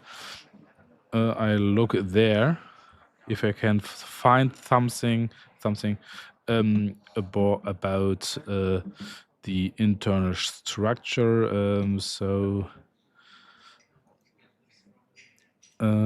wait a minute.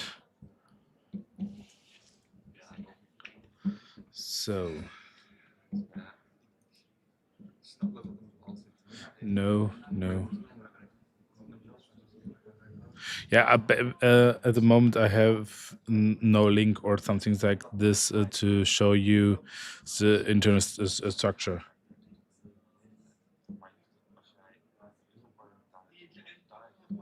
Is no problem. No problem. It's the one after the hostel workplace. I did not register there, so I don't like. You mean Halo? Halo we have.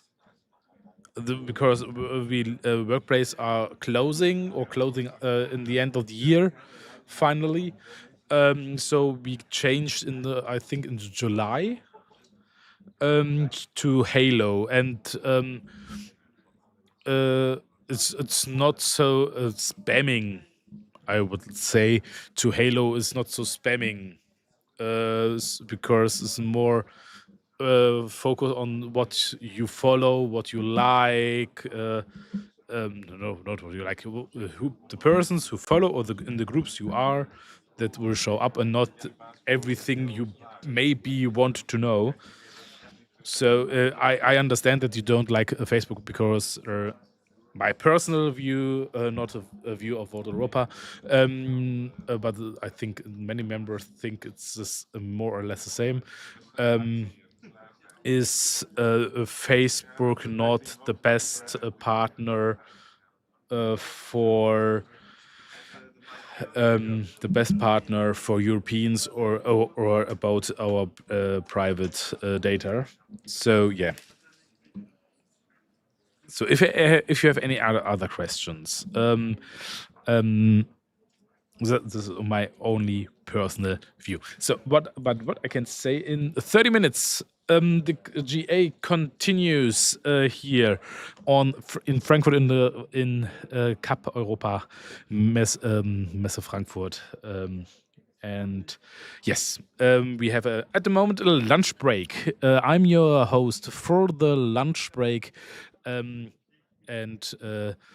yes, I wanted to entertain you, to speak with you about the GA Vault, and if you have questions to anything, I can look or I can try to answer these questions.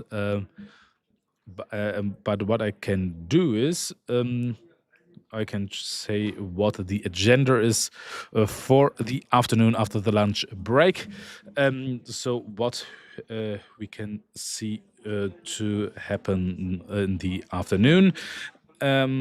You also can find it on the pinned link in the link to the agenda for today. So I only say what you can see here on the stream, here on the main hall in room Horizon. So after the lunch, we have the point World and France, uniting pure European voices to drive impact. Then this is from 13 to 30.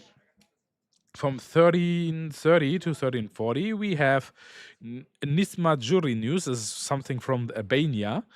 Some big news coming out of Albania. I'm very happy waiting for this because one of our local members in Offenbach, Hesse, is saying something about this with other person on the stage. Then we have from 1345 to 1450 a dialogue about Israel, Palestine. While wait a minute.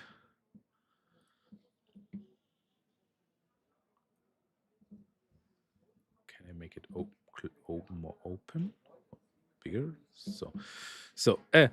How to have a dialogue about Israel Palestine while keeping Vault a safe space. As a whole, it's not about the topic itself. It's how about to be not too rude to each other, behalf on which side you are, or which.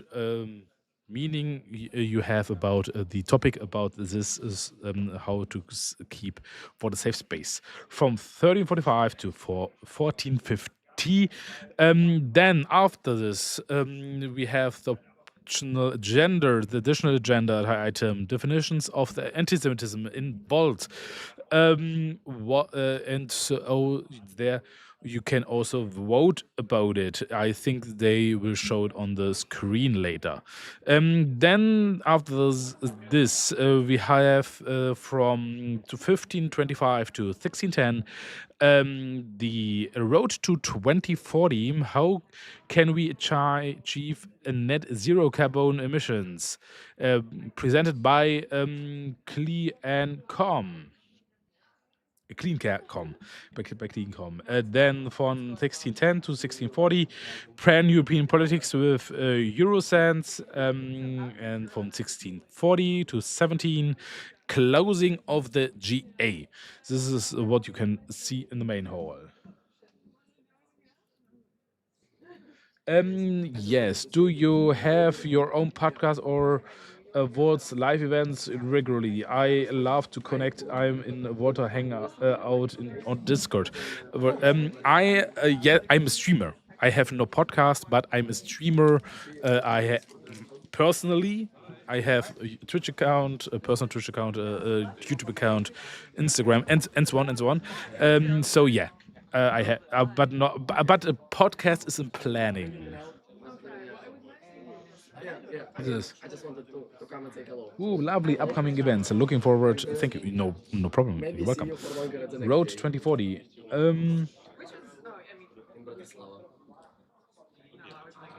Yeah, IRL is also very important. What you can do if you miss this part? This is the same for yesterday. The whole GA you can find here on this channel from World Europa. You can rewatch it, and then you can look for the missing part. And yeah. And also in information, we as Vote Europa are very happy if you give this stream a like, if you share this stream to all of your friends, to all your groups, and if you thumbs up, if you like the stream, because I think you can give the streams a heart very well, and bam, bam, bam, bam, bam, bam. So then if you appreciate it if you do it, then if you subscribe this channel or the channel of your country or other world chapters,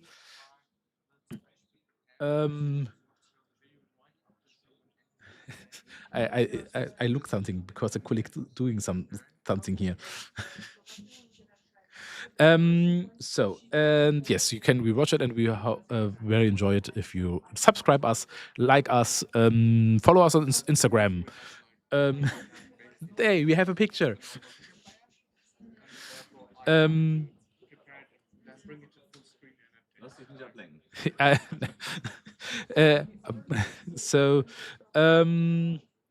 Right. Like us, follow us on Instagram, on Blue Sky. I think we are on LinkedIn, on Twitter, on Thread, on Reddit. I think we are, yes. But also all social links you can find on our pinned post with all important links. We as Vote Europa have. So yeah, and to the other questions, I was on this live stream event for Volt Hesse. And this is my first stream as a streamer, as host in the breaking parts or for Vote Europa. Yes. So, and I hope all of you have to now a very lovely Sunday, a very good first part of the GA here in Frankfurt. I repeat it, I say it often, but we are at the moment at lunch break. The GA continues at 13. Sometimes in the if we started, we have here a loud gong, a bell, like a theater or something. I love my board friends. I hope to attend live the next GA. I wish for having friends with to watch on a GA in beginning of a year that was announced. Ah, nice. Yeah, the next GA in person is on. You can find it on our website on our link. I pinned it in the on the top below. You can buy ticket for the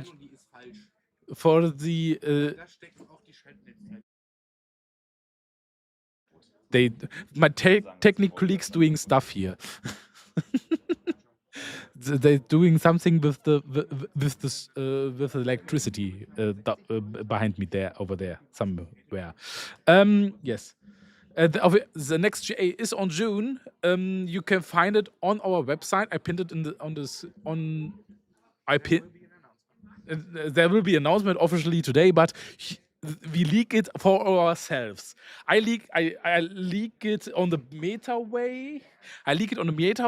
But what Europa leaked it for itself to put it on the website.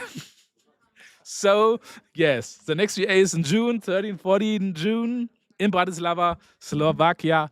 And we hope to see very many of you. Yes, I talk to you.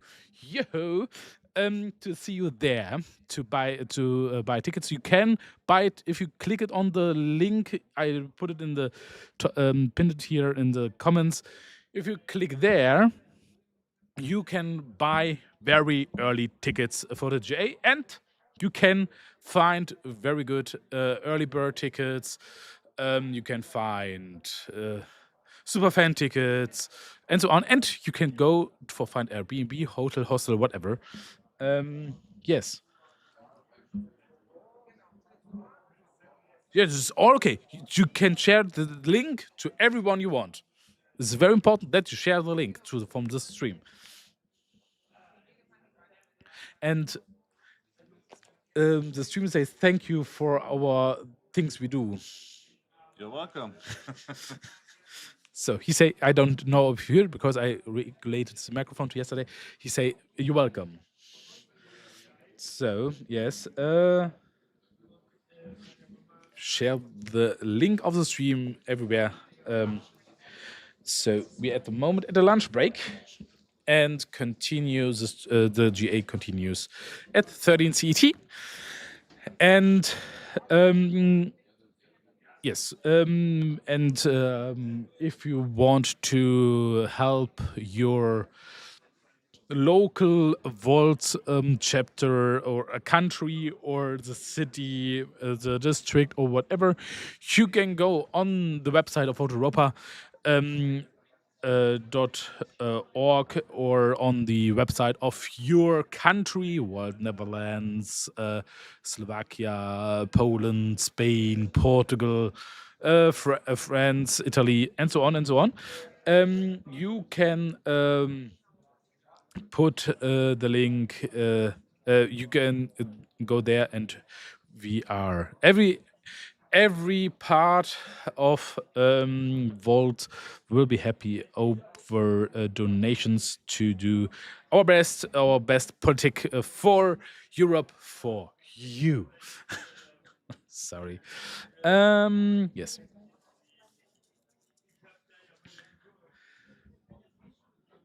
And this is basically Stefan.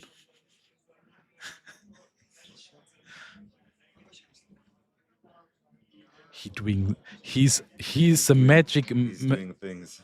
Doing things, and he's a magic man for the pictures. And a little bit the sound, but basically the mastermind of what's looking good. Not alone. Not alone, but he is the head of, in my way, for my opinion, the head of a picture, the build, the master of video, the master of picture, the head of this. You must do this, please, or do how look at this. Blah, blah, blah. So yeah. As a gamer, I would say F in the chat, F in the chat, F for the respect for Stefan, F in the chat. So yes,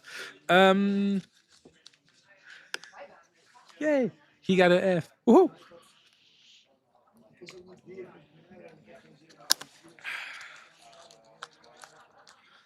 So yes, then because what I can do is to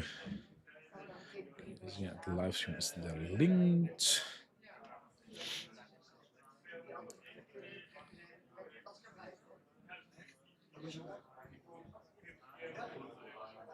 Oh, there is something writing wrong.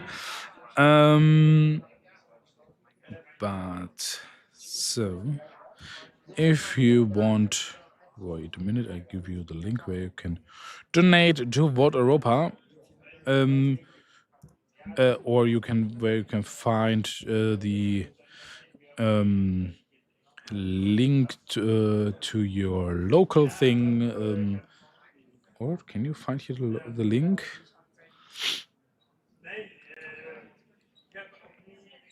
Is there many questions? Yes. But yeah, this is the link to if you want to donate.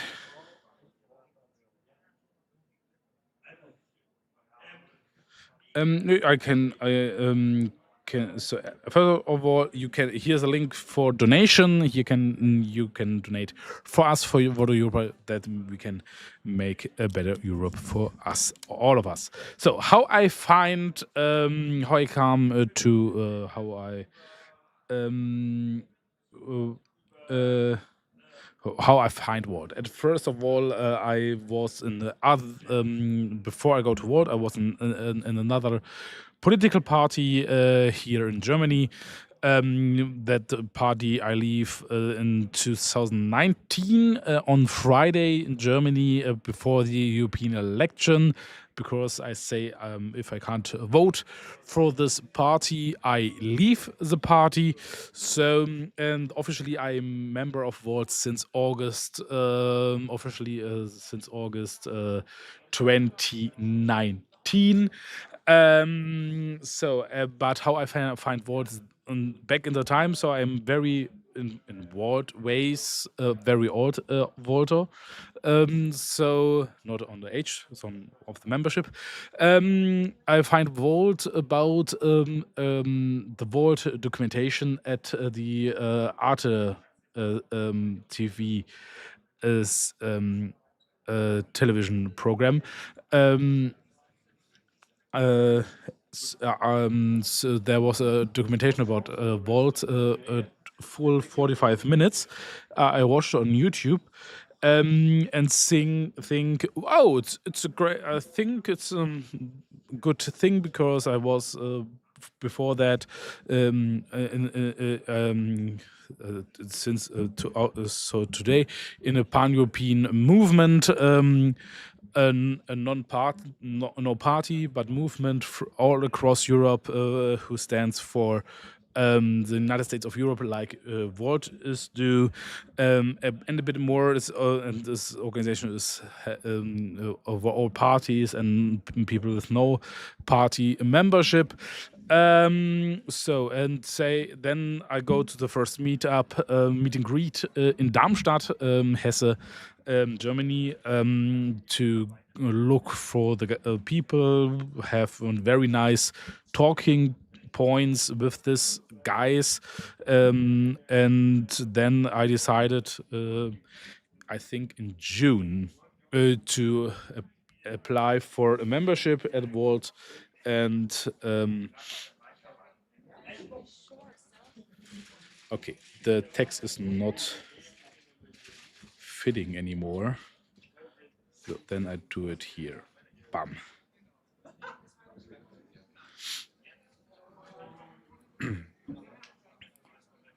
So yeah, this is the way I go find to vote. How I go to vote. Um,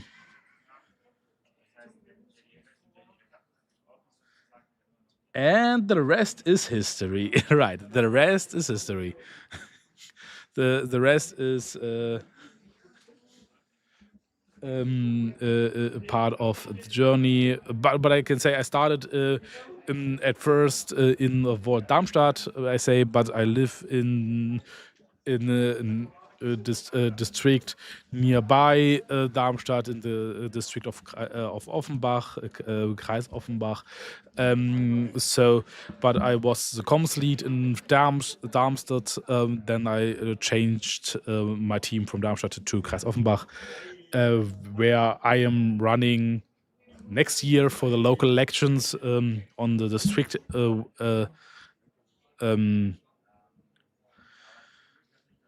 district level and the city level. And yes. So I said the last time, I think 10 minutes ago, we are at the moment at the lunch break here at the General Assembly here in Frankfurt am Main, Germany, Hesse, at the Cup Europa. The GA continues like it stands here. There.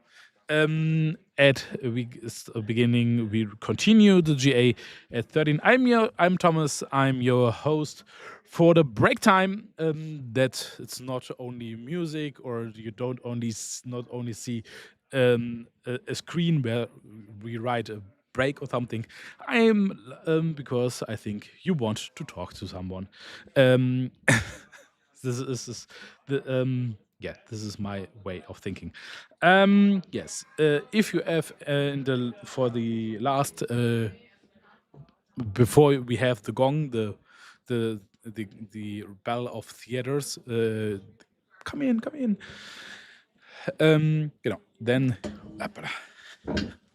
Then you can write it in the chat, and I try to respond to the question you have in my best way. Right. You can wait. I must see it in real time. No, there. This is the hall at the moment, the main hall, and here you have the lunch break screen. We can see here on the stage. So I go back to live chat because I reloaded at the moment.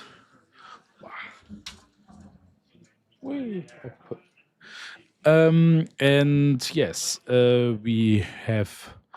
It's very interesting, but the interesting part, I think the most interesting part, starts in the afternoon. Here, let's go. Let's go. Which past presentation did you enjoy? I think you mean the presentation here on GA, on the GA. It's a very good question because I only see the presentations here in the main hall because I'm only here with the technique in the main hall. My most the most presentation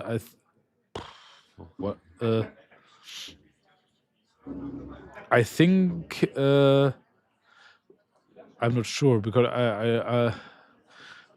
I'm not every time focused on the presentation on stage. but I think the Sheen campaign presentation at the beginning of the day, the first presentation we have today, what was it? Wait, I go to the agenda again.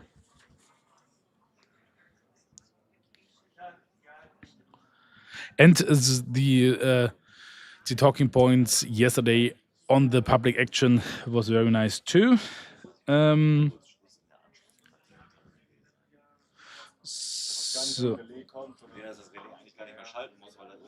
So, and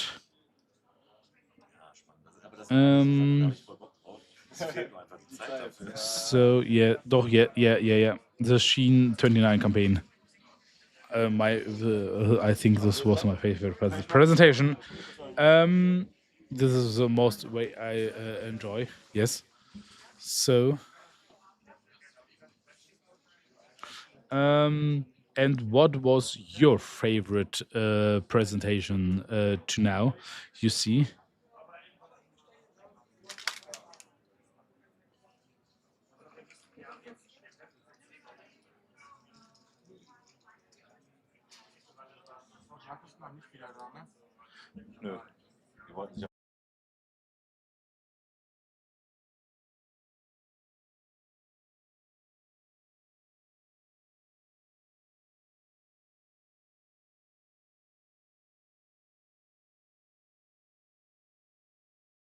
Nee, the other halls or rooms are sadly not recorded. He is he's a camera guy. Who take the camera somehow.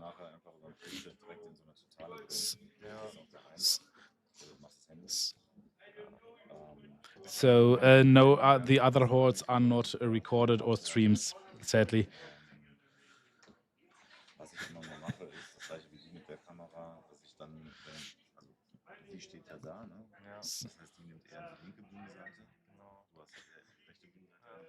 Und dann habe ich eben versucht, immer so dieses Volt-Schild in den linken Anschnitt zu nehmen, weil davon bewegen die sich ja manchmal ein bisschen hin und her und dann hat er genug Platz, um die Präsentation hier anzunehmen.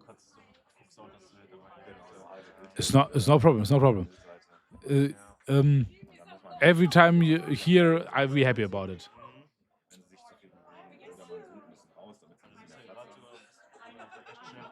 Our activities are also important, like the J. And so it's all okay. And we are caught short before the GA continues. The first person's arriving. You see it there in the screen. So and they talking about the camera stuff here. Achso, du gehst halt noch im Auto, wenn du das Bild hast, was du einfangen willst. Dass der sich einmal die Schärfe zieht und danach mache ich die wieder aus. Okay. Yes. The chat says, cameraman, let's go! Probier dich einfach mal aus. Ja, auf jeden Fall. Danke dir. Ja, jetzt drüben. Ja. I know it's Stefan, the cameraman. I think We both. They both are the cameramans. You know, we control the remote cameras, and I go to the hand camera. Yes, yeah.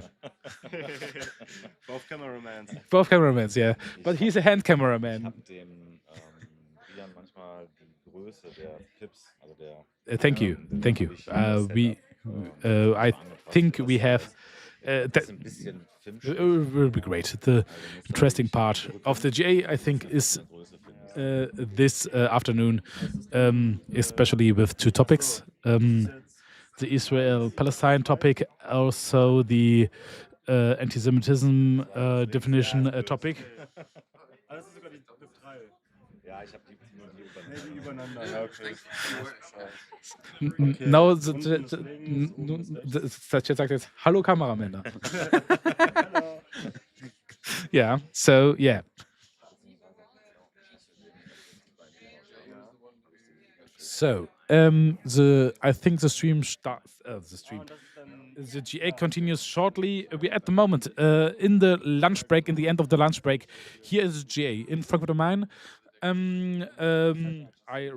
You can see it here. That it ends there, and you can see there. The room is more or less empty, but it's. We hope this be fuller later, but is also. I think the first people will go back home or on the way to back home. So yeah, we at the moment at lunch break. The GA continues on the plan way on 13 CET, and.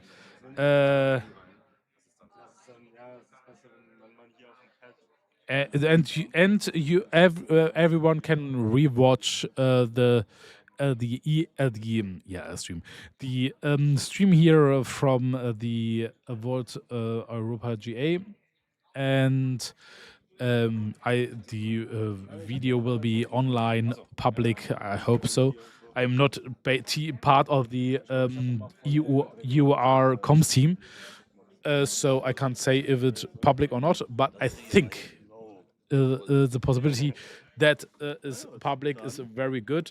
If the live stream from yesterday is public, so this live stream will be public too after the live stream. And sadly, the shorts, before someone asks, the shorts are not activated at the moment. I don't know why, but the person who installs or who plans the live streaming event not activate the short remix option. Yes. So, yeah, my name is Thomas. I'm your host for the lunch break, which is officially ended basically at the moment. But we don't hear any gong, no ring or something like this. So I talk to you to the point we hear someone on the stage or hear the gong, the ring that the people should come inside. And yes. I hope what I can say. I hope I make you the break not so sad or not sad, not so.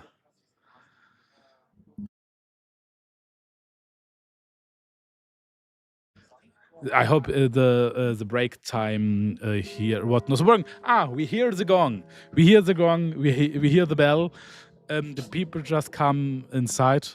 And when the when the official hosts and co-hosts arriving the stage, I leave you with them. I'm in the chat. I write with you. If you have any questions, if there is something I can repeat too. But yes, the GJ continues. Please take a seat. We will continue with the show. I hope you all had a good lunch break. You got something to eat. I saw the lines were quite long. I hope you all got something. Otherwise, yeah, actually, it's still open. You can still get something to eat. And looking at the number of people here, I think as a Vault boostage, we just give ourselves some hands for being here, showing up on time. Thank you, everybody. This is really great.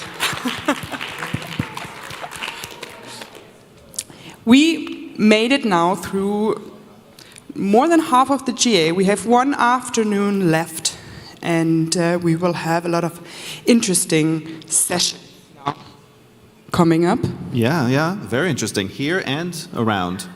Now, are you familiar with some of these? One of the ones we have is if you are into health at all, or you're into this, one of the good sessions is going to be going at Maestral, which is called Europe's Health at a Crossroads. I like health. Do you like health? I think it's really important. Yeah, Without yeah. health, everything is nothing. Yeah, those are the three things: health, wealth, and relationships, right? So we could sit down and take a healthy sit, just open the back up a little bit. Another thing we have is Campaign Like Crazy. So it's how to achieve big with small resources in the Orient room, which is back, is it here? Yes, I believe so. Yeah. We also have a Breaking Gender Neutrality to fix international instability over in Occident. So if that's something of interest to you, or to people who are in the breakout or in the overflow room, then that'll be fun. And please. Yeah. Yeah? Yeah. Yeah, yeah. Yeah. So while we're waiting, we're going to be having Volt and Friends next, which is uniting pro-European voices to drive impact. And today has been very pro-European, I would have to say. Are you guys pro-European? Okay.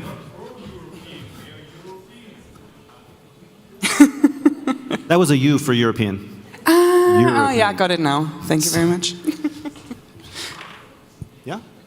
Hmm? So are the speakers set up? Not. Okay. Then I welcome Francesca on the stage for the next session, which is Volt and Friends Uniting Pro-European.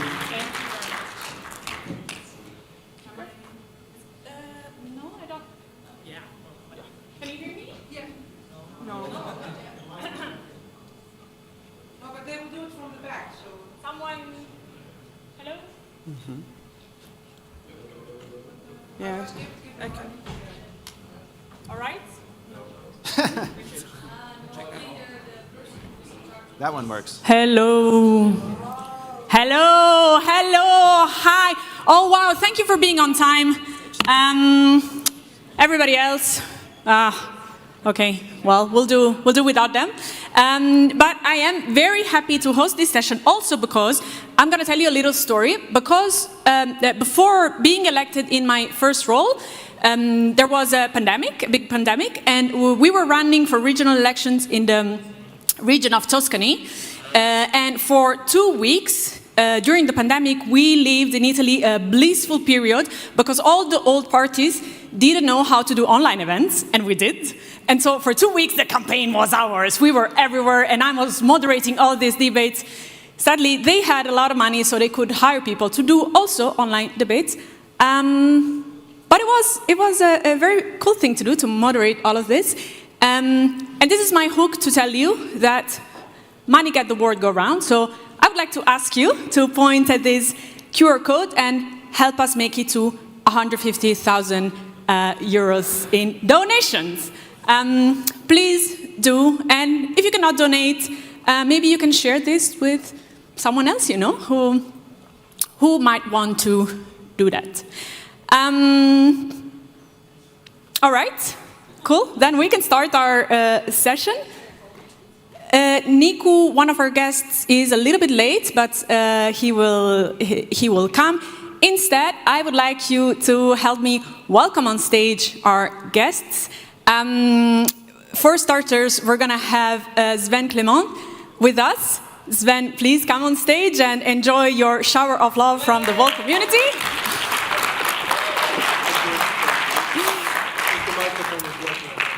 Oh yeah, we're gonna, hopefully you can hear him, I don't know, we'll figure out how to do, because he also has a headset that maybe doesn't. I have a booming voice, so worst case I will yell. Okay. Now let's try to make it so that the headset works.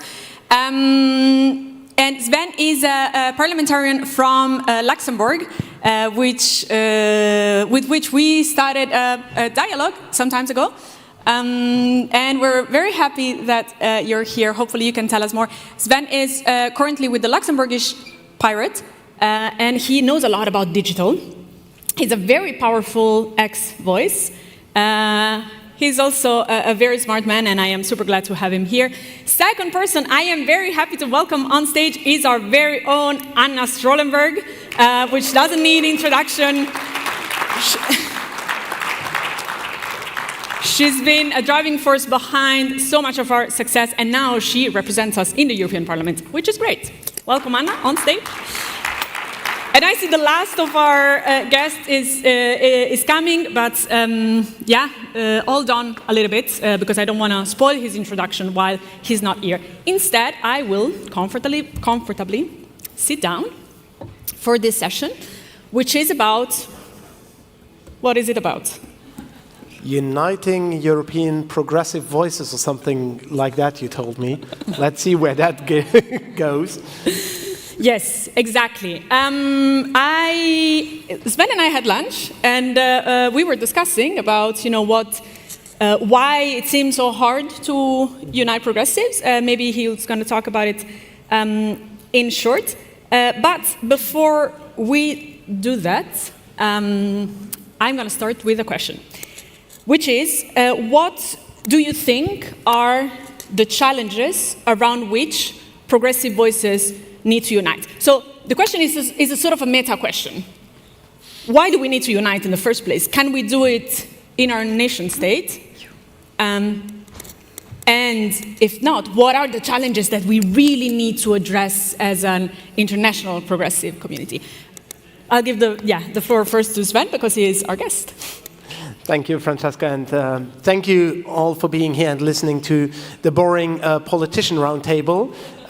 That's normally, I would love to go to the breakout rooms because I think that's more interesting than listening to established politicians.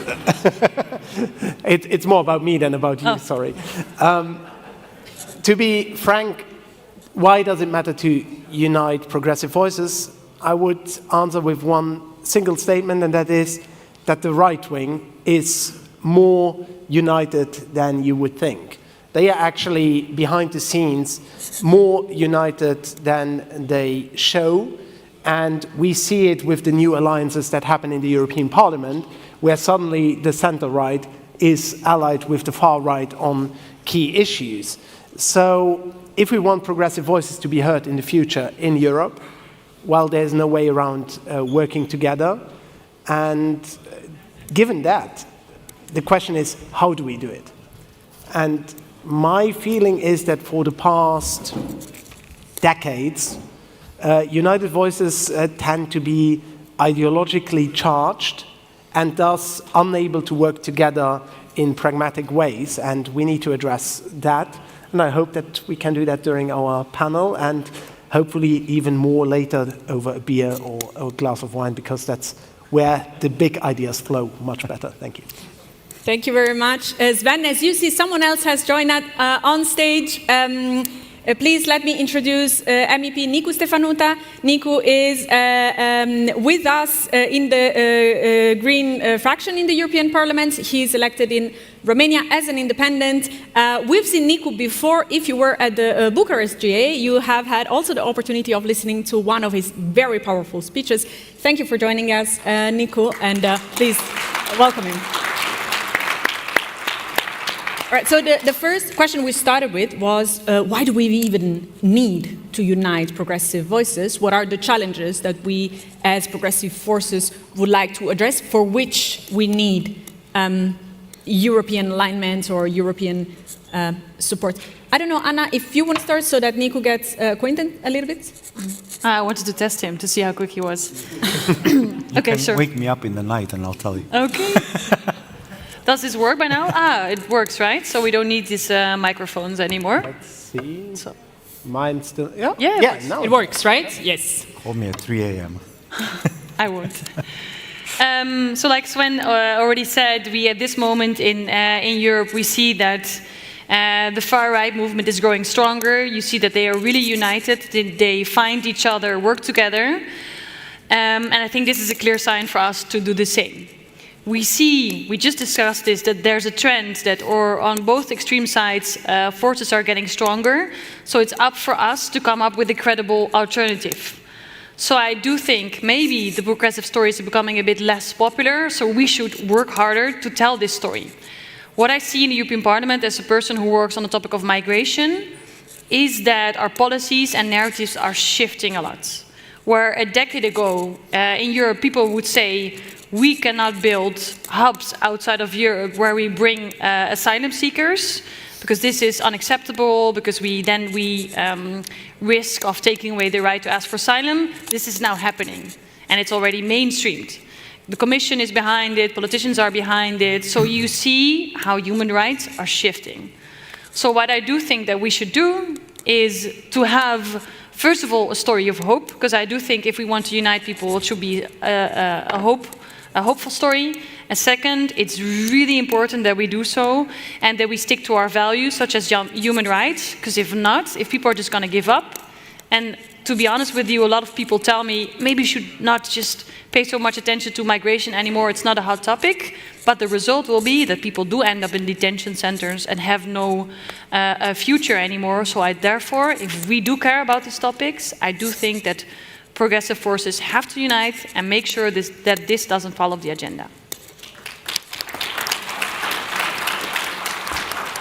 Thank you, Anna. Nico, welcome on stage once again. And would you like to take us away with this question?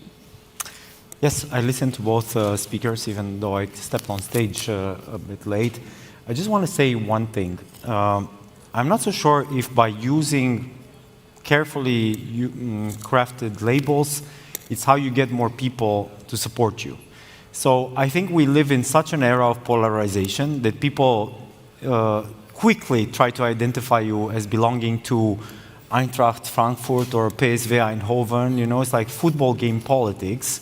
And I just came from a very far place called Iași, Romania, where I spoke at the TEDx, and I spoke against polarization, against the danger of polarization. So yes, I agree to your two answers. We need to unite progressive forces, but we also need to recuperate a lot of the people who don't actively identify as combatants in a way, that they're just like normal people who carry on about their lives and maybe know less about the different political ideologies, or maybe they don't fit exactly into one box, or they feel like more complex. I'm a Romanian, Transylvanian, like Hungarian dances. I consider myself very European, on the same par as being Romanian and Transylvanian. And I'm a moviegoer. I like, so there's different labels of identity that we all recognize. And rather than trying to fit tightly into one, we should talk to people who think slightly different than us. Because the day and age in which we live is dominated enough by labels, extremes, boxes, and so on. And I think we need to get out of that. We need to get out of that, try to engage with the other side, try to engage with people who think slightly different than us, and try to make Europe mainstream again, It's like, it's a pain I have, honestly. It's a pain I have. I don't see the other people who think differently as an otherness, but I recognize in them that they might be my cousins, that they might be my neighbors, my friends or estranged colleagues from high school. So try to get them back. Try to get them back with reasonable policies, and I think this will serve Europe and everybody, including the progressives. Thank you. I want to go back to what you said, but not just immediately, maybe, because I think there are, practical, interesting implications of, trying to find a common position when some of the positions are so extreme. If you believe that someone deserves to be incarcerated because they are migrants, I'm not sure we can find a middle ground. But I know this is not what you said. We are going to go back to it later. Because first, I actually want to ask you. So, Nico, you said, the everyday people don't necessarily care about, a lot of the labels or a lot of things that maybe we at a party conference do care about.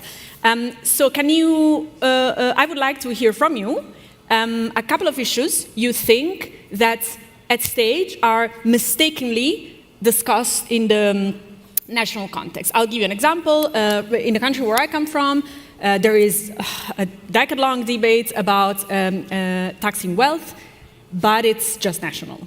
And so to me, it's insignificant because the problem with unequal distribution of wealth is international.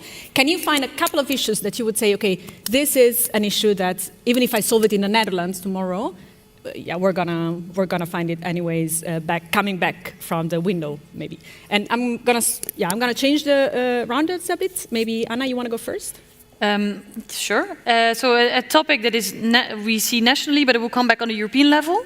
A topic that you think to really solve this, we need to do it at European level. We cannot do it at national level. Read our policy program, no? Where everything we discuss almost is on a European level.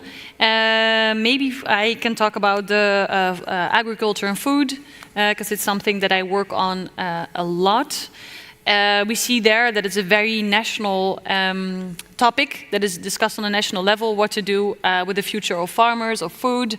And I also think why I mentioned this topic is because it's very polarized. And it's either we just had a discussion about this, but either you are very conservative, you want to keep it the way it is, and you believe everything can be fixed with technology, or you're very in favor of green, small-scale organic farming. And there's so much in between, which we don't address. And what we're trying to do with Volt is to take away to make it a broader topic about food. So what is the future of food? How can we have healthy food, sustainable foods? What is the future for farmers, but also for food innovators?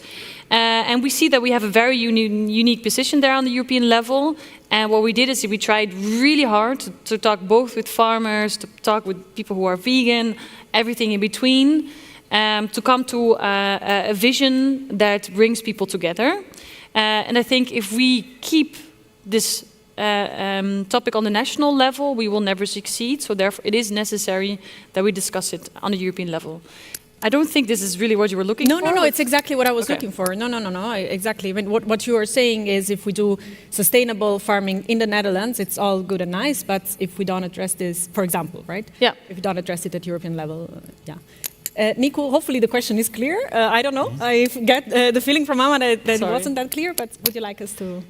I believe there's a false dichotomy between social expenditure and defense expenditure. I'm saying that it's a false dichotomy because we need both. It's a false dichotomy because we can't have one without the other. It's a false dichotomy that even if you are from far away, let's say the furthest point away from the Russian border, doesn't mean that it will not affect you. We know very well what Chamberlain said in 1938, that Czechoslovakia is a faraway country about which we know nothing. But then when it came home, all of a sudden, we knew everything. I'm saying that because I'm from Romania, obviously, and I do care about security. We do care about revisionism on the eastern borders, and we do believe that Europe should stand united, and that we shouldn't have to have a false dichotomy. And if I were to borrow one of the ideas, the communitarized loans that also Mr. Draghi presents in his report is something we should continue. The resilience plans, which we had as a result of the pandemic, shouldn't be just a one-off. The resilience plans were something useful in every member state. So we should continue with that kind of system so that we don't have the false dichotomy between taking away from social programs or for Erasmus and investing in military mobility and defense. We need both. We need both. And I'm not the kind of politician who will just say things that please my public. I think it's irresponsible to just try to please the public. I think it's responsible to say to the public what's coming and what the world direction is, and to try to lead and not just please. So I think we need European leadership and not just people pleasing. Thank you very much. You come from a small, blissful country where everything always looks like it's in a fairy tale. What would you need to be solved at European level? I think the question is very relevant to everybody, but in the end, the answer is pretty easy.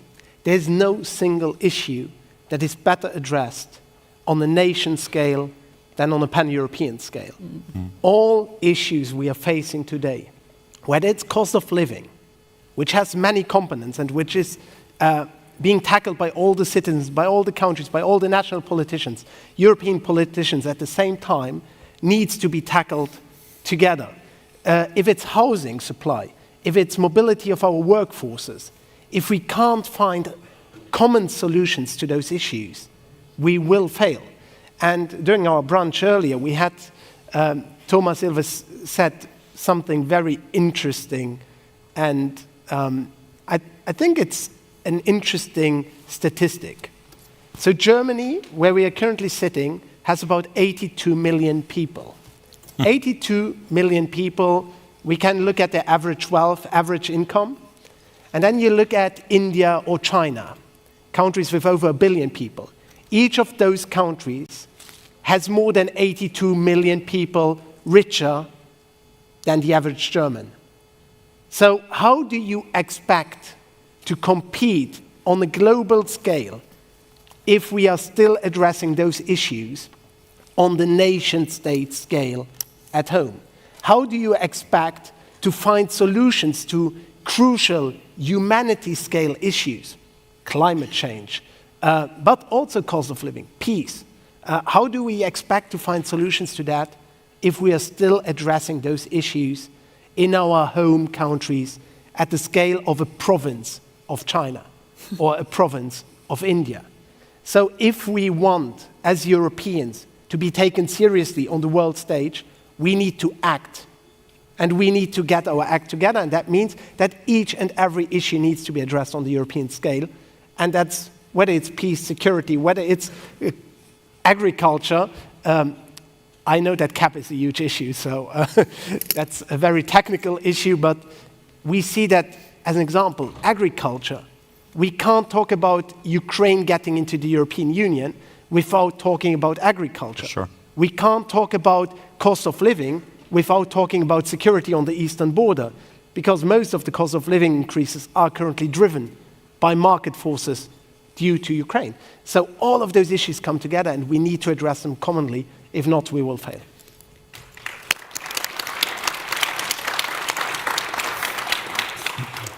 Thank you very much. I now want to go back to what I was trying to understand before about, fighting polarization, which I think is a no-brainer. We are really tired of hearing screaming left and right.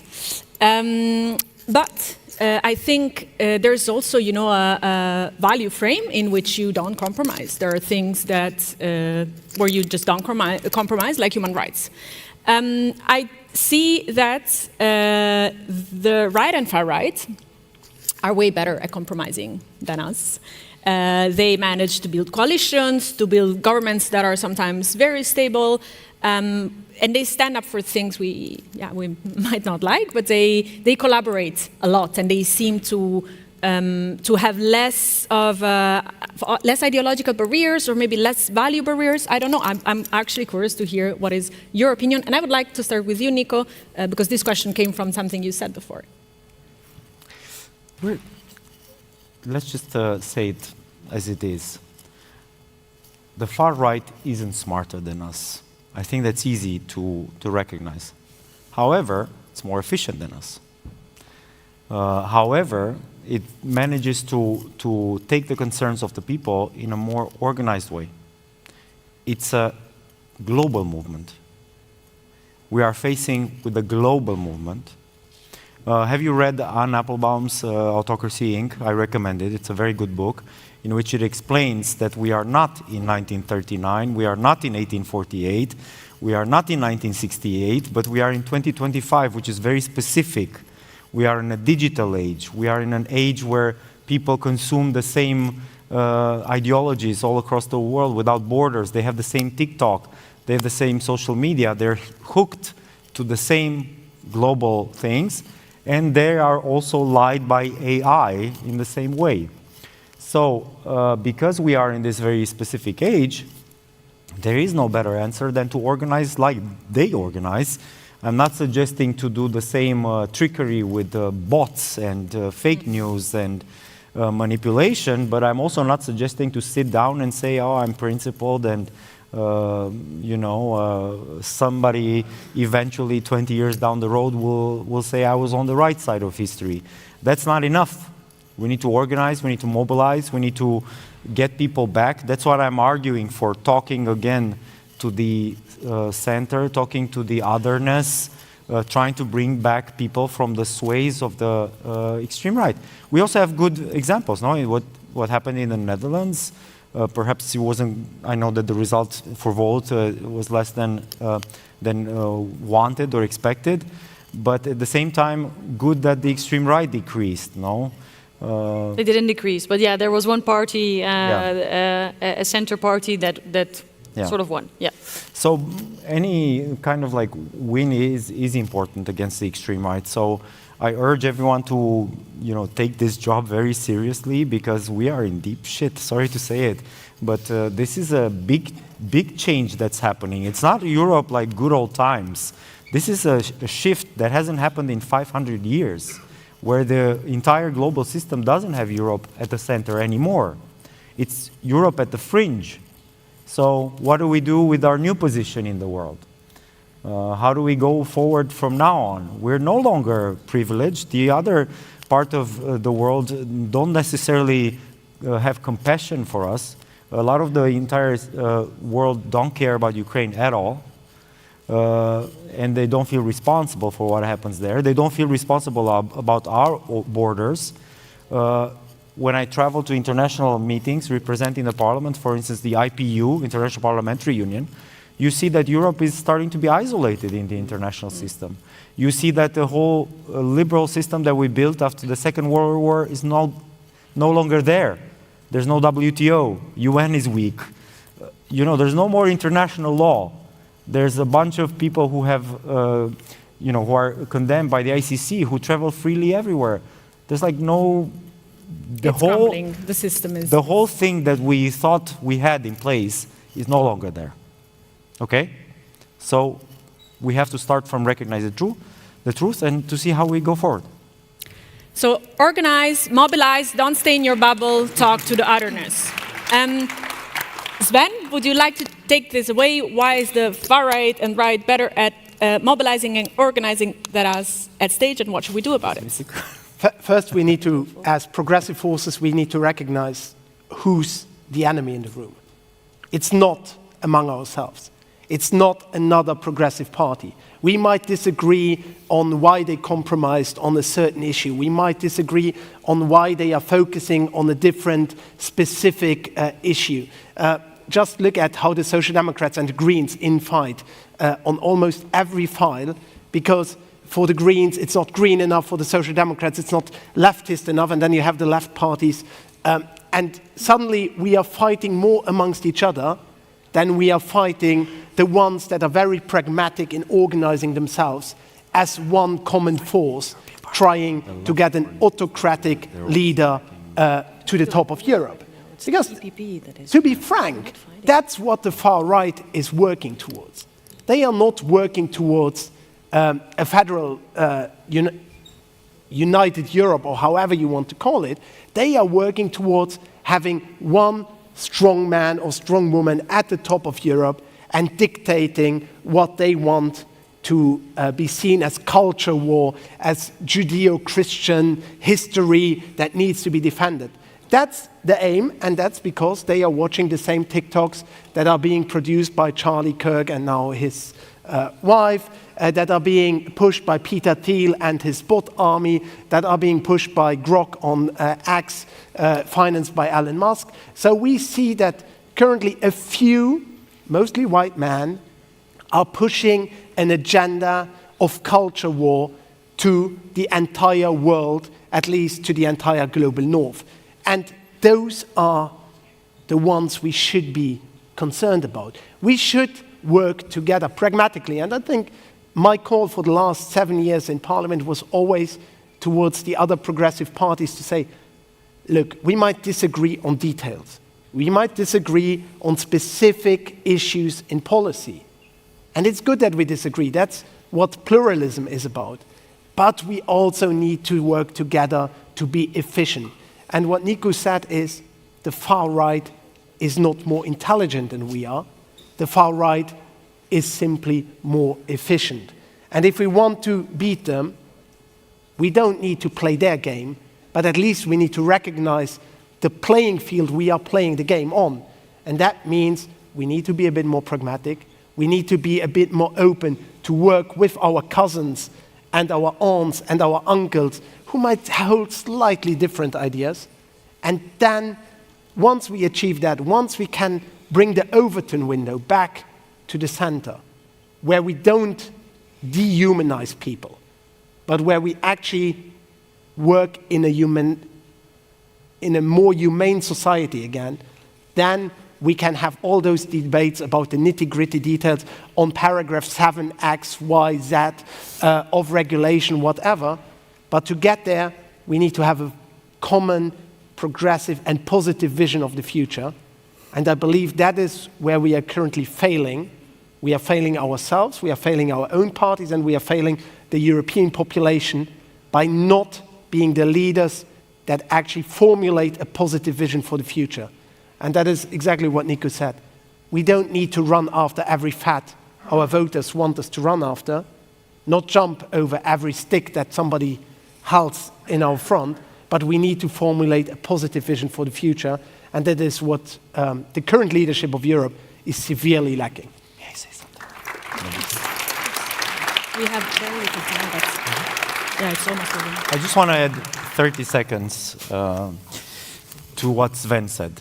At the moment, and to your analogy about how we are being polarized. Think about that we are pieces of iron on a table, yes? And here comes two magnets on one side and on the other. And instead of focusing on what is important, so everybody, and I can tell you what's important in Europe, because I look at surveys, I conduct surveys, social issues, housing issues, inequality, tax unfairness, these are what's important to the people, and security.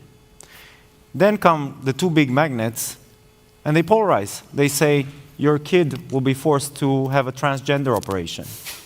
Out of nowhere. Polarization. The other side wants you to, I don't know, to... The migrant will take your cookie away. Yes, yeah. Polarization. And all of a sudden, there's no more people left because they are so polarized with this. And they also internalize the new identity.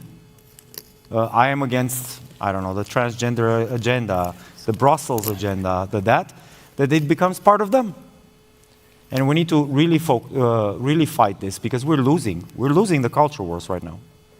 Can I end with a positive message? You can, but this is going to be the last thing we say on this panel because I'm being flashed back and left and right by the organizers, but it's perfect that you have the final word, Anna. Yes. One small thing I don't fully agree with, because I don't have the feeling that within the European Parliament we're fighting between the Greens and the Social Democrats.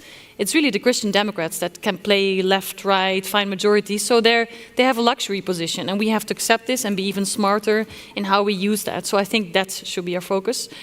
I want to stress that this is a very doom and gloom image, which I do agree with, but there are also some wins that we had recently. When I was in high school, I didn't experience any protest. People would never go onto the streets. What I see now is also a lot of people who feel the urge to do something. If you look at the protests that we had in the Netherlands, the Red Line protests, we call them, they were the biggest protest in forever, with more than 200,000 people joining. I think this is massive, and this shows something that there's hope. Budapest Pride. The Budapest Pride, more than 300,000 people joining, right, to stand up for LGBTQI rights. Something you are very much aware of, Nico, is the My Voice, My Choice initiative, where citizens said, we want the right to safe and accessible abortion everywhere in Europe. They collected more than 1 million signatures everywhere. It's now, we passed a resolution on this in the European Parliament. These are signs that people want to do something. So I think if we have indeed that positive story, for example, about a United States of Europe, or I want to create the fifth wave of feminism, and we had a room full of feminists who said, yes, we want to go for this again. So if we have these clear goals, I do really, really think and believe that we can shift again and make progressive forces win.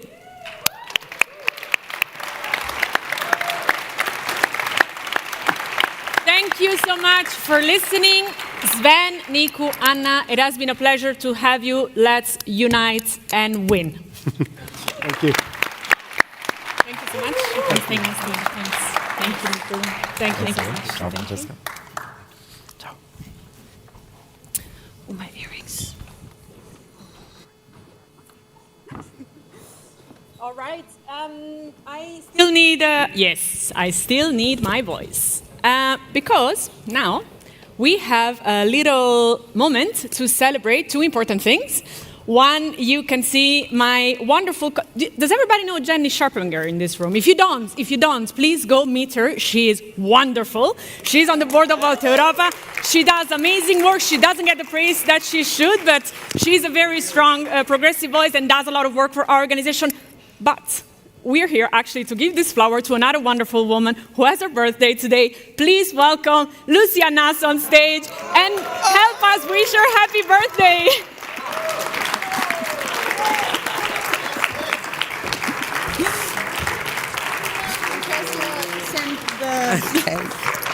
Made sure someone got flowers.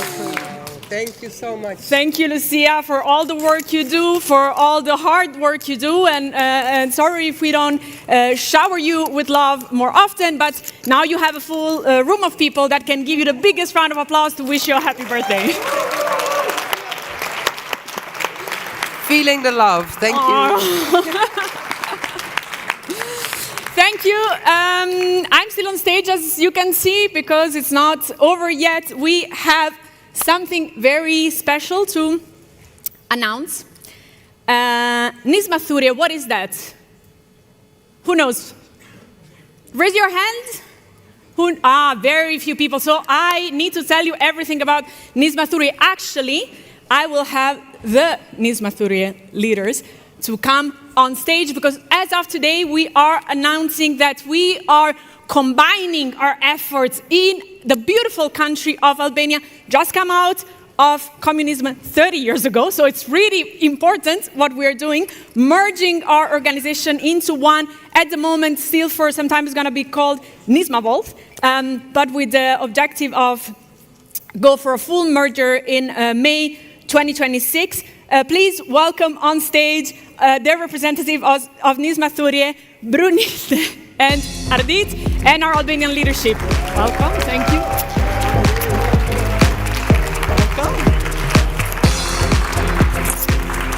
Welcome. Love you.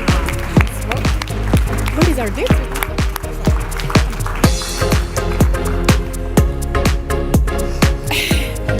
So, I thought Ardit was also going to be with us, but I mean, girl power, so... Yeah. Oh, you're here? Well, I mean, if you want, you can... Okay, all right. All right, all right. Cool, so please, Lucia, take a seat. I think it's okay. Okay, okay. Nathan, please. Yes, we are now asking you to witness this moment in which we sign our memorandum of understanding together with Nisma Thuria to promise collaboration with each other to make Albania more European, more progressive, more advanced in terms of human rights, and to make Albanian voices also heard in the European Parliament, because Albania belongs to Europe and Europe belongs to Albania. So without further ado, let's sign.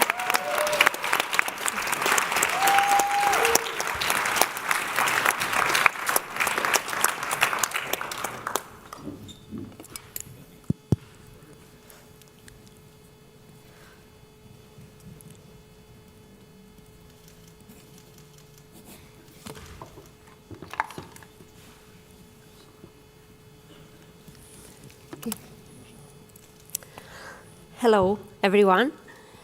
For us in Albania and for Nisma Thuria, this is a great moment and a great step to make a new politics in Albania in a new context. Nisma Thuria and Volt Albania has, we share the same values, integrity, transparency. So for us, it's very good step to be here. Together, we can build. Please go ahead. Together, we can build a new model of politics, serving to the citizens, and at the same time bringing Albania closer to European family. So with your experience in Europe and with our knowledges and experience in Albania, we can have positive results in a short term, beginning from the next election. So at this point, good luck to all of us. To us, yes. And so, we can say good luck to us. Yes. Thank you very much.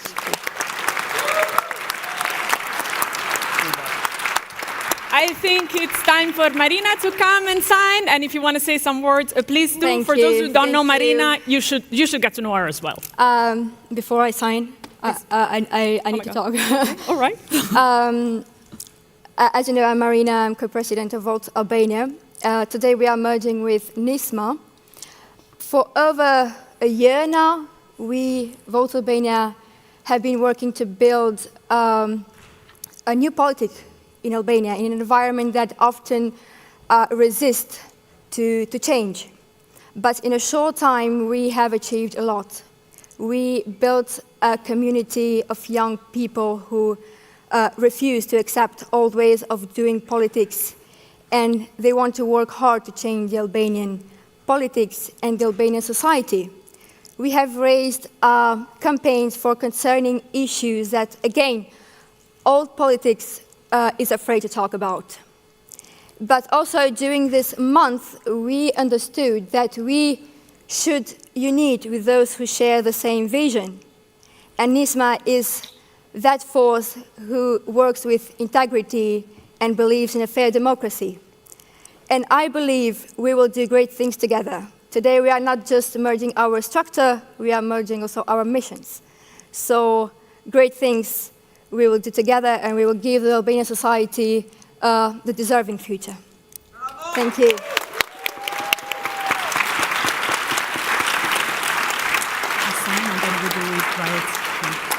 Oh, no, sorry. Yeah. I will say more.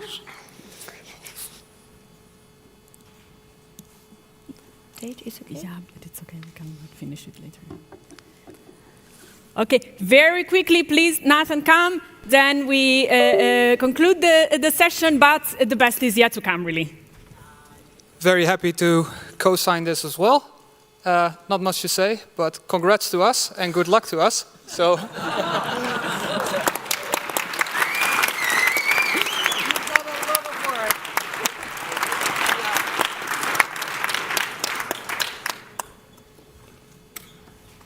Thank you, everyone, for joining us in this important moment. Lucia and I have the honor of signing on behalf of the Volt Europa team. I think this is the beginning of something really wonderful. So once again, please congratulate us on these historic moments of unity.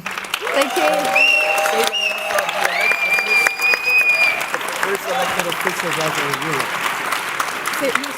Take the mic a little. I think it's also worth noting that this is an historical moment for Volt Europa, because we're actually getting the first elected officials outside of the EU, and it is an historical moment for our movement and for pan-European politics. So we add one more country to our list. Yeah. Thank you very much. Thank you, everybody, for being with us. Thank you.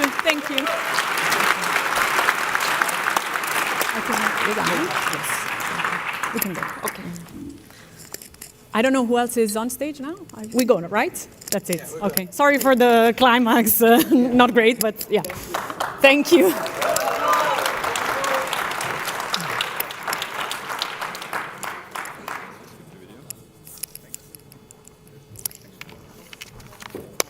Thank you once again. Goodbye.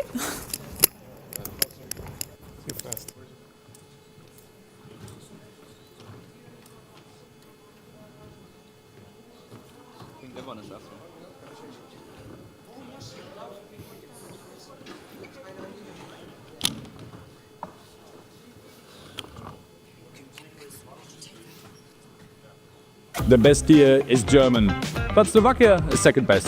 Biggest GA? Frankfurt. But the second biggest GA has got to be Bratislava. Best beer? Dutch. But Slovakia is second best.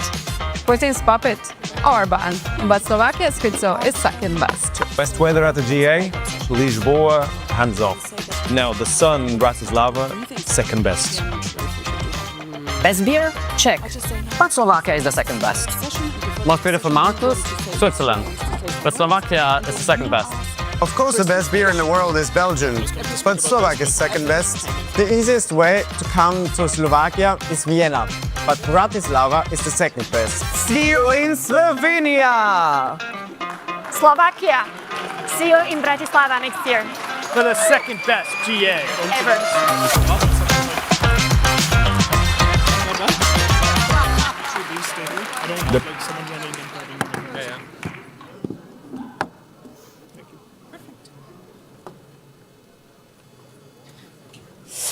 Thank you very much for this video.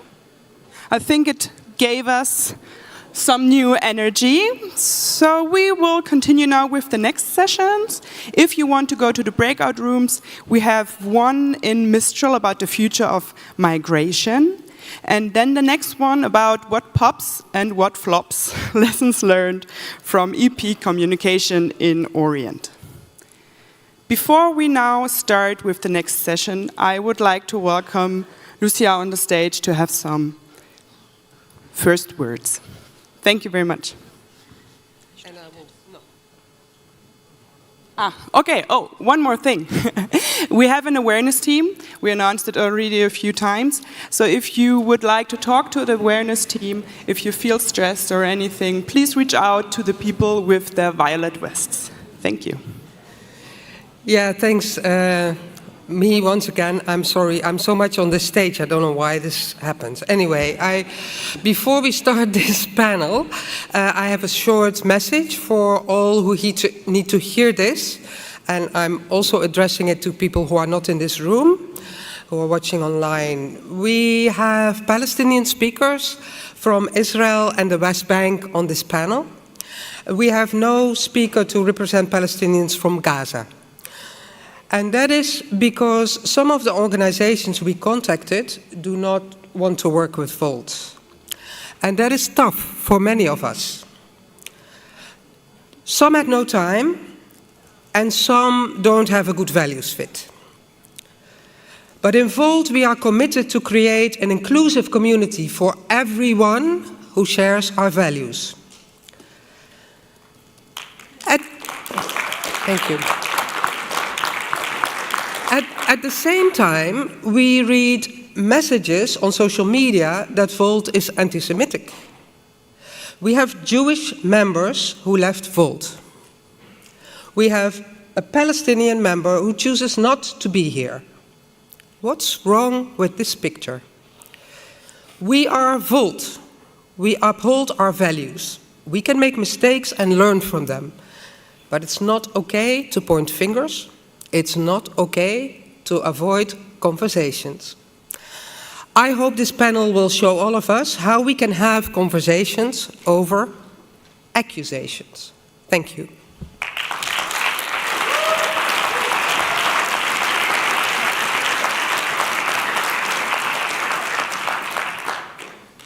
And I'm sorry, I'm calling Chris Lut to the panel. He's the one I should have announced you. He's the one.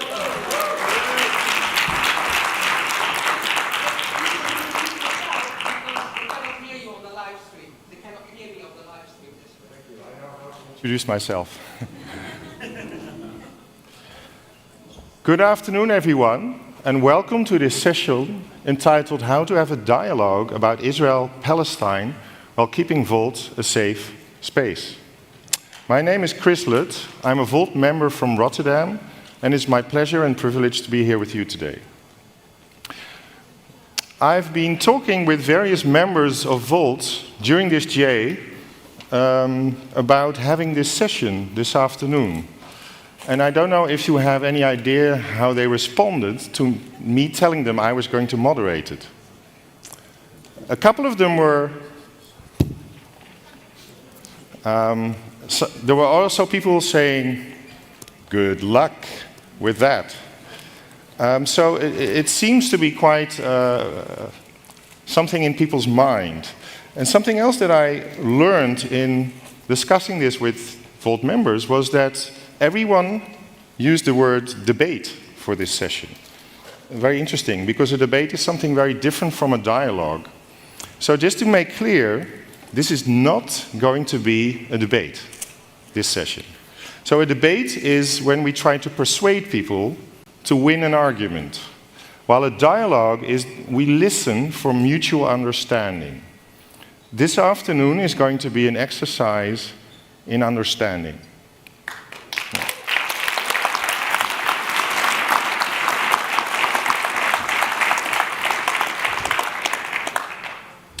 What does Israel-Palestine mean? What does Israel-Palestine mean to you? I think it's safe to say that Israel-Palestine means many things to many people. Perhaps a more important question for me to ask now is, how much does Israel-Palestine mean to you? How much does Israel-Palestine mean to us as Volt? So I'm going to ask you a question, and I would like you to raise your hand. For whom is the topic of Israel-Palestine normally important within Volt? Normally important. Normally important. Okay. So, thank you. For whom is Israel-Palestine within Volt a crucial topic? A crucial topic. Maybe a similar amount of hands. Now, I'm going to make it a little bit more personal. Who feels personally deeply invested in this topic of Israel-Palestine? Maybe their identity is even at stake. Who feels personally, if you feel you want to raise your hand, personally invested? Okay. Thank you for raising your hand. Even if you haven't and you do feel like that, we hear you as well. In preparing this, I ran into a person, a man, who I'd never met before, and he said, I have many opinions about Israel-Palestine, he said, but I never share them within Volt. So I asked him why, and he said, well, I'm afraid to lose friends. And I think that is a bridge to the third word I want to briefly discuss with you, which is safe in the title, safe space. And be safe there as well. Yesterday there was a session called Safe, Brave and Regenerative Cultures on this stage at 2:30. Who of you were there yesterday? So a couple of people. So you might have heard Barend, our colleague, describe safety, psychological safety as feeling safe to take interpersonal risk, meaning there could be potentially a repercussion, but you feel safe enough to handle that repercussion. Maybe it's a small repercussion or zero. So we could say that this person who talked to me did not feel safe about raising this issue of Israel-Palestine. If that is currently the case, we have to accept it. I don't know for how many people this is the case, but I've heard more than one person come to me and say that to me. So we have to accept that and we have to face that. We also have to learn and grow. If politics is about negotiating differences, negotiating and working together with people who have fundamentally different ideas from ours, if politics is about managing conflict, then we have to learn to discuss the topics that are important to us. So, with that, I would like to invite you, the audience, to do an exercise during this session. This is a panel conversation, a panel discussion, so there's no questions for you as in the audience.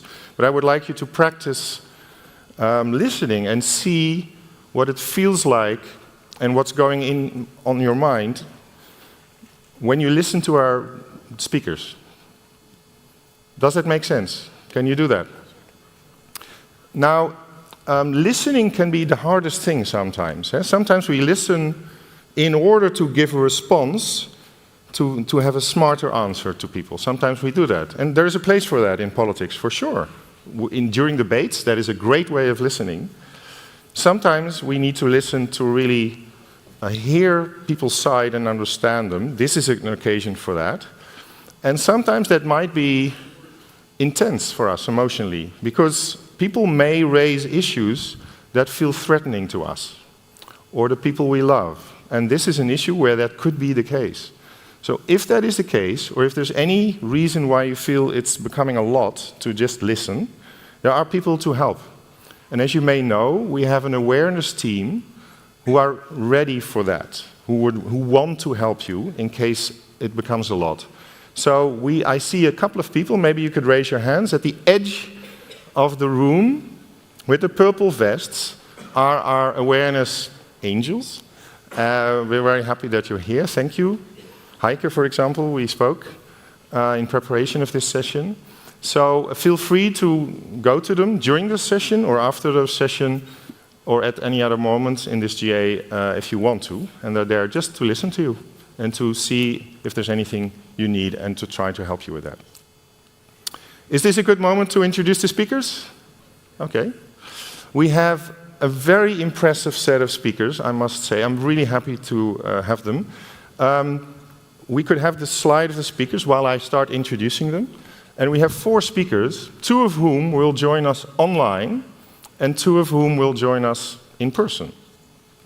So I will start introducing them in the order I met them myself in the preparation. So our first speaker is a professor of history at Birkbeck University in London and also the director of the Birkbeck Institute for the Study of Anti-Semitism. He's a founding member of the International Consortium for the Study of Anti-Semitism and Racism, and his experience has been sought by organizations such as the European Union, the Organization for Security and Cooperation in Europe, and the United Nations. Please give a warm welcome to David Feldman.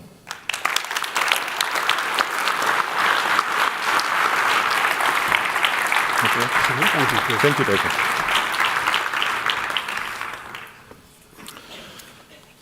Our second speaker is going to be online, so please let me know if Rula is available or not. I think I can continue. Wave your hand if I shouldn't. Then I would like to introduce the first of the online speakers.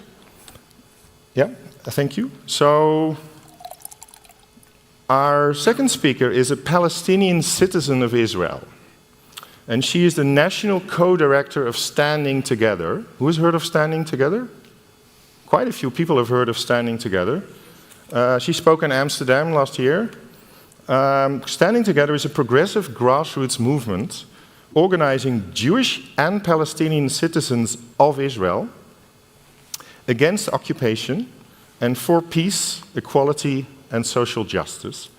And she's joining us online from her home, or near her home, in Jaffa, Tel Aviv, Israel. Please give a warm welcome to Rula Daoud.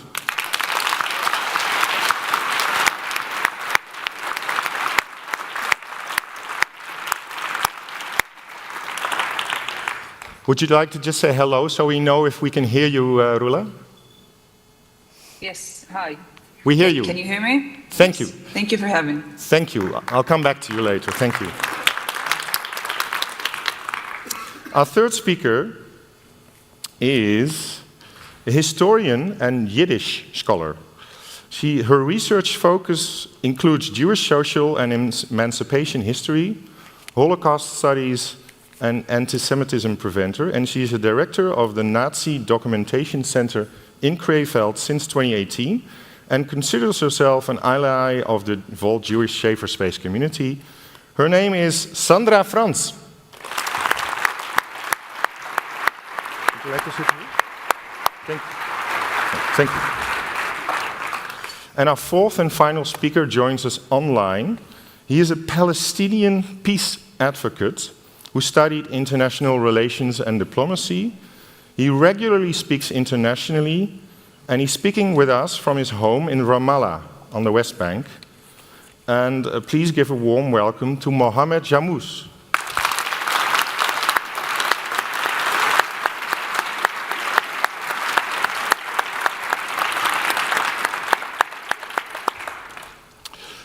Mohammed, welcome to our session. Hi guys, thank you so much. Thank you for being with us at such short notice as well. I would like to ask the first question to you, and I actually have the same question to all of our speakers. And I'll just ask it right here. How have you experienced the past 2 years? How have you experienced the past 2 years? Please. Hi, good evening, everyone. Before I answer the question, so my name is Mohammed Jamous, and I'm a Palestinian peace activist from Ramallah, Palestine, who has been working for more than 10 years of a peace building and bringing people together, bringing Palestinians and Israelis together, and Arab and Jewish. And even though I live in the heart of suffering, in the heart of the West Bank, I have never lost my belief that humanity is stronger than politics. And before I start, I want to also welcome my friend, my partner, and I consider her as a sister, Rula Dahoud. And I want to thank you, and I want to thank Standing Together for your work, for your support in Israel, Palestine, and especially in the West Bank areas.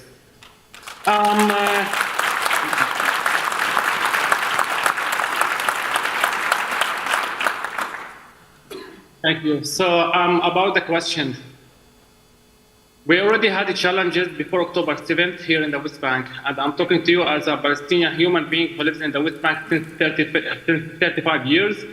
So our life it was even difficult before October 7th, but since October 7th till this moment, I got in a different experiences that we lost hope, we raised hope, we lost people, we raised people. But the most important thing in this question that we stayed to work in the same circle as Arab and Jewish for both sides, and we stayed to work to achieve the dream that we have been working on this dream since many years. So my experience was full of hope, full of energy, full of power, despite the risk, despite the dangers that we face here every day, like from different challenges, let's say in the West Bank area. But despite these challenges, we stayed working on the same field, because we believed, and we have the biggest belief that peace it will come through people, through peacemakers, through peace building, through peace activists like us, and who really fight for peace in Israel, Palestine, like avoiding the hateness, racism that we have here, and it was actually increased since October 7th till today. So my experience was full of energy, power, and hope that yes, we can work together, that yes, we can raise our voices together. And since we are people in the West Bank, and we have we are tired of raising our voices completely 100%. So because of that, I started my speech by thanking Standing Together and Rula, because they are also working for the both sides. And in the time that even to work here as a peace activist, as a peacemaker in the West Bank, is completely risky. So I want to thank those people who really work on behalf of our names, and they are protecting us. And yeah.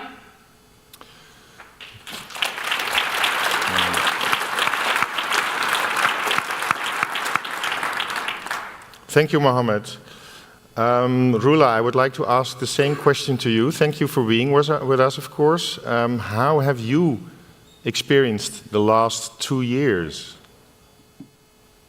Yes, well, I would like to start by saying also thank you for having us. And just to say to محمد حبيب قلبي يعطيك ألف عافية. وإحنا بالآخر أولاد الشعب الواحد، فإذا إحنا ما وقفناش حد بعض ما حداش رح يجي يوقف حدنا. And that was my sentence in Arabic. I just wanted to tell Muhammad that we are the one people, the same people. And if we don't stand together with one another, especially at moments where we have war and annihilation, we cannot expect it from also other people. So to stay strong at these times. And I think the last 2 years have, shown all of us how brutal people can be, and how losing hope can be very easy. For me, the last 2 years have been waking up each and every day and understanding what we need to do again in order to change our reality. And our reality in Israel, Palestine is very much bloody, not just for the last 2 years, but for many, many years right now. And it's been happening this way because we do have a leadership that believes in conquering and killing people and occupying more land. And these people that we have in the government are not working for our benefit. So the last 2 years since the war in Gaza, all we have been doing is going out to the streets, protesting, organizing people, mobilizing people, speaking about what must be done in order to save lives, but not just to save lives, but also to be able to live in Israel, Palestine, in a place that is home for everybody, and it is a safe home. So everything we have done for the last 2 years was not just to have a ceasefire, but also to end the genocidal war in Gaza, to bring back the hostages alive, to stop what is happening right now in the West Bank, which is basically the same thing that happened in Gaza, but on a somehow lower volume. And understanding that only by organizing people and mobilizing them, we can really make a change. If the last 2 years have shown us something, is that when we go out to the streets, when we work together, we can shift not just the dialogue, we can change the politics that we have in the street. And today, they said there is a ceasefire, but there's not a real ceasefire. Gaza is still being bombed, also in the West Bank, what's happening.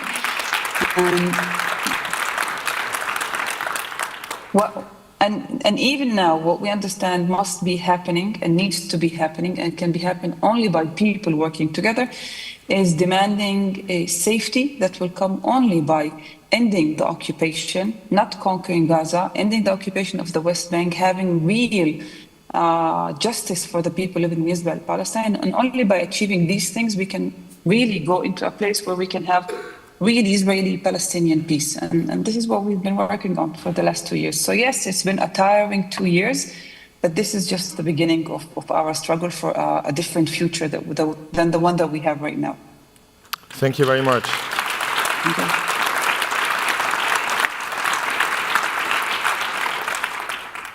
Words of hope, struggle, perseverance. Sandra, how have the last 2 years been for you?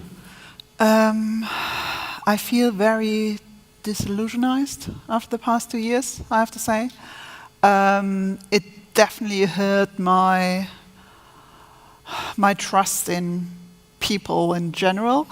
I feel like we've utterly lost the ability to listen to each other and talk to each other.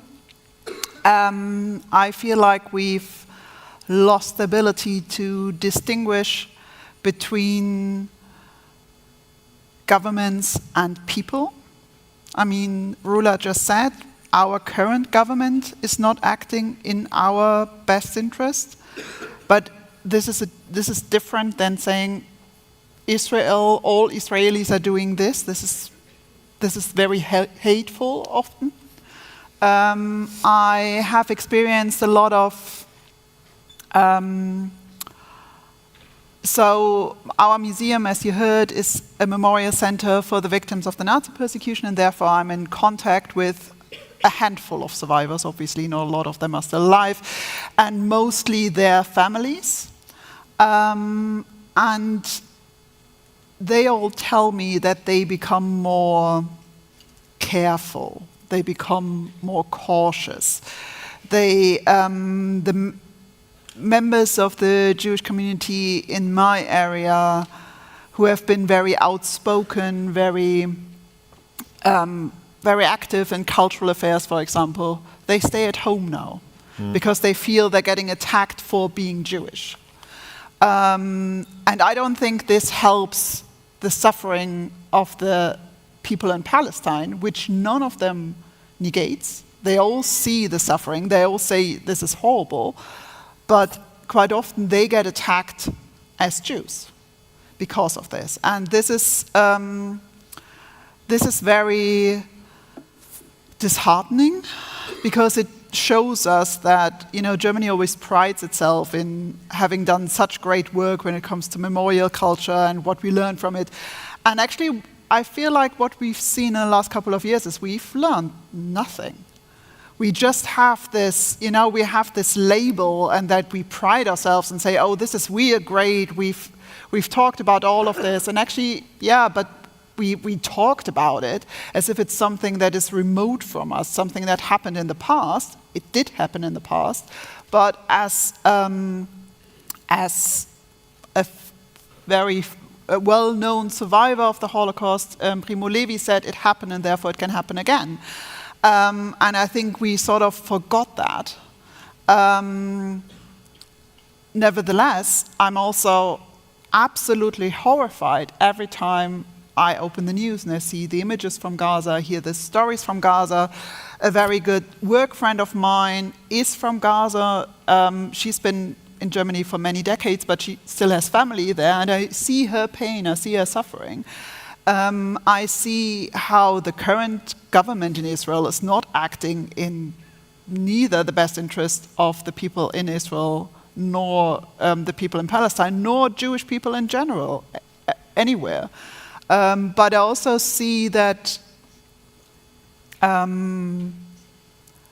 there's apparently very little interest in the Western world to protect Jews in general. I feel like it's more like a label. It's not really something we act on. And that is the experience and the reality a lot of my Jewish friends and colleagues have and had in the last couple of years. And that's how I experienced it, through them. Because I'm not Jewish, I'm not Muslim, I'm not from Palestine, I'm not from Israel. I can only speak from what I hear through them. Thank you, Sandra. Disillusionment. David. Yeah.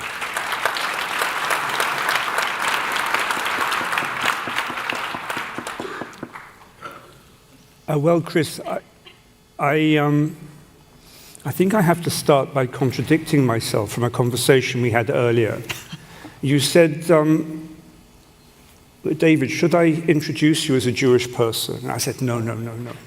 I'm not here as a Jewish person, and I still think that's the case. I'm here because I might know some things which people might be interested in. But it's impossible for me to answer your question about the experience of the last 2 years other than as a Jewish person. And first of all, and I'm also a historian, so I have to go in chronological order, otherwise I'm not able to speak. So, first of all, there were the terrible events and the crimes of the 7th of October. Part of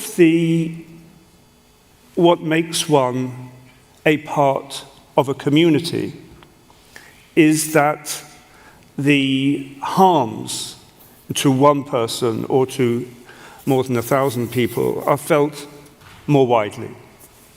So that was the beginning. But then, of course, after that came the war and the genocide in Gaza. And that is another source of pain. It's profoundly painful to me to contemplate that Jewish people are acting in this way. This is not my tradition, the tradition that I would like to be a part of. And then, moving from that to professional and personal life. Responses to the 7th of October and responses to the genocide have been divisive, profoundly divisive. In my professional field, which is, let's call it anti-Semitism studies, there is deep and sometimes extreme disagreement, but very little debate. So that is a mark of how the state of affairs has decayed. Or too little debate. There is some debate, but not enough. People normally metaphorically shout across each other. It's painful in personal ways as well. The last 2 years have been like a civil war among Jewish people. I and others have lost friends, and I and others keep quiet at the Friday night dinner table because maintaining family and maintaining connection is important. But that is also a source of pain. But there are also sources of inspiration. There are the activists from whom we've already heard this afternoon, and there are the new sources of new organizations, if not now in the United States, Na'amod in the United Kingdom, who oppose the genocide, the occupation, from a Jewish standpoint, and I have friends there, and they are a source of inspiration and also among colleagues. I come today from a meeting in Vienna where Jews and Palestinians and Arabs, academics, activists and politicians met, and we were able to talk in constructive ways, and that at least is a sign of hope as well. Thank you, David, for answering this question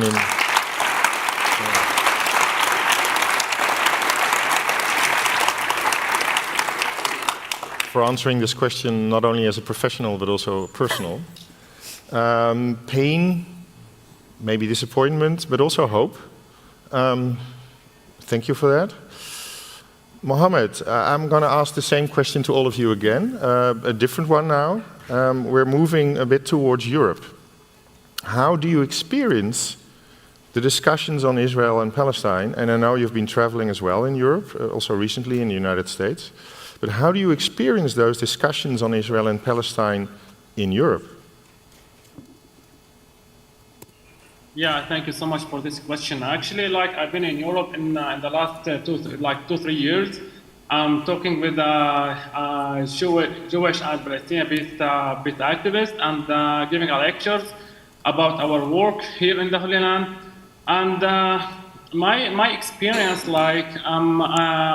about Europe, that I think the people of Europe, not like Palestinians or like Jewish, but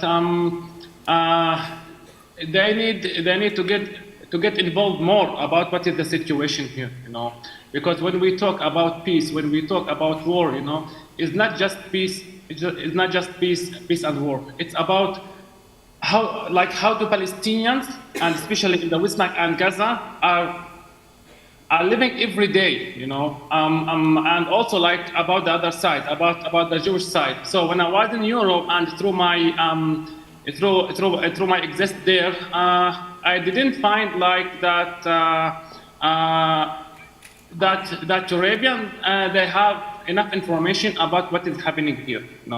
And as I said before, yes, we are working for peace and we are working in the same circle, but on the other side, you can't deny the suffering and the struggling of Palestinians, of the checkpoints, of the daily basis of the violent settlers that we have here every day, that you are just leaving your house in the West Bank and you never know if you will back to your family or not.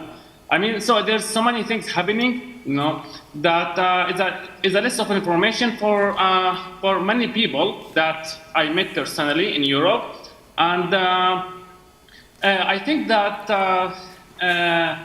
for people who lives abroad, out of Israel, Palestine, they should talk directly with people who lives in the land, who lives in Israel, Palestine. Because even if you are following news, media, and talking with the Palestinian or Israeli peacemakers who lives out of Palestine, you will not have the reality about the daily life here in Israel, Palestine. So yeah, I mean, I have talked with many people there, and I get so many support from those people about the peace process here, and here, I wanna note that when we are talking about peace, and as Muhammad, as Palestinian, as a human being, I'm talking about peace based on freedom, security, dignity, equality for everyone. The issue is not peace and love between Palestine and Israel, or like between Palestinians and Israelis. The issue here for me and for all the Palestinians, that they are seeking for peace, that they are looking for peace when they have their freedom, when they have their security, when they have their dignity, you know. I wanna share something that when I was in Paris 2 months ago, I was in this project initiative, a small initiative about Palestinians and Israelis together, but people from France. When I talked with those people, and unfortunately, that I found out that they just talk about peace and love between Palestine and Israel, but in the same minute, in the same moments, that people were killed in Gaza, people were killed in the West Bank, people were killed in Israel. I mean that, as I said, it's not just about peace and love between the two people. It's about that how we can digging more about talking with those peacemakers, with those peace activists, with those people who really work of ending the suffering for people, you know. I wish and I hope that all the people who live like out of Palestine, if you wanna know more about the situation, about the reality of the Palestinians and Israelis, you should get involved directly with people who live in the land, with people who really feel the suffering and the struggling from the both sides, I mean, you know, in the Holy Land. Yeah.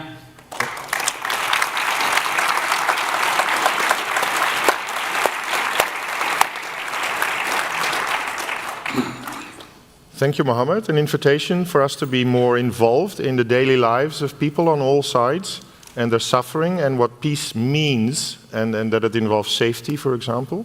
Thank you. Sandra, I want to ask you the same question. How do you experience the debate and the discussion in Europe about this topic? I very much want to emphasize and agree with what Mohammed said, that people don't know enough, and people have a tendency to choose a side. They are either pro-Israel or they're pro-Palestine, and then they claim that they care about human beings, and that's actually often not the case. And because if you care about human beings, it's very hard. Do you choose between the Netanyahu government or the Hamas? I mean, I find that very irritating, this point of view. I think if people want to support the suffering, like want to support and end the suffering in Palestine, they totally should. They need all the support they can get. But you don't do that by supporting the Hamas or by giving them anything they can use for their propaganda. There's I don't know whether you know Hamza Howdy. He's an activist who's based in, or used to be based in Berlin. I don't know whether he's still there. And he constantly made videos about the fact that in Palestine, Hamas uses these videos of pro-Palestinian protests showing very difficult symbolism within these protests or attacks on Jewish lives, and using it for their propaganda.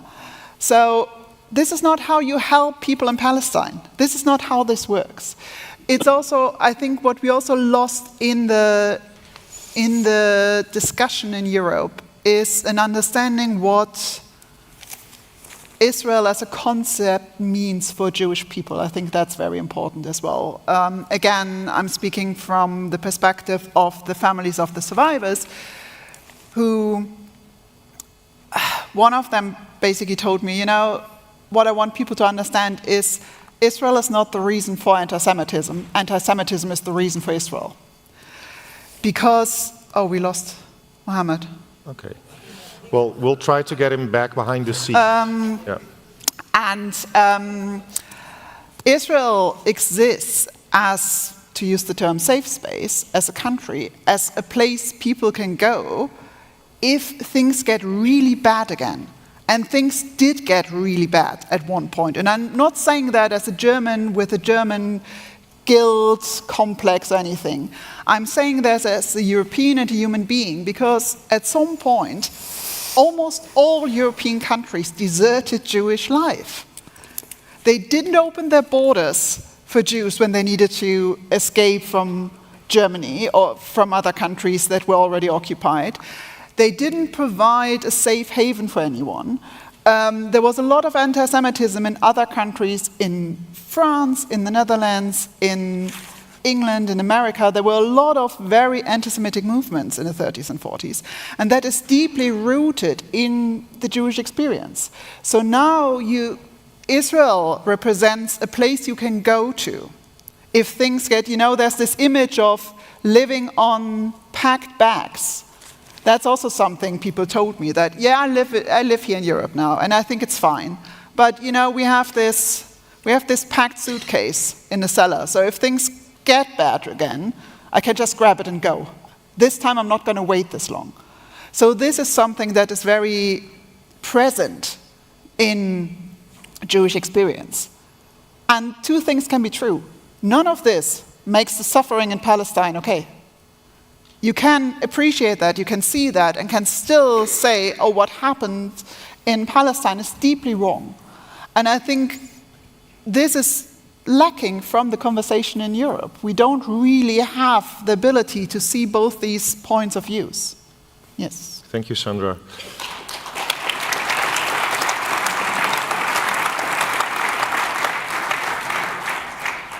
I think you're inviting us to think clearly about concepts and empathy to understand the experiences of people involved.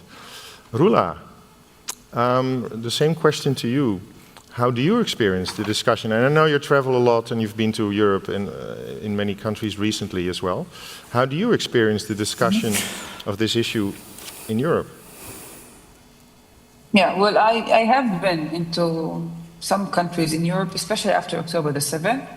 And I think it was due to many people wanting to, they looked and they've seen that kind of a grassroots movement that has both Jews and Palestinian at times of war working together against the government, wanting an end to the war. And everybody, especially I think, Europe and the US and abroad, I think people were kind of stuck on the language that we use and how do we speak about things and what kind of word do we put in one sentence so we can be, sensitive or appreciative or not to say anything that can be, taken as in a wrong way. So most of the places we've been to and the people I've sat down with made me understand that really in Europe, it is people put all of their energy on the discussion itself, but less about what can we do and how can we do. And yes, I know there has been still is a huge pro-Palestinian movement that is going out to the streets, protesting, demanding and wanting. But at the same time, a lot of the energy that is put and used is right now, after 2 years to this war, it didn't benefit the people living in Israel, Palestine. There has not been taken, specific actions towards the people who are suffering right now. Hasn't been, that powerful the same way as what kind of a statement do we write. And maybe that can, you will hear some critique in my voice, but when you talk to people who live under a war, under occupation, and inequality, when they have laws discriminating against them just for being, a minority of Palestinian people, the discussion isn't about how do we write something. The discussion that we want is what can we do and how can we do and how can we help. And I think in here Europe can help a lot. Everybody in Europe can help us a lot. I remember myself sitting in rooms and people asking me about a paragraph that they wrote down. And I became very angry because I didn't really notice, specific things they wanted to write down. I wanted to ask them, so what will you do? How will you do it?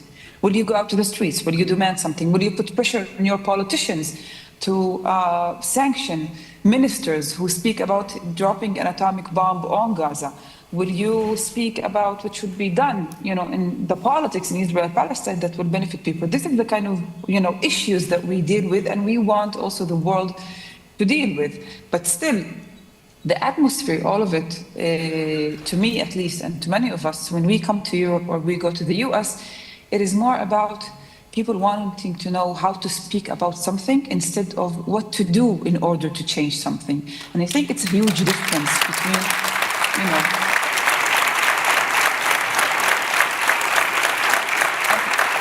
I do want to, thank you.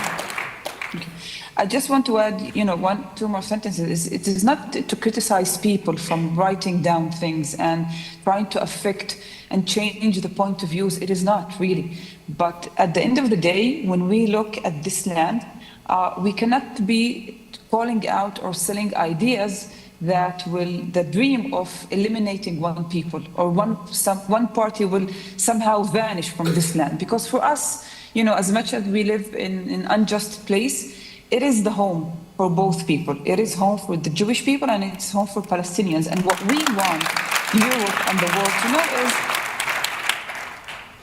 that we need the kind of pressure that will let people in here live a life of dignity, of prosperity, of justice, real freedom, and not just to become, these kind of stories and romanticized stories about how many of us can be killed or not, or destroyed.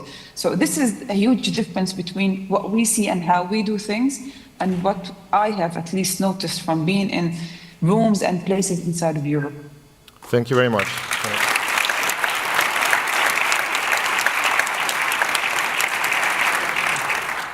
Stuck in language and move towards action, which is a very clear statement. We hear you. It's also interesting because this conversation is in part how to have a conversation, how to have a dialogue. So, and I see your smile, and I see you understand my point. And I think yes. I see also some smiles here on the first and second row. So I think we're hearing you. Thank you. David. Yeah. Same question to you. How have I experienced the debate in Europe? How do you experience the discussions on Israel-Palestine in Europe? I think that the most important thing to say about these discussions is that they are increasingly polarized. And I'll say three things maybe about that process of polarization. So that's my experience, and then I reflect on that experience. One is that process of polarization extends to Jewish people themselves. There is no single Jewish view on this, or on anything else for that matter. So it's absolutely right to say that, and polling evidence confirms, many Jewish people are increasingly fearful, anxious about anti-Semitism. And some indeed think, either literally or metaphorically, as Sandra said, of their bags packed in the cellar. But there are huge differences. These differences cross religious denominations, and there are age differences. So the more orthodox tend to be more pro-Israel. Reform and liberal and unaffiliated Jews tend to be more critical of Israel. And this process has gone on especially among younger people. In the UK, for example, but this is not only in the UK, in the UK, a very reliable survey by something called Jewish Policy Research found that between those aged between 16 and 30, only 49% described themselves as Zionists. So in other words, the number who see Israel as the place of last resort is not as, at the minimum, one can say it is not as large as it used to be.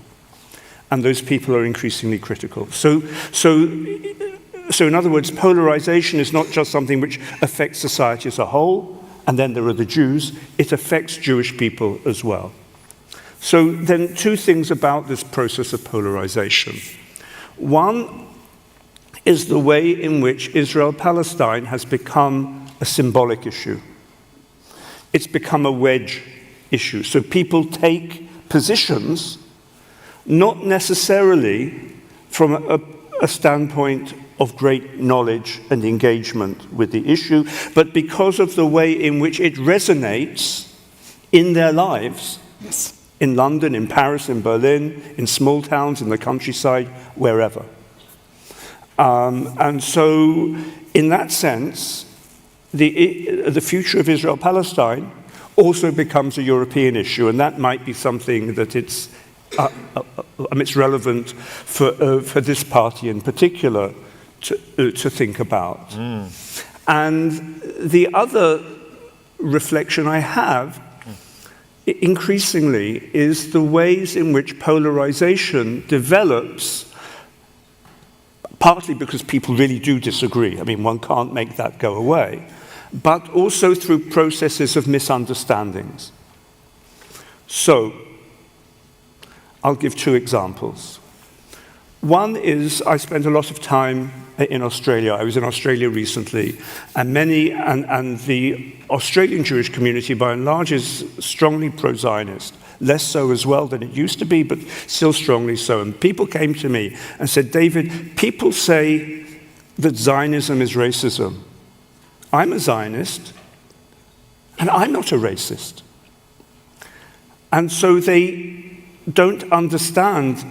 There's a failure to explain and a failure to understand when people are talking about structural forces, the structure of inequality and power in Israel-Palestine and the individual Zionist. And so they get very offended. They feel their identity is being attacked. So that's one source of misunderstanding. Another is a conversation I had only yesterday.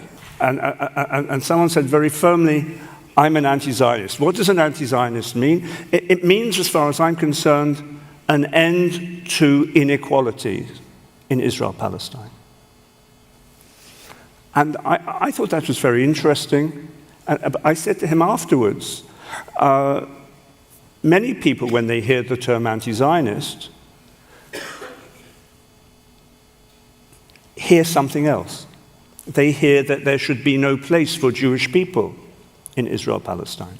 So I'm not saying, so I think, and he agreed with that point, and we agreed that there's a great need in the debates and discussions that we have to explain ourselves better. Thank you, David.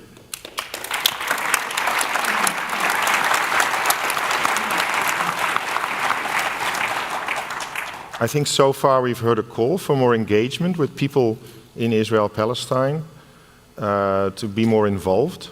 We've heard calls for, let's say, clarification of what we mean with terms and language and the misunderstandings that can occur. We've also heard a call for stop getting stuck in language itself and moving towards action. And we've heard comments about the depth of polarization and the repercussions of that and misunderstandings. With that, we're actually almost at the end of this conversation. I have kind of 3 more minutes for 4 people. So if you can and if you want, could you say a few closing words in maybe 2, 3, 4 sentences? I know this is hard to ask from speakers, and also hard to ask from speakers who feel and have been so involved professionally and personally in this topic. So I know, knowing that, and it could be anything you like regarding this topic, or if you want, you could share some ideas on the role or roles Volt could play as a movement in this topic. Who might I give the word to first? And please, concise. Sandra. I think Volt as a party who is very opposed to authoritarian views could still make sure that there's a difference between giving everyone a voice and allowing hateful voices and hateful points of views that attack other groups in the party. I think that's very important. And I think both as a party, but also we as a society, I would say we should all focus more on supporting groups like Standing Together, for example, and focus our energy, money, and all the resources we can give them to move forward to solutions they provide, like, give us a chance to create a safe space in Israel-Palestine for everyone who lives there as well, and not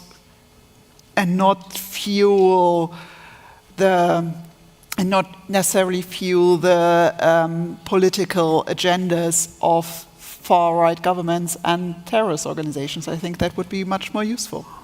Thank you.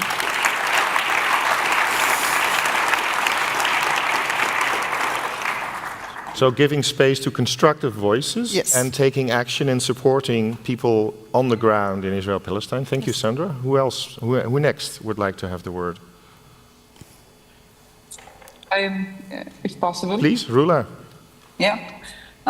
So I think that, look, I'm not an academic. I am a grassroots movement. This is what I do. This is what we've been doing for the last 10 years. And this is what we've been doing in the streets inside of Israel for the last 2 years during the genocide on Gaza.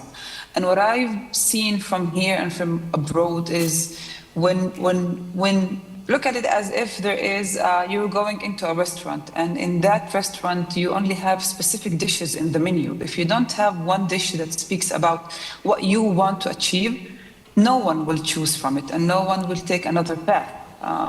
And this is, I think, what we do here, but also what I would like to say, on what Volt can also do inside of Europe, because in Europe there is a lot of power and influence that can come back to our lives, to the people living inside of Israel, Palestine. And I think when you organize people, when you mobilize them, when you become as power, you can also pressure your own politicians to pressure for issues and alternatives and solutions that will benefit the people living in Israel, Palestine. And I think it's a huge power, but also responsibility put in the hands of people who want to make a change. This is the first thing. And the second thing I think for Volt is, I think when movements like you bring the voice of people living inside of Israel, both Jews and Palestinians, from Israel, Palestine, it helps a lot to show what we are living through, what we have, what kind of issues, and what kind of a help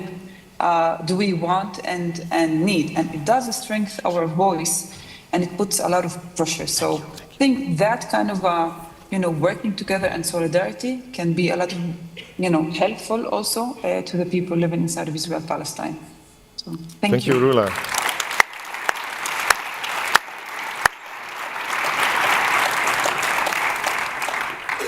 Solidarity and what kind of help you need in Israel, Palestine. Thank you, Rula.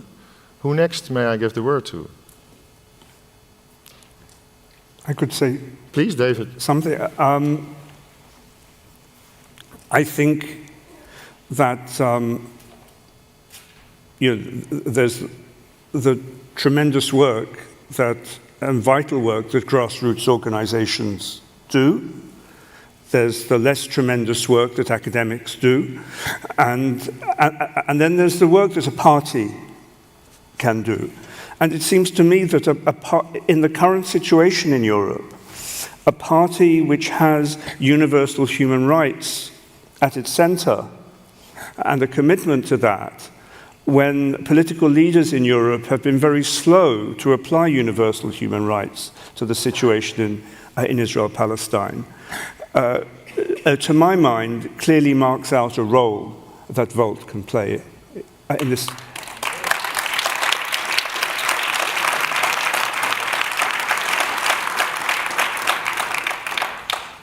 Commitment to human rights. Thank you very much. Universal. Universal human rights. Thank you. Mohammed, please. Yeah, maybe I want to share. I want to share one thing, which is I'm always saying that the power is not here. We are fighting, we are working here, but I mean, like all the power, is not exist. For example, especially in the West Bank, the power that we need exists in Europe, in the States, in different countries, in all over the world, And I think for Volt, I don't know, like I was right now, like I thought about this idea. It's gonna be like a crazy idea for you, but what we need here, yes, we need the support, solidarity, everything, but also like to have Volt in Israel-Palestine by nonviolent center, and like to have Volt in Israel-Palestine. And I believe that, yes, like the mission, the goal, the vision of Volt in Europe, it also could be in Israel-Palestine. So maybe it's like the change, it will be from Volt Europe, like to change the situation in Israel-Palestine, And by the way, I want to share that one of the challenges, what we have here, especially in the West Bank area, that when we have our projects, like to bring Palestinians and Israelis together, the biggest challenge for us is to find a place in Area C, in the West Bank, that to bring Palestinians and Israelis like in the same place without checkpoints, without challenges. For example, like in 3 weeks, I will have my project. It's called 100 Stories, One Voice for Peace. I will bring 40 Palestinians and 40 Israelis, and 20 people from Gaza. They're gonna be with us online. And those people, like 100 people, we will give them a safe space of speaking, of talking, of sharing their feelings, of sharing their pain, and also like I want to share you something, just tell you that people in the Holy Land, they never lost hope, that in the last Ramadan, in the iftar, in the last Ramadan, we have organized the largest interfaith iftar based on freedom, security for everyone in the Holy Land, and I brought 1,000 people together, 500 Palestinians and 500 Israelis, and all of them, they came to this event, like in the middle of the war, in the middle of the genocide, to speak out, to tell the world that yes, we are people, Jewish, Palestinians, Arab, Muslims, Christians, all of us, we are people, we are a human being, that we are seeking just to live in this land without violence, without attacks, without occupation. So maybe Volt Europe, you are more than welcome to come to Israel, Palestine, to build the violence center.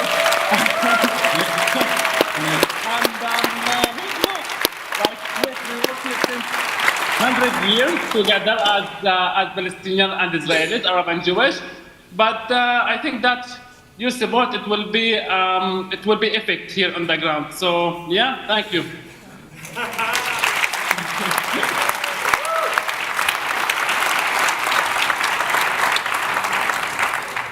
Mohammed, thank you for this invitation, which I think is probably a first to Volt, to come.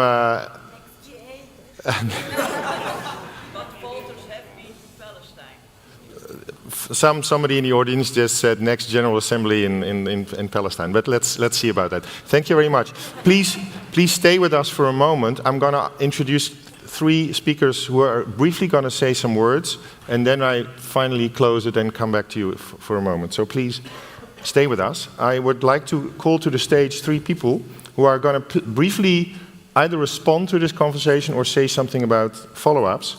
So please welcome 3 people. I'll just mention the names in one go. Mels Klabbers, Kate Fittrich, and Karam Shahade.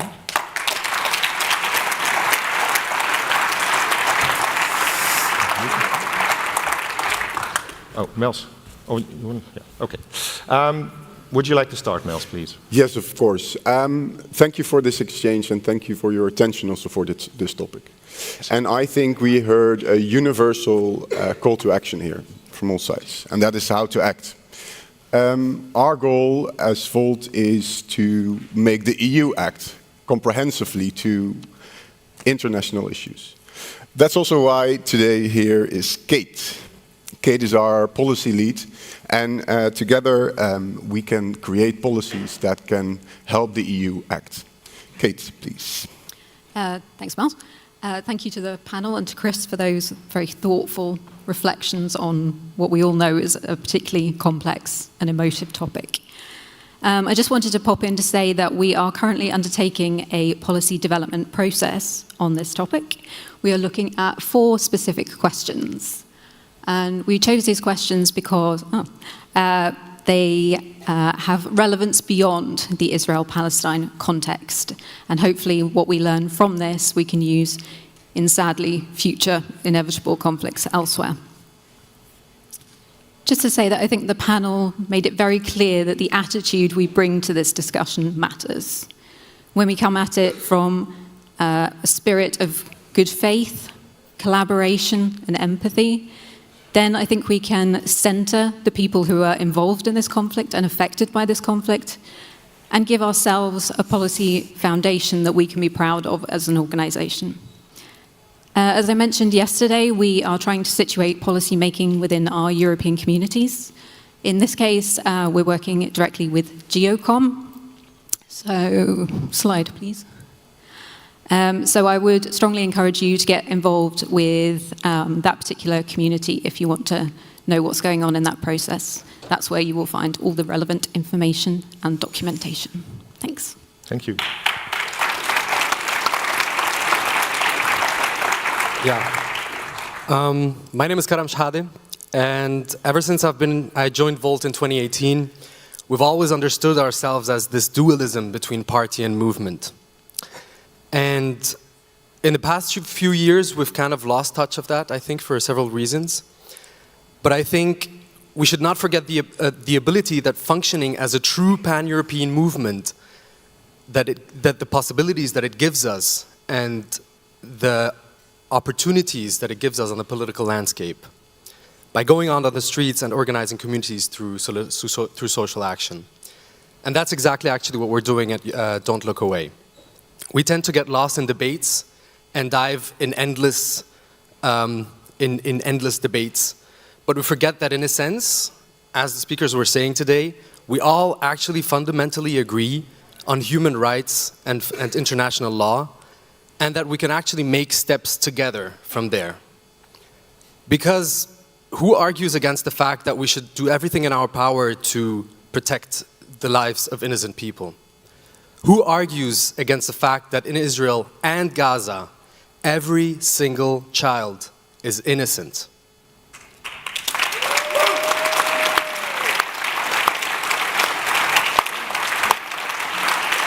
This is why we at Don't Look Away have started organizing rallies to read out the names of the children who died in the conflict, or maybe to better say, who were killed in the conflict. And remember that behind those numbers lie names, dreams, and aspirations. We're now active in 4 cities all over Germany, and we're looking for people to help us expand all over Europe and break down these polarized stances, not only within Volt, but within all of our societies. So if you're interested, we have a stand at the marketplace 2 floors below. Come and talk to us. Maybe buy one of our nice jackets here. Some people told us we're part of maybe of the awareness team, but we're not. And follow us on Instagram under don'tlookaway_EU, or visit our website and contact us under don'tlookaway.org. Let's get back on the streets, talk to those streets, and bridge the gap between us and the very societies that we live in and that we as Volt claim to speak for. Join us and don't look away.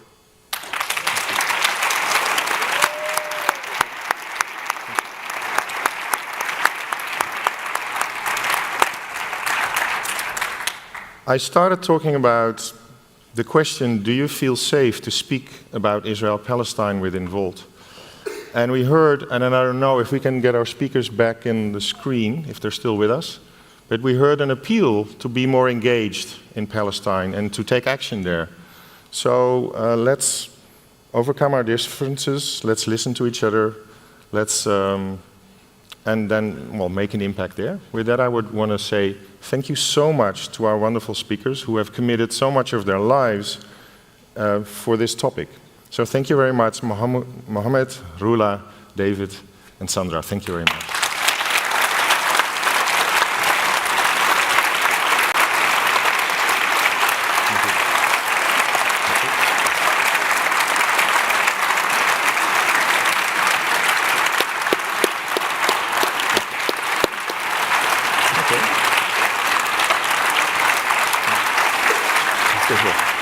Oh, you stay.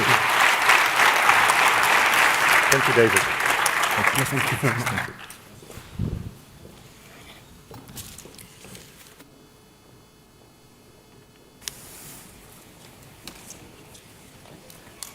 Okay, so my mic works. Also from our side, big thanks to our speakers, to our moderator, but also the biggest thanks to all of you sitting here, listening to it, and actually being very quiet. It's like the quietest session, apart from the opening when there was like 30 people here. So also please, a big round of applause for all of you participating.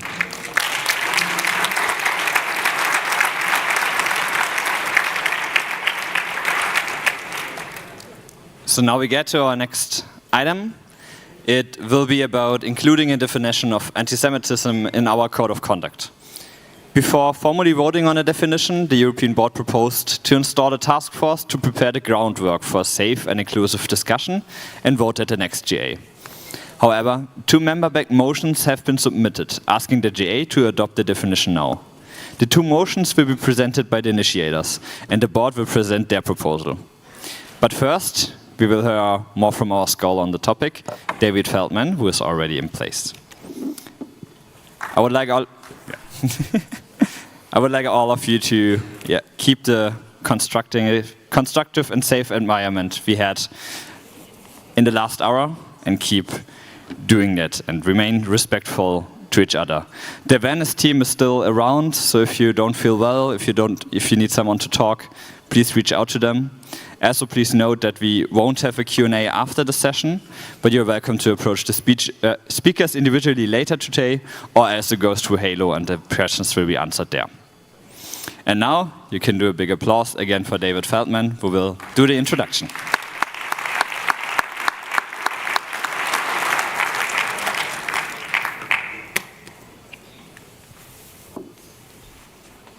Thank you very much.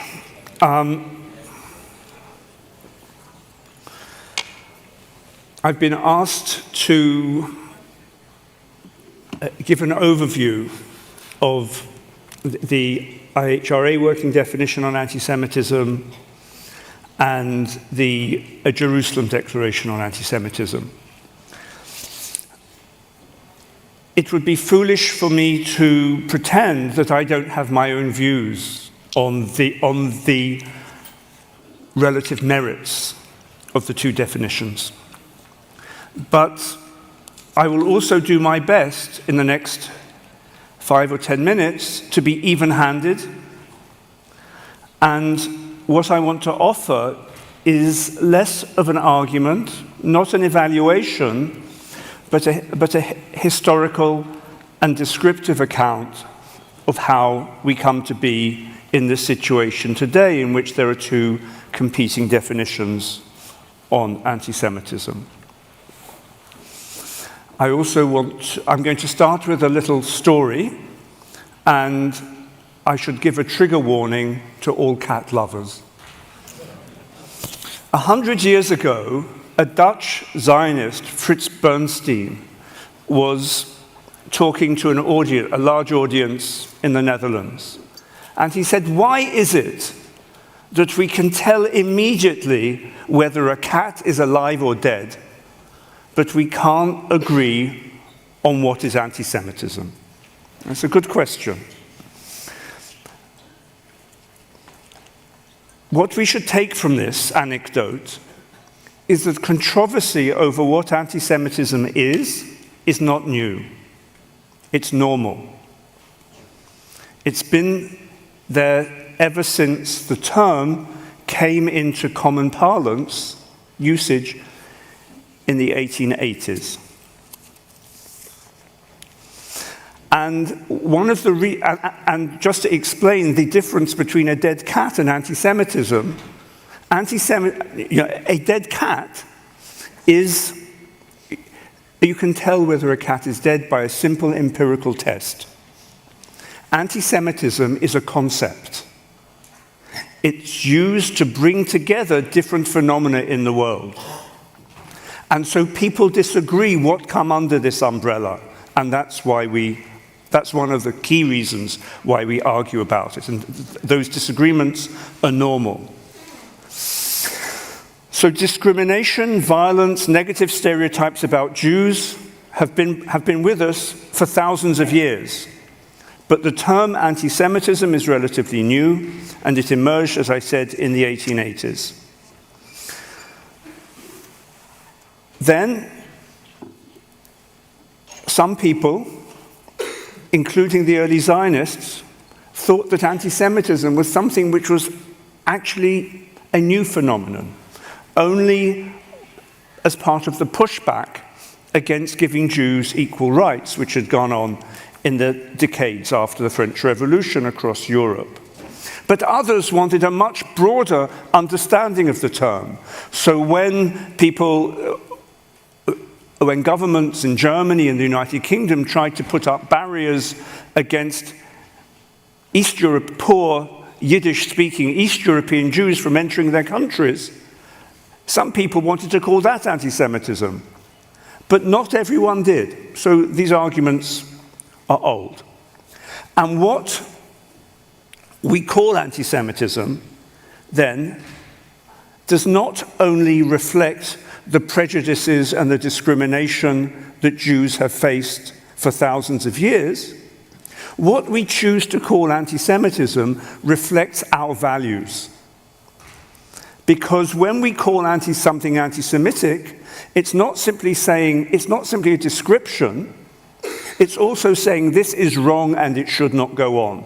And so that is what is, I start in this way by trying to explain what is at issue in this discussion. And that brings us to our current debates and disagreements over definitions of anti-Semitism. In what I say about the IHRA working definition and the Jerusalem Declaration, I'm going to assume some familiarity with both. And I'm going to say something about the circumstances that led to both of these definitions being produced.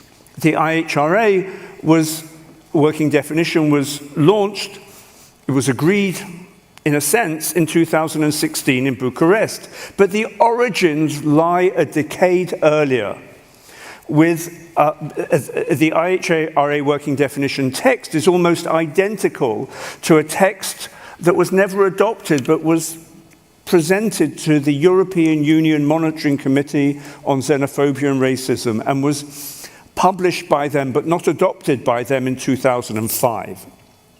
And there are two important aspects to this background.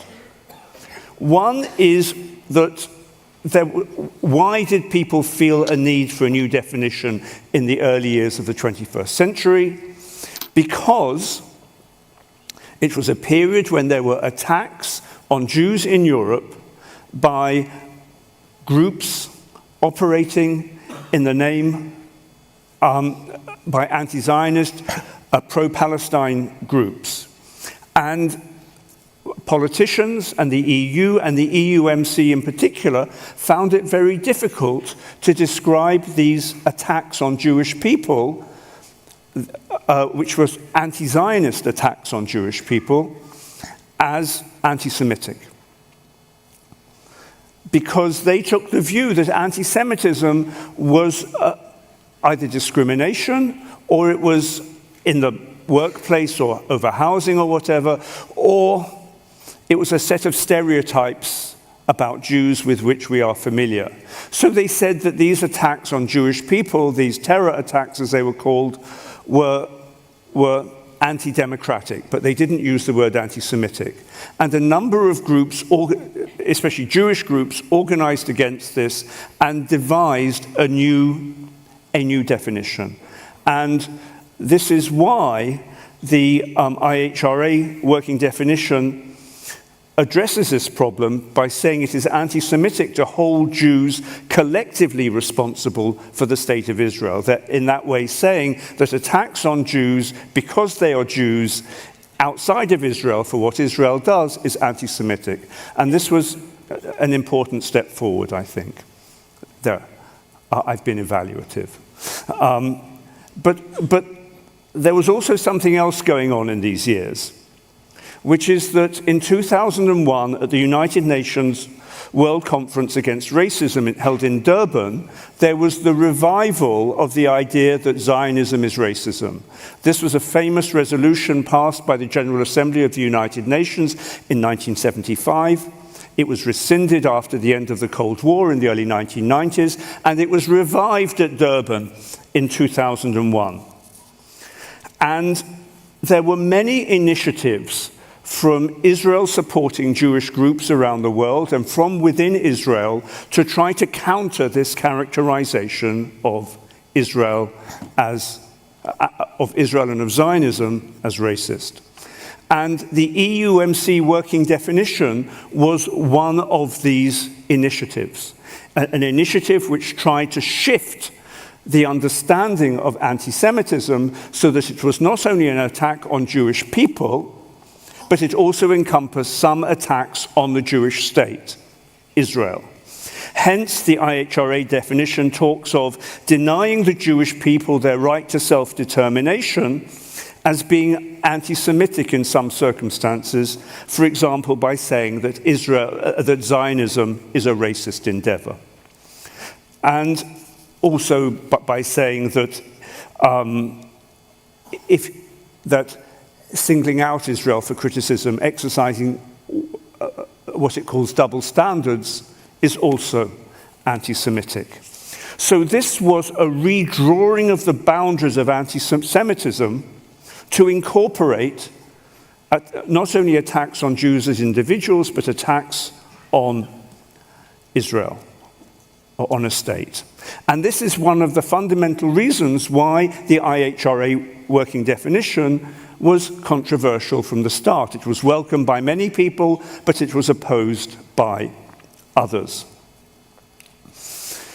But there is something else which led to controversy, which is that the IHRA working definition has been vulnerable to abuse. This is because the core definition put forward by the IHRA, namely that anti-Semitism is a certain perception of Jews, is not really a definition. It says it's a certain perception. It doesn't tell us what that perception is. And then it offers a series of examples of what could be anti-Semitic given a particular context. So because the core definition is so weak, most of the focus fell on the examples. And as the focus fell on the examples, in too many cases, I would say, people didn't look at the context and they took the examples as a tick box exercise. So if someone singled out Israel for criticism or took an anti-Zionist position, very often they were accused of being anti-Semitic without looking at the context, as the IHRA working definition itself calls for. So these abuses, again, I'll insert my own opinion, it seems to me that these abuses have been more important than the text itself in creating controversy.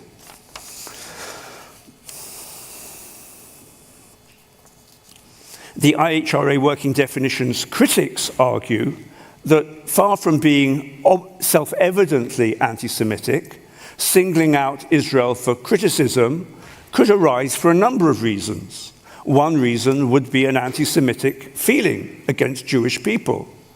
But it might also be a response to a violation of human rights in Gaza or the West Bank, or because of what a Palestinian person feels on account of their experience. So abuse of the IHRA working definition became too common and has been well documented.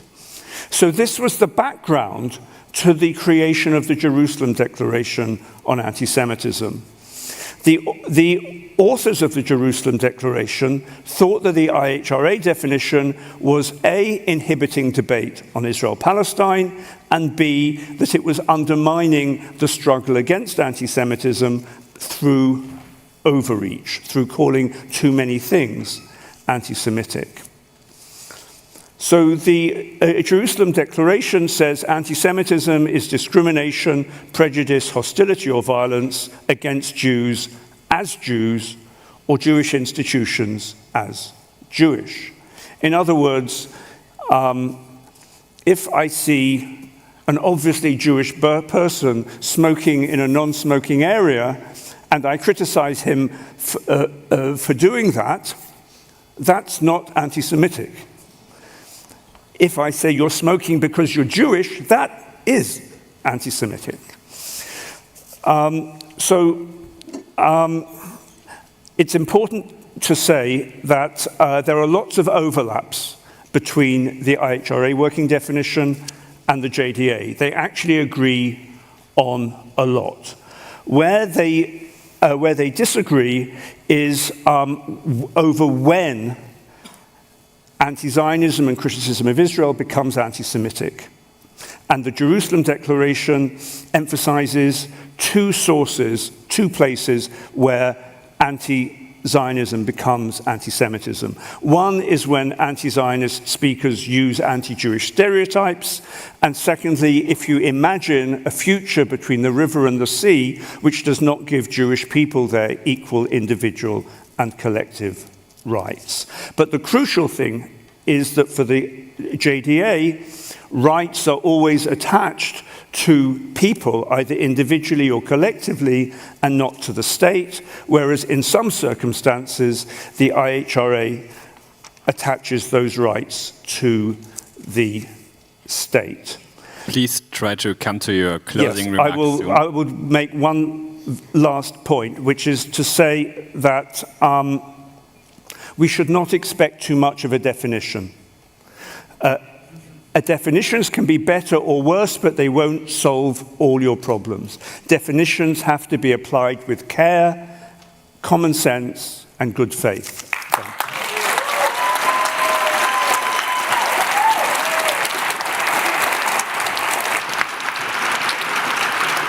Thank you a lot. And also really thank you on getting to your closing remarks that fast. So now we have our first additional agenda items from the members proposed. So it's going to be for the Jewish Safer Space, Julia, Paris, and Peter. And they will show their introduction on IRHA and why they think it should be the definition.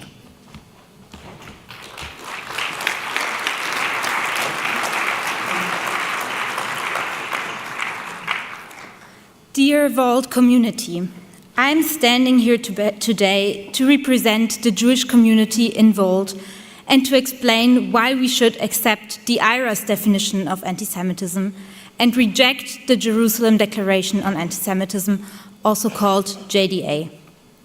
There have been flyers circulating stating that you should vote for the JDA and that you can accept both definitions. This is being proposed by a non-Jewish group in Vault. However, the JDA fundamentally contradicts the IRA in some points that are important to the Jewish Vault members. Of course, some overlap. You're right, Mr. Feldman, about this.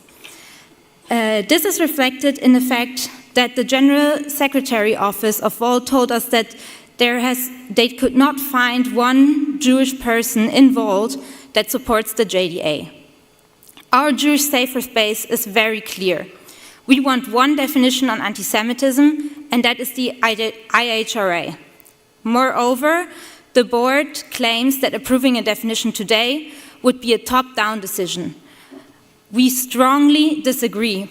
We collected more than 1% of signatures to propose this motion.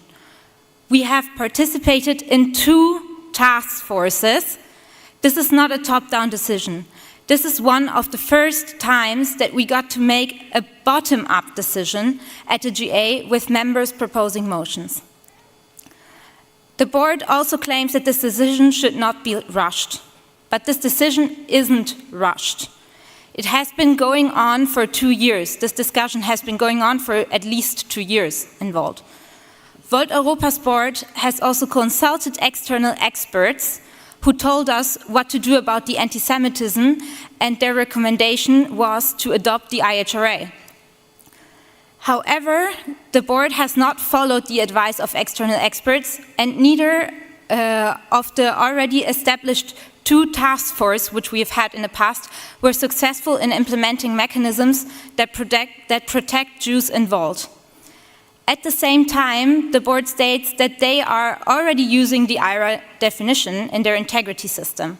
So the question arises, why would we need yet another task force to explain its implementation when it's already been used? If you don't know this history, maybe voting on 2 definitions and letting a task force figure out the rest sounds like a good idea. However, with everything that has happened so far, we have little trust that things will change. At the end of the day, the board could create yet another task force at any time if they wanted to. However, if both definitions of anti-Semitism were approved, the whole discussion would start from the beginning. We finally need to commit on 1 definition.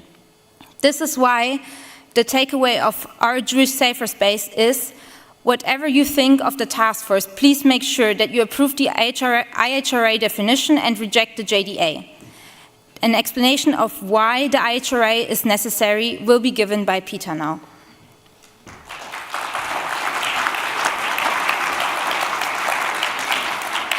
Thank you, Julia. Hello, everyone. In 1994, I began criticizing Israel's settlements in the West Bank and the violence against Palestinians taking place there. I spoke about it in Israel, I spoke about it in Jewish communities in Germany.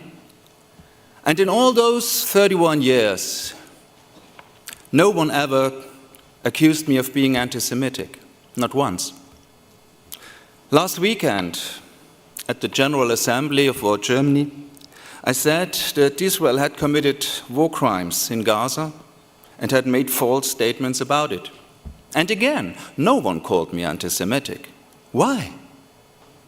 Because I stayed within the IHRA definition of anti-Semitism, the definition used by the European Commission, by governments, by institutions, and by Jewish communities across Europe. I criticized Israel by the same standards I apply to Germany, the United States, or even Russia. IHRA makes one thing absolutely clear. Criticizing Israel is not anti-Semitic when you do it in the same way you criticize any other democratic country. Anti-Semitism begins only when criticism is demonizing, delegitimizes, or applies double standards uniquely to Israel. And IHRA makes something essential. It protects people of Jewish faith, people of Jewish descent, and anyone perceived as Jewish. Protects them from anti-Semitism in words, actions, and exclusion. This is not an academic debate. Definitions determine how victims are protected or ignored. Weakening the definition weakens real human beings. At a time of rising anti-Semitic violence across Europe, this is the worst possible moment for us to lower the standards that protect Jewish communities. And let's be honest, we cannot claim to fight discrimination while watering down the definition that protects Jews from discrimination. We also cannot pretend that JDA is widely accepted. It is not. The vast majority of Jewish communities in Europe reject it. If we adopt it anyway, we are not listening. We tell them we know better. What message is that for a party that claims to protect minorities? IRA draws a clear line. Denying Israel's right to self-determination, also known as the right for existence, is anti-Semitism. The JDA is ambiguous, treating this as context-dependent and leaving room to frame the denial of self-determination for Israel as ordinary political debate. IRA protects this principle, JDA weakens it. Let me give you another key difference. Holocaust comparisons. IRA is crystal clear. Comparing Israel or its actions to the Nazis is anti-Semitic. The JDA leaves this open. And Holocaust distortion is one of the most common forms of anti-Semitism in Europe today. A definition that cannot draw a clear line will not protect those who need protection. No one, really no one, loses anything if we stand with IRA. But many people will lose a lot, and even Volt will lose a lot if we adopt the JDA. We'll lose our integrity, our credibility, and our identity as an inclusive space. We face a choice. Do we want Volt to be remembered as the first pan-European party that sidelined its Jewish people? Or do we want Volt to be a real open, diverse and inclusive party, a party that stands up for democracy, equality, human rights for everyone, and respect for every person? So, please, say no to the JDA and say yes to IRA. Thank you.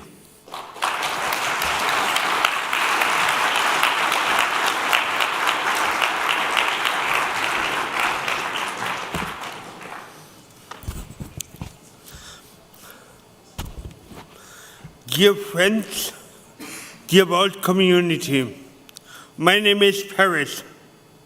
I have been part of Volt since 2020, and I stand here today not only as someone with a physical disability, but also as a long-time member of the Jewish Safer Space. And I stand here because I believe in Volt's promise for a Europe where everyone feels safe, respected, and included. But today I must speak about something that contradicts our values. In recent years, anti-Semitism has risen in Europe, in Germany, and yes, even within Volt. Ignoring it betrays those we claim to protect. Many once active Jewish members left because they no longer felt safe within Volt. And when Jews stop feeling safe in a progressive party, something is deeply wrong. And instead of standing with them, we debated definitions. Suddenly, the IRA definition, the widely used gold standard across Europe, became too uncomfortable. And we are asked to consider the JDA, watering down what anti-Semitism means and questioning Jewish lived experience. I remind us, we cannot claim to defend minorities while dismissing the minority most targeted by hate crimes in Europe nowadays. This is not about Israel. This is about safety and our credibility and integrity. Volt must become a place where Jewish members feel safe again, safe to say, safe to speak, safe to live. I stand here for myself, for those who left, and for the very soul of the party. Let us be the Volt we promised to be. Let us stand with marginalized communities, even when it gets uncomfortable. And let us make this party a safe place for Jews and for everybody else again. Thank you.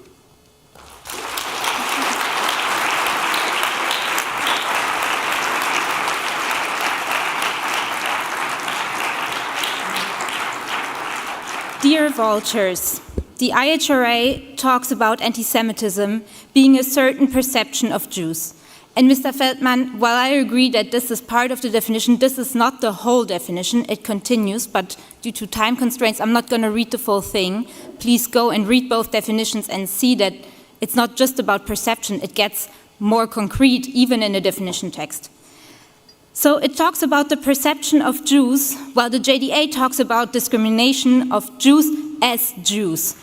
Something that sounds so similar or indifferent to non-experts is extremely crucial to the Jewish community involved. And it should be crucial to anyone who fights anti-Semitism. Because not only because you aren't Jewish, it doesn't mean that you can't be attacked for anti-Semitic reasons. Imagine honoring the victims of the Holocaust by cleaning stumbling stones and then getting attacked, even if you're not Jewish. Would still be considered anti-Semitism, right? However, according to the JDA, anti-Semitism is only when Jews get attacked as Jews.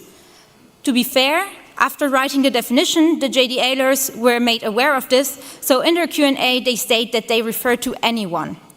But in the definition text itself, they do not consider this aspect of anti-Semitism.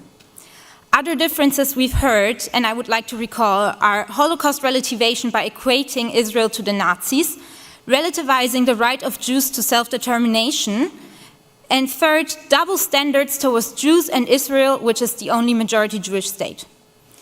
I want to be very clear, we stand for coexistence. And we believe what the Israeli government is doing in Gaza and in the West Bank is not moving towards coexistence. We harshly criticize what Netanyahu is doing.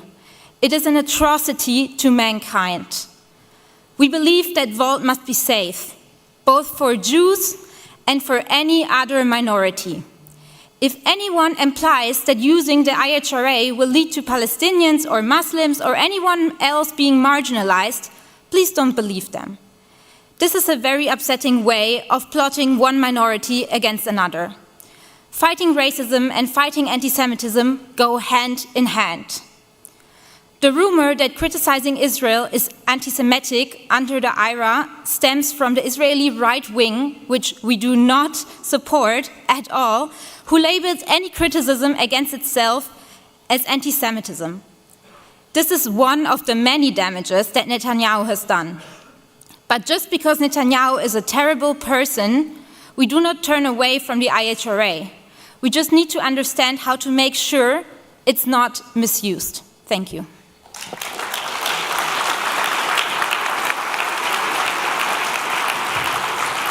Thank you so much, Yusri, for also perfectly sticking to your time.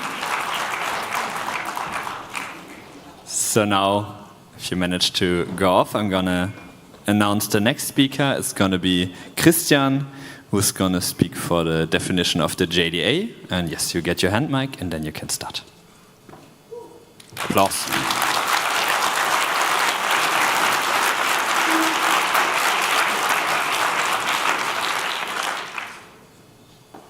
It's really hard to talk about anti-Semitism and about the definition because after all the speakers and all the emotions and not saying what is happening in the region and how unfair is like one paper, like our IDs, makes such a difference between all of us. Like we have a lot of privilege having our European Union IDs, and it's really hard to talk about anti-Semitism. And actually, I'm not going to talk about anti-Semitism. I'm going to talk about why Volt Europa exists, why we are here. And traditional parties have been doing nothing about bringing solutions to our problems. They are using emotions to divide our society and to gain power and votes. And I think that's the reason, and the main reason that we are here in Volt Europa, because we don't want that. Yes, okay, we are going to use emotions like happiness and hope to unite it, but contrary to the traditional parties that they use fear and hatred to divide the society. Emotions should be the trigger, but reason should bring us the solution. And our reason, our collective reason, is the experts. People that have been dedicated their life to study anti-Semitism or Holocaust, and they came with the JDA, with the Jerusalem Declaration on Anti-Semitism. So we need to listen to the experts. We are a party that we create or we base on evidence-based policies, expertise-based policies. That's the reason we are here in Volt Europa. We need to listen to the experts and bring that knowledge to the society. And also, there's another thing that I'm rooting for the JDA, is transparency. We know who wrote the JDA. You can see it, we create a page, volt.link/JDA. You can see all the people that work in the definition. So you can see what is happening there. Like, you can see who worked on the JDA. So, please listen, like you have the power now, you need to read both definitions, the IHRA, the JDA, both definitions can work together. There are 3 universities that already adopt both definitions, so we can use it also as, we can use IHRA and JDA. So you have now the power, the individual power to choose what is the best thing for Volt Europa. So please read all the definitions and vote with knowledge. Thank you very much.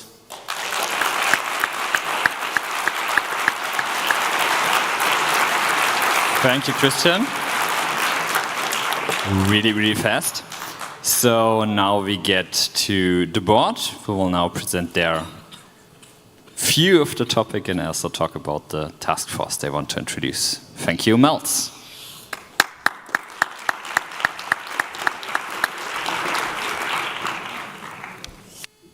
We as the board want to take this opportunity to acknowledge the pain and the emotions that have been shared in the last hour. We have a lot of respect for the courage of everyone to share their perspectives. There's a lot to be learned, and I'm happy that we have so much attention for this topic. For our position on the definition of anti-Semitism, it's twofold. 1, we want to make sure that our members are well informed when they make decisions, that we investigate the implications of any definition and work on a plan to implement the definition in our culture and integrity bodies. Secondly, we don't want it to be a competition of one definition over another. We want all stakeholders to be involved and guaranteed a safe and inclusive progress, leading to an adoption and implementation of a solution carried out by our members. The draft code of conduct discussed this morning defines many terms used in our integrity system, including anti-Semitism. However, instead of choosing a definition for our members, we defined anti-Semitism with a referral to the definition as most recently approved by the General Assembly. This allows the definition to be shaped collectively by the membership, rather than imposed top-down. It also prevents us from having to change the integrity syllabus in the definition if the definition is further shaped in the future. As a step towards shaping the definition of anti-Semitism in an informed and inclusive way, the board proposed to install a task force. This task force job would be to embark on a very difficult word, participatory process to prepare an inclusive, thought-through vote on the definition for the next GA. They then can outline the benefits and risks of each JDA and IRA definitions of anti-Semitism and make a plan for the implementation of each that includes understanding how the mutual concerns of all people concerned could be addressed. With the preparatory work of the task force, in the meantime, if no other definition would be approved, Volt Europa integrity bodies will continue to use the IRA definition, as they have done for the past few years until a formal decision is taken at the next GA. We hoped that proposing this task force would prevent the motions from IRA and JDA groups, but the IRA group did not agree to the proposed process. The additional agenda items supported by many members, however, indicated that those members may be ready to have a vote on the definition. Now, if they are in the majority and if one or both definitions are adopted alongside the task force, the scope of the work of the task force will focus on the implementations of such definitions. With the 3 separate votes that you as members are asked to cast, we have 8 possible outcomes. They range from no definition of anti-Semitism being approved, but a task force installed, to 2 definitions approved and no task force installed. We strongly believe that whatever the outcome of the members' motions, a task force will help us maintain a safe, inclusive, and informative environment. That's our position. Thank you very much.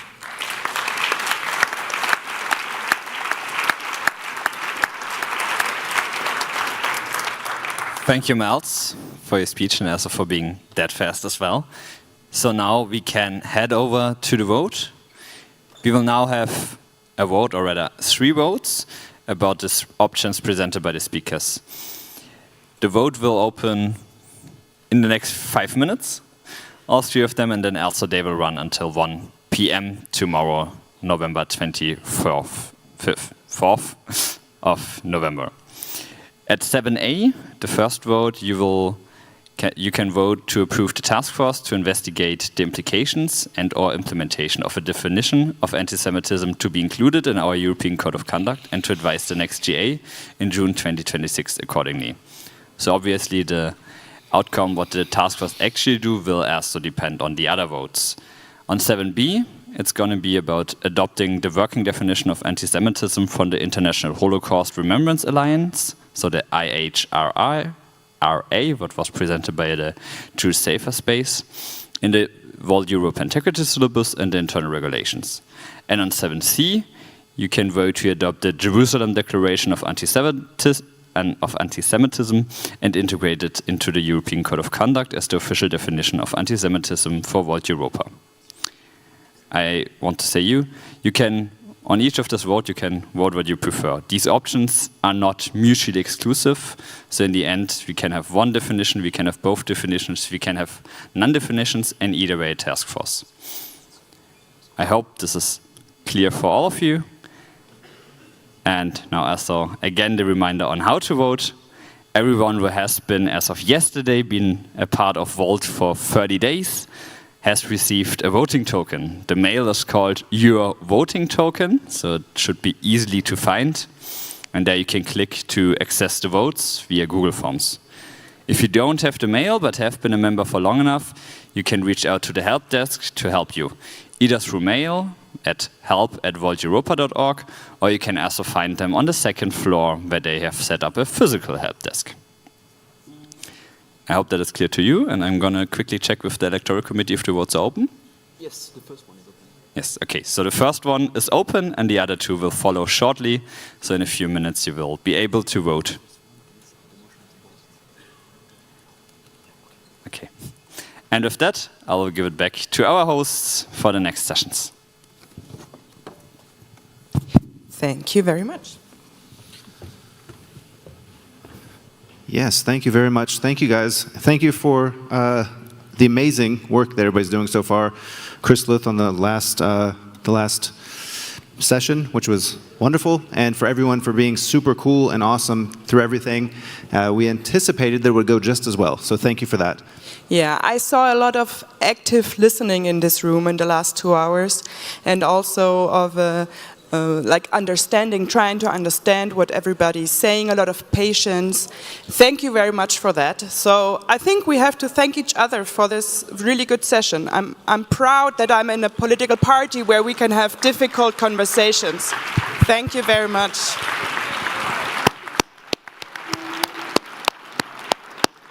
So let's do a short exercise. If you turn to your left, you see a person and you tap the shoulder and you say, "You did this very well.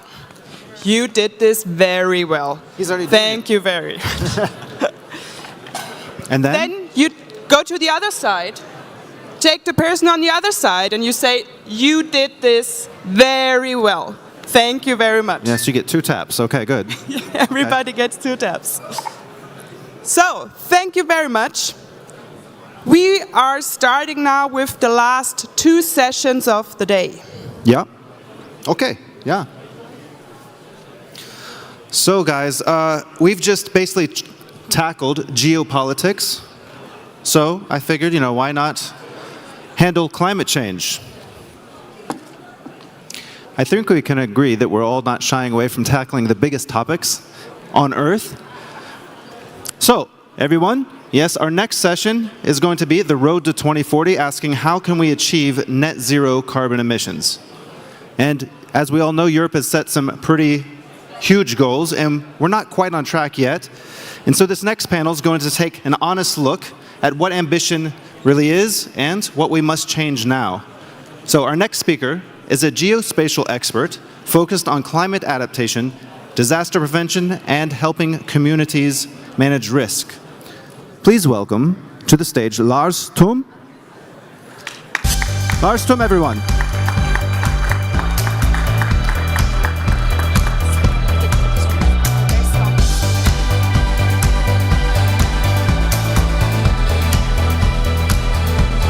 Hello, everyone. Hello, everyone. Yes, hello. It is so nice to see so many of you so late on the Sunday. Thank you so much for being here and still being here, because I bet this is not easy to withstand this much pressure. I would like to already welcome with you 2 of very great speakers that I invited today for this very nice session. I'm very happy that we are able to welcome, if it is possible, Kai Tegethoff, our MEP, for this discussion. Please give a warm applause. Hey. And thank you. As a second speaker, we have Giovanni Harken. Is that correctly spelled? Our CleanCom leader, actually. So please give a warm welcome also to Giovanni Harken, my second speaker for this panel.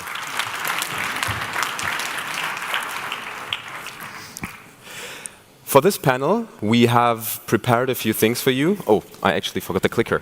Let me just quickly get the clicker. Thank you. For this panel, we have prepared a few, let's say, bold statements. You will see in the next few slides a few statements that might be not necessarily are easy to agree with, but maybe you will strongly disagree with them, or maybe you have not really the idea of how you would answer them. So I want to invite you to use your phone to scan the next QR codes that you will see on the slides, not yet, but later on, and then please vote with us how you agree or disagree to the certain statements, and my 2 nice speakers will then give a comment on that, how they see this matter. So we want to talk to you about today about the road to 2040. So the emissions targets that Volt actually sets itself, which is, oh, that works still. It's holding a little bit. Yeah, okay. I will give you maybe I will just get it. Oh, this one, yeah. Technical issues. So we will mute this one. Perfect. Thank you. Technical difficulties always happen also on general assemblies. So we want to talk to you about the Volt emission targets that are very, very ambitious. We are even more ambitious than on the EU level, where the target is set for 2050 to become net zero.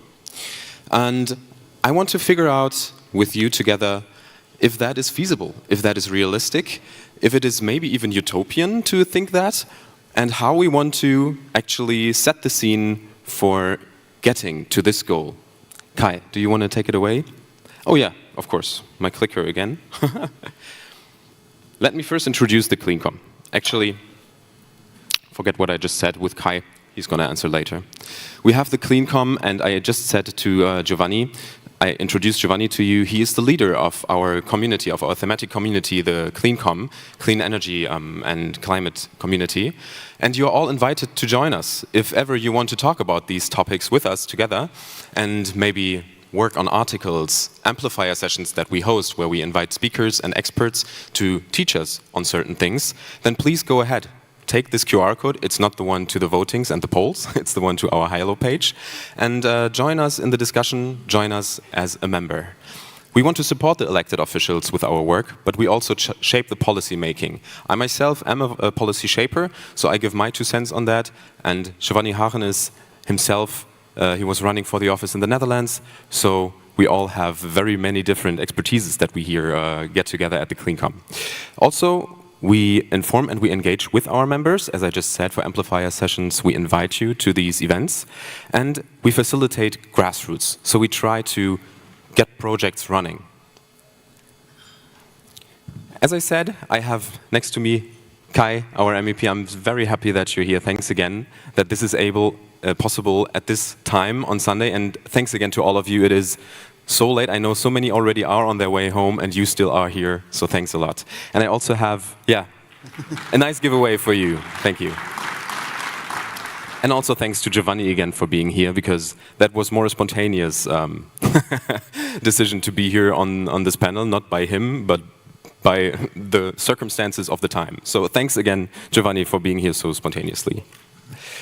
So let's go to the first statement. We are on track for reaching net zero emissions by 2040. Please go ahead and scan this QR code. It should lead you, tell me if not, it should lead you to the page, the Hilo page, where you can make a decision if you agree or disagree on this matter. And for the time that you are thinking about whether you disagree or agree to this, Kai, do you maybe want to start with your decision on this? Should we actually already have the discussion on it immediately and by this also influence the result of the poll heavily, maybe? Well, I think the time constraints are leading us to discussing now. Okay, so then let's start. We are on track for reaching net zero emissions by 2040. The short answer is no, we're absolutely not. And also, if you look at the European institutions, it was never the goal. The goal for the European institutions is to reach net zero by 2050.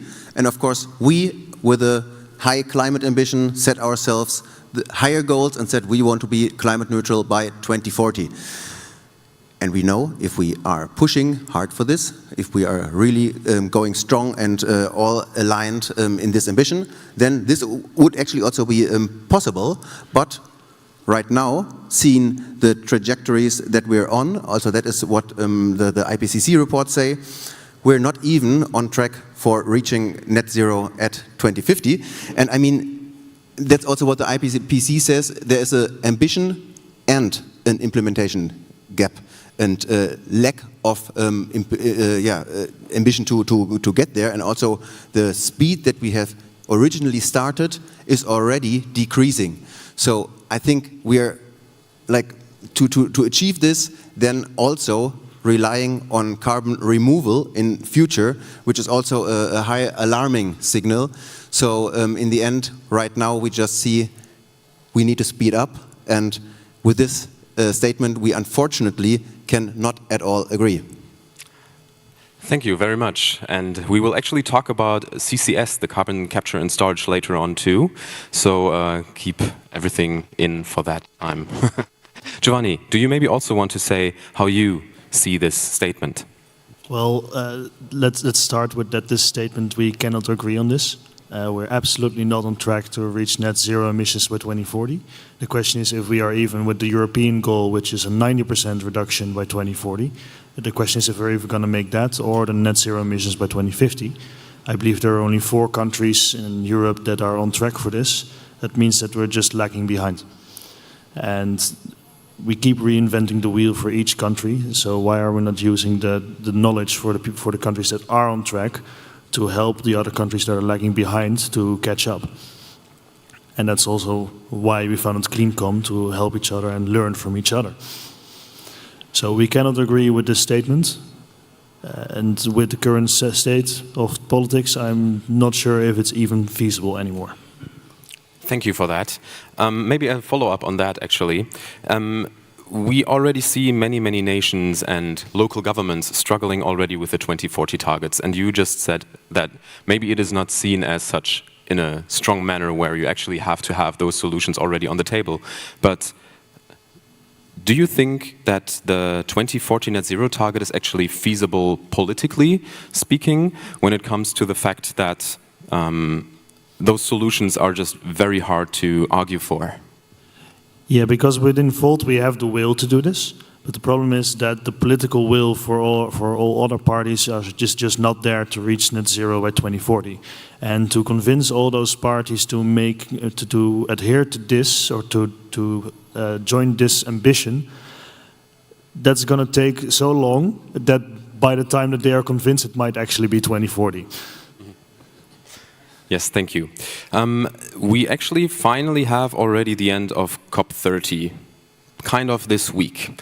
And I have been browsing through the news very tightly in the last few hours or last 24 hours. And we have seen, maybe some of you too, that it was a very photo finish, so to speak, where some activism was leading nearly to stopping the COP30 of being a total failure, so to speak, in terms of climate goals. Kai, Guterres said recently that the temporal overshoot of 1.5 degrees is basically inevitable. Did we lose the fight for climate mitigation? Well, what we see now is that we're not at all on a path to keep the 1.5 degree goal. And I think in some of the IPCC scenarios, there is also this temporary overshoot already part of the calculation, which of course is in itself already concerning enough. And this is not the desired scenario from our point of view. Consequent approach of really cutting emissions and staying within our CO2 emission budget would be a lot better. I wouldn't say we lost it, but we are about to lose it, because right now we know it's the last years that we could actually take decisive action towards this. And this is now the demotivating part. At the same time, we see this momentum is going back and back and back, and the political will to actually implement those measures is low as could be. Okay, thank you for that. I think we should maybe... Sorry. Yeah, also sorry to you that it is maybe a little bit pessimistic panel here. We'll try to put this maybe in a little bit more of a hopeful emotion later on. Let's maybe go ahead to the next topic, where I actually want to speak a little bit about the regulation that was recently adopted. The regulation proposal for establishing the framework for achieving climate neutrality, as nicely as the European Union calls their frameworks. Kai, you were there, and you were there with all your colleagues too, and voted. And after this vote in November, you said, my biggest concern with this deal is all the loopholes. We invest in other countries' economies instead of investing in our own. Can you maybe elaborate on what you meant by that, considering this framework? But now we're talking about the climate targets.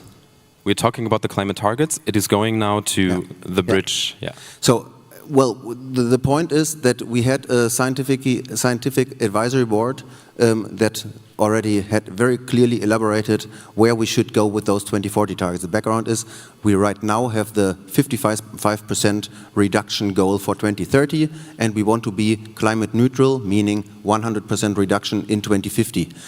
Between 2030 and 2050, there is a wide gap, and we know if there is no more defining goals in between, then there will not be a lot of measures being taken in the time in between. And so now the push was to get those targets for 2040. And the Scientific Advisory Board said, okay, this target for 2040 has to be between 90 and 95%. So aiming at already the lower amount of this, the 90% is what the Commission proposal for this was. And now what has been coming from the dynamic in the Council, from the national governments, and what has been then in the end taken over by the parliamentary position that we have now, is formally 90% goal, which then has loopholes in terms of international credits, meaning we're paying money for third countries to basically buy credits so that we don't have to do the emission reductions, but they do it for us, which in itself already is a kind of a stupid idea, because that means that we're not investing in our economy to become climate neutral and to be innovators and drive this clean transition, but we're actually just postponing this development in itself. And 5% down, then another 5% at the national level, basically meaning we are actually, the 90% is nothing but a headline, and we're far away from scientific evidence now. And while we need those goals, and while we see that this is very necessary to have this target now, to actually keep at least some measures being introduced in the years after 2030, we at the same time see that the probability of reaching climate neutrality by 2050 with introducing these targets has actually decreased. And that is, again, a worrying thing. Very much worrying indeed. Let's go to the next topic where you are able to vote, which is the innovation in energy production and efficiency should be supported by reducing controls.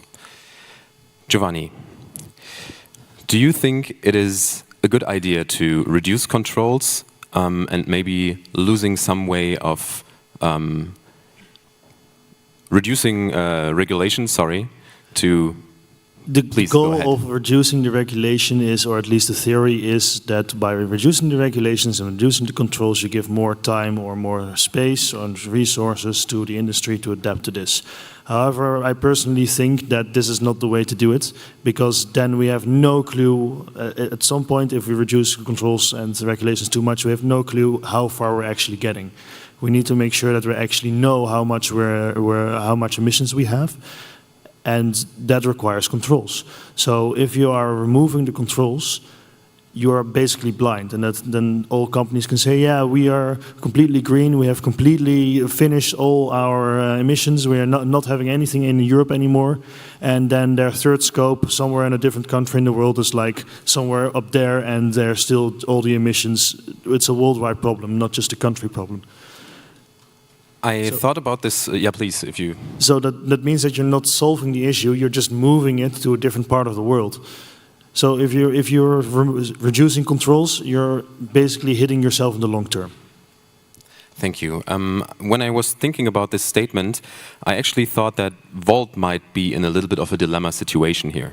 Because we always like to innovate and support, especially smaller industries and startups, but then also regulating industries might end up into a hurdle to these very innovative startups or small industries. So how, maybe to Kai, how can we regulate in a sustainable manner, also economically speaking, and at the same time keep the innovation going for those industries? Do you think this is a dilemma on Volt's side? I wouldn't say that we have a dilemma in our policy there, because I think it's very clear that this statement that we should reduce controls actually is just completely ignoring the need for a clear governance to actually also live up to that ambition. And of course, we need enabling policies that really get us on the way to thrive innovation. But at the same time, we also need a very clear framework, and also, of course, the controls on the technical side, but also not only on the technical side. I think that's also something that comes from the IPCC reports that says that there is non-technical factors which are very, very decisive for this whole matter, and saying, for example, policy uncertainty or institutional resistance or also social acceptance.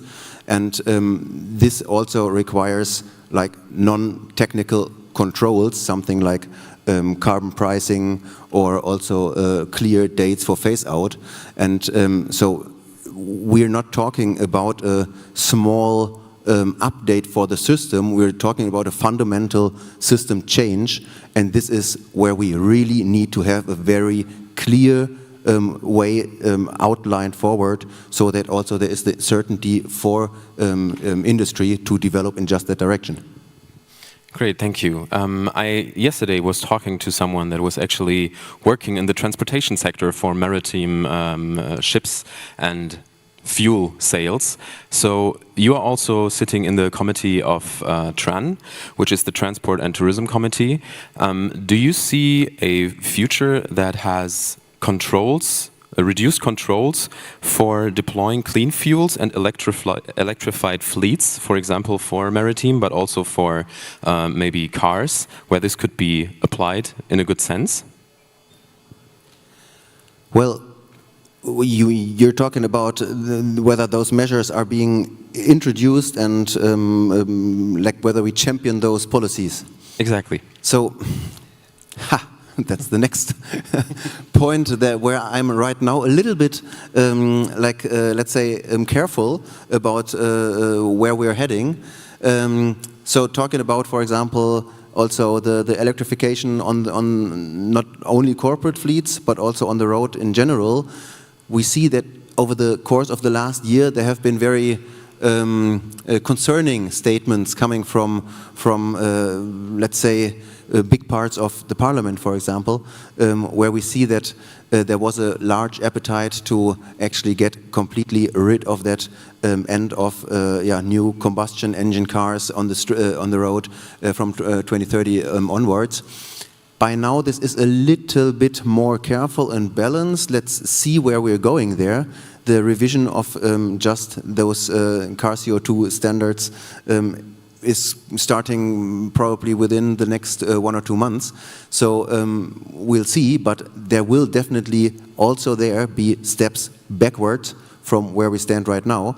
And greening corporate fleets, that's what you're also mentioning. That was another legislation that has been announced, meaning we know that all new cars in the EU, almost 2/3 of them are corporate cars.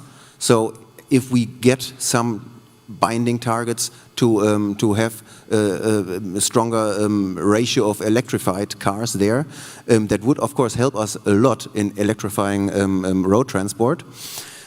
Well, we saw now that there was heavy resistance already from conservative side against this. And just yesterday or the day before, we saw some rumors already that this legislation might be postponed or maybe even called off. We'll see.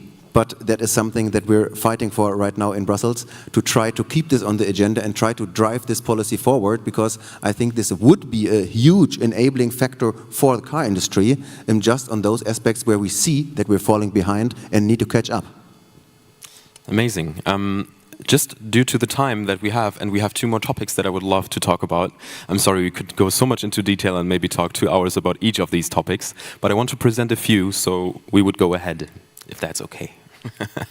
And that is another very pressing topic that we, I think, talk a lot about in the Volt communities, and especially since Kai, you and I, we are both German, and we might know that sometimes this is called the devil's work in Germany, but then Giovanni is also coming from the Netherlands, and you have many, many very innovative ways of doing this. So just to present to you the question or the statement that I prepared is, nuclear energy is necessary to meet the 2040 net zero emission targets. Giovanni, how do you see that statement? Well, I would say it's necessary to meet the net zero emission targets, but if it's about 2040, we will have a discussion. Because I already mentioned earlier that we're not going to make 2040, and it takes quite a long time to make a nuclear reactor. We have 2 being built in the Netherlands, or that plan to being built, and they're probably ready around 2040, 2045. That's about 17 years to make them. At Borssele? Borssele, yeah. It takes about 17 years to make them, but the majority of the time actually goes into safety regulations, guarantees, making sure that nothing can be stolen, that nothing can go wrong in case of a disaster. And there's also a lot of people complaining and trying to postpone the building because it is close to their home. And then you get a lot of time that just goes into just making sure that the people around it and the local people are not protesting against building this nuclear reactor and making sure that everything is safe. When I talk to engineers that work in this, they say it takes between 2 and 5 years to actually build the reactor, but it is about 17 years to make sure that one actually ends up there and is functional. So then we're talking about 15 to 12 years it's actually on delay or safety measures. We can't take those measures away, but we need to admit that this is a constraint and that it's going to take time. So we can't use it before 2040. And then we haven't even started talking about the waste management that needs to be set up next to this.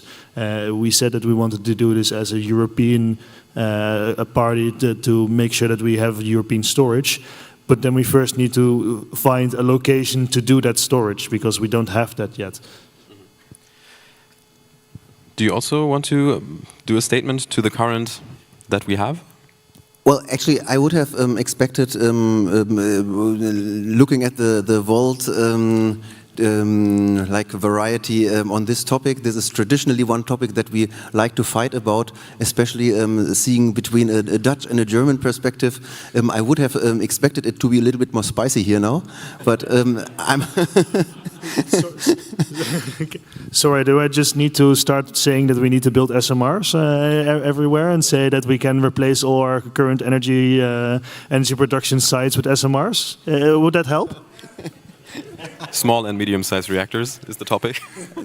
No, but actually, so I agree with what you said on the time, and especially talking about net zero till 2040 or even within 2050, because that those reactors are ready in 2040 or 2045 is even like uncertain. 17 years.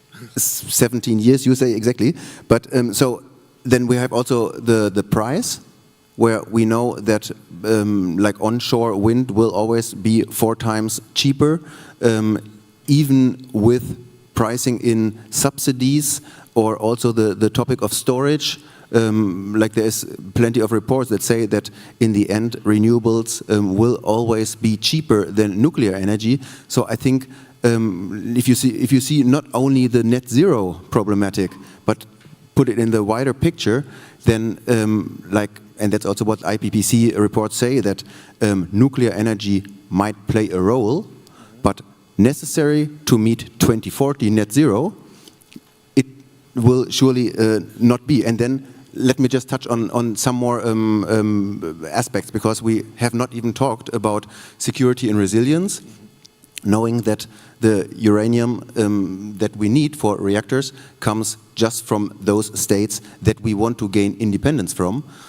Also seeing that it is very vulnerable to have like some small sources for energy, like we see in Ukraine with the Zaporizhzhia power plant, that right now with renewables and a very decentralized system, we would actually go into a direction where we are a lot less vulnerable. So I think that is also been taken, or has to be taken into account. And then also switching the whole system to renewables. We have always been in the past talking about what coal and nuclear delivers as a constant base load as being an advantage.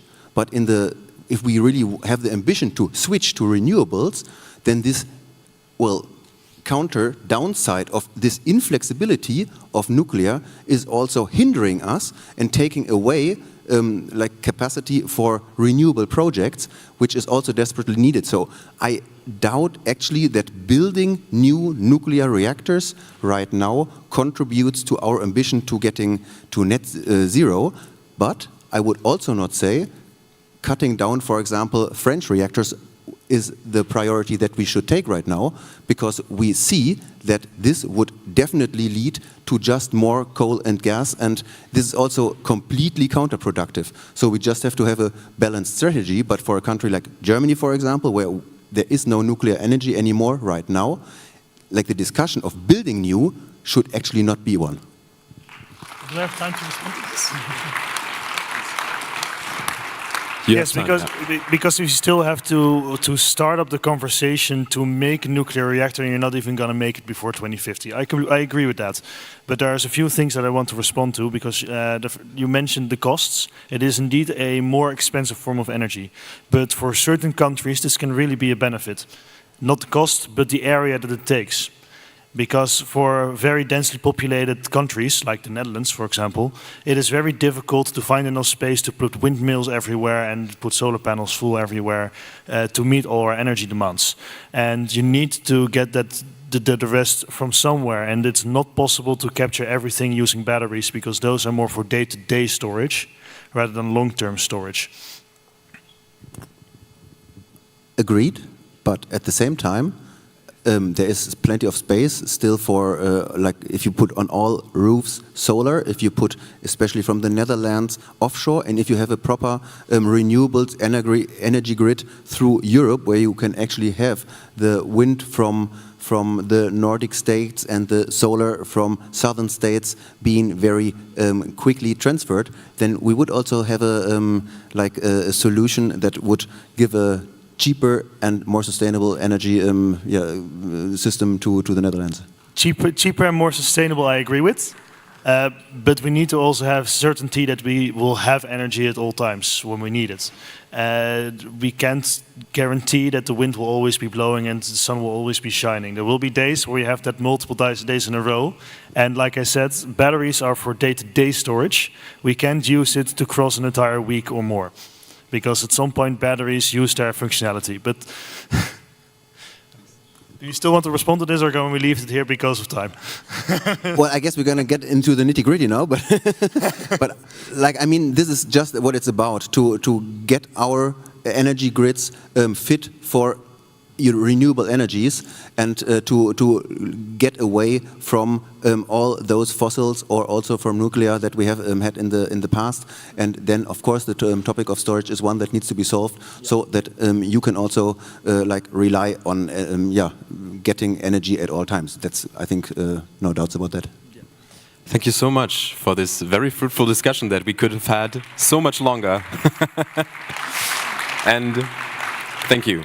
I actually see myself in the situation where I actually have to skip the next topic as well. But I think we touched a few topics that were so interesting and actually very controversial at times, but still made very well sense of it. So thanks again to both of you for having the time to be here and discuss with each other, with us. And please, if you are interested in our work, I will skip with my nice little thing here and join us. Again, here's our QR code. The CleanCom is always open to new participants and people that want to work with us. Thanks again so much, Kai. Thanks so much, Giovanni, for this very nice panel. Thank you for being here. Thank you, and let's keep the ambition up. I feel a little bit bad that we have just this negative view here, because I think it's also very important that we highlight that the political will needs to be kept up, and that this is something that we can very much like take the advantage, take the chance to be the ones pushing for that, because we right now see very much that it is more and more a lack of political will, and this is something that we need to counteract and that we need to make sure that it gets on the agenda. Sorry for... Thank you. Can I say 3 sentences? I don't know. We have to look in the first row if we can say, okay, yes. 3 sentences? All right. So, very short, as CleanCom, we really want to also connect local municipalities with each other, because a lot of us have already invented the wheel for certain problems. Let's not reinvent it, let's connect with each other and make sure that we learn from each other, because I believe that's the power of Volt, where we have all different countries and all different perspectives and experiences that we can learn from each other. Wise words. Thank you. Thank you again. Thank you. So thank you from my side. Before we hand it over for the next sessions, I need to quickly inform you legally on when exactly the last votes started. So remember the session before. The vote 7A has started at 15:41 and will be open until tomorrow, 1 p.m. Vote 7B has opened at 15:43 and will be open until tomorrow, 1 p.m. And also the vote 7C was opened at 15:44 and it will also be opened as all the other votes from today until tomorrow, 24th of November at 1 p.m. So please make sure to do all the voting. Thank you.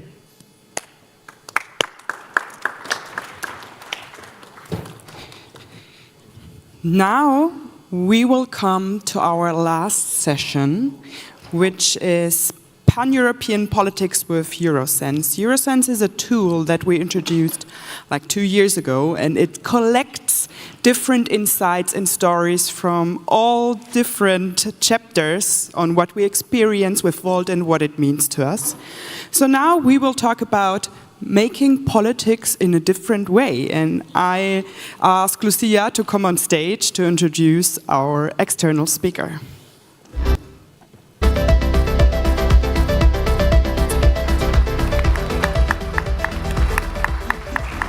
Yeah, thank you very much. A very quick introduction of Dr. Elke Fijn.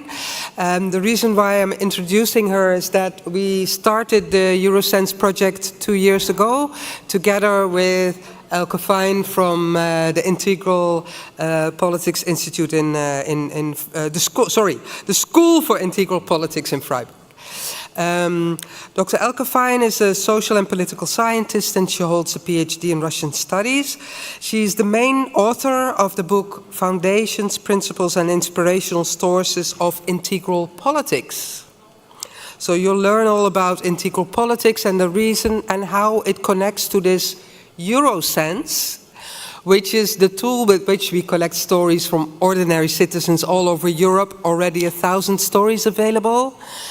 For sense making and local action, policy influencing.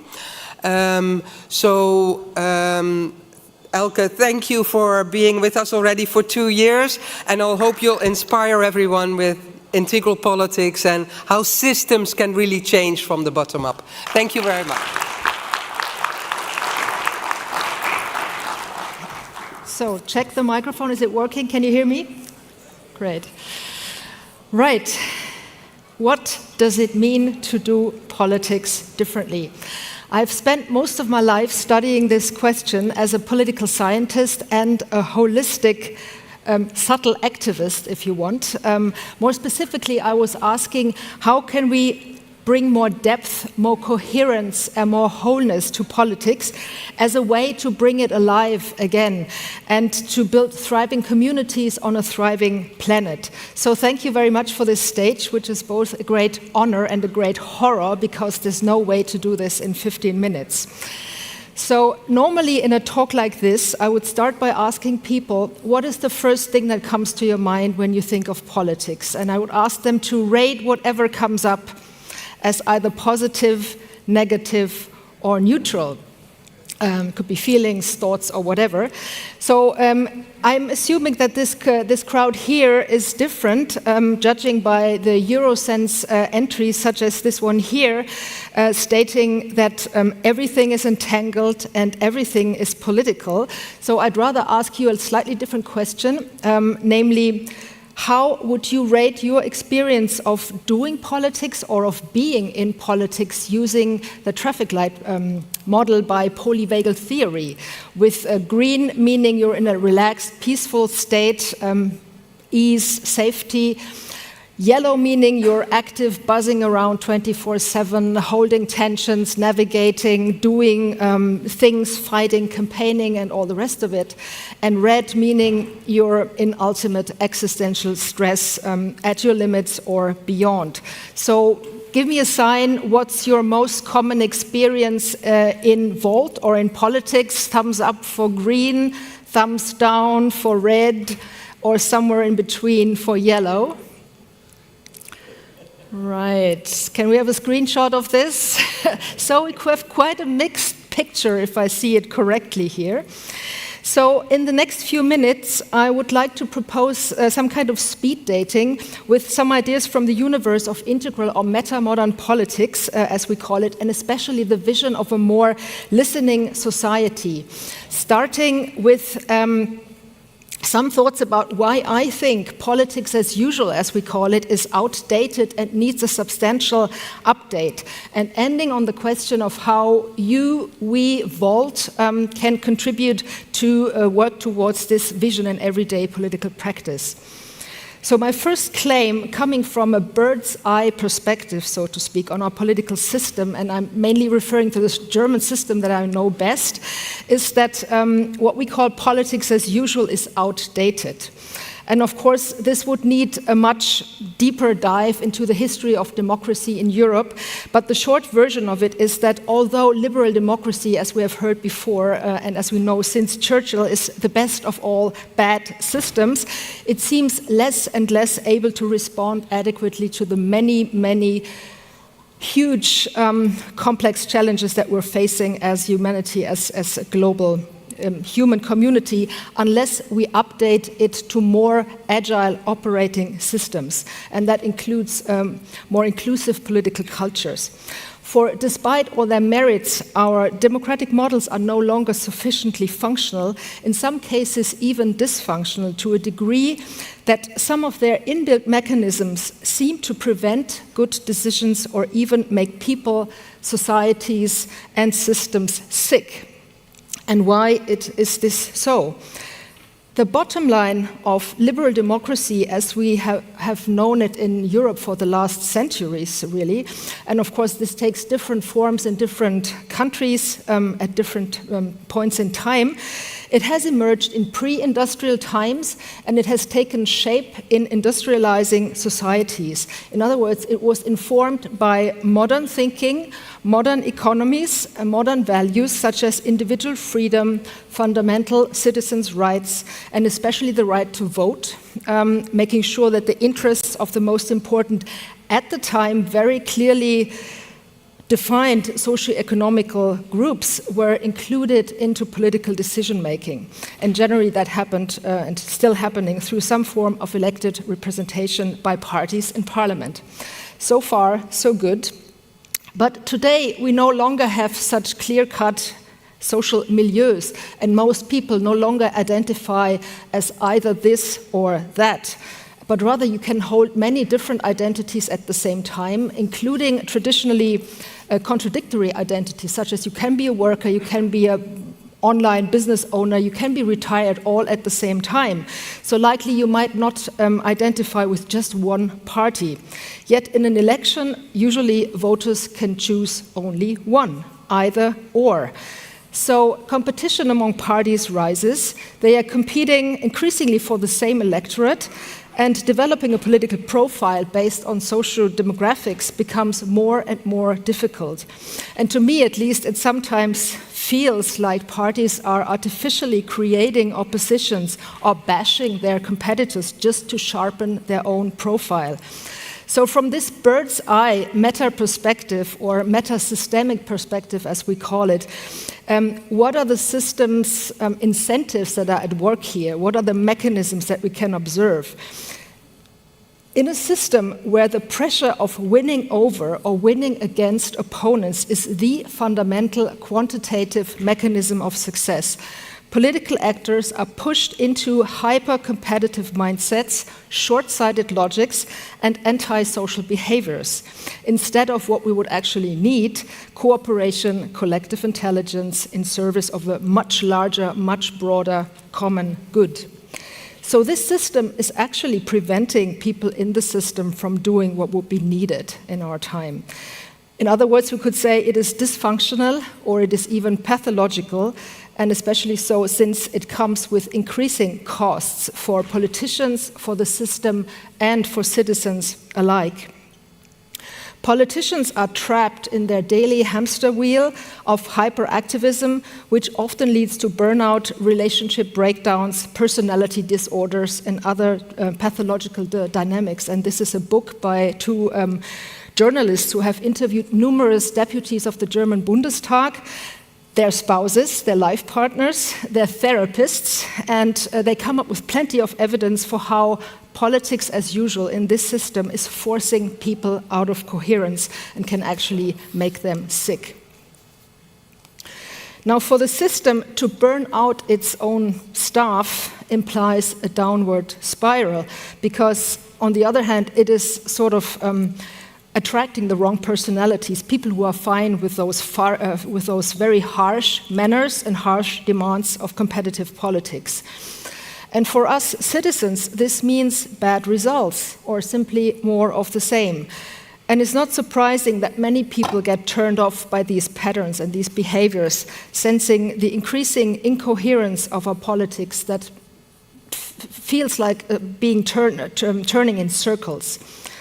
And many people also feel alienated from politics or excluded from politics or turn away, at least from parties or even from democracy altogether. And we get those right-wing tendencies in almost every country. So my colleague Indra Adnan from the Alternative UK movement says simply, politics is broken. While our societies and even more so our challenges are evolving rapidly, our political systems are not. They are too slow, they are too limited, too narrow to function in more complex than linear modern ways. If you want, it's like a corset or a dress that is too tight. It prevents you from moving, it prevents you from breathing properly, let alone from growing and from thriving. And this is not anyone's fault in particular, nor is it the fault of the system. It's an outdated system design. And as long as we don't see that, and as long as we don't acknowledge that, we are perpetuating this situation, because at the end of the day, we are the system. So how can we outgrow, how can we exnovate and update our existing systems on a substantial, a paradigmatic level, at a deeper level, acknowledging this famous insight by Einstein that you all know? How can we help the system to see itself? That would be the integral question and answer, so to speak, to what we need, because this system, as it is blind to its own dysfunctioning. And therefore, change has very likely to come either from outside the system, from a new culture, or from smart, wise, and brave innovators like you guys here in the room, I hope, who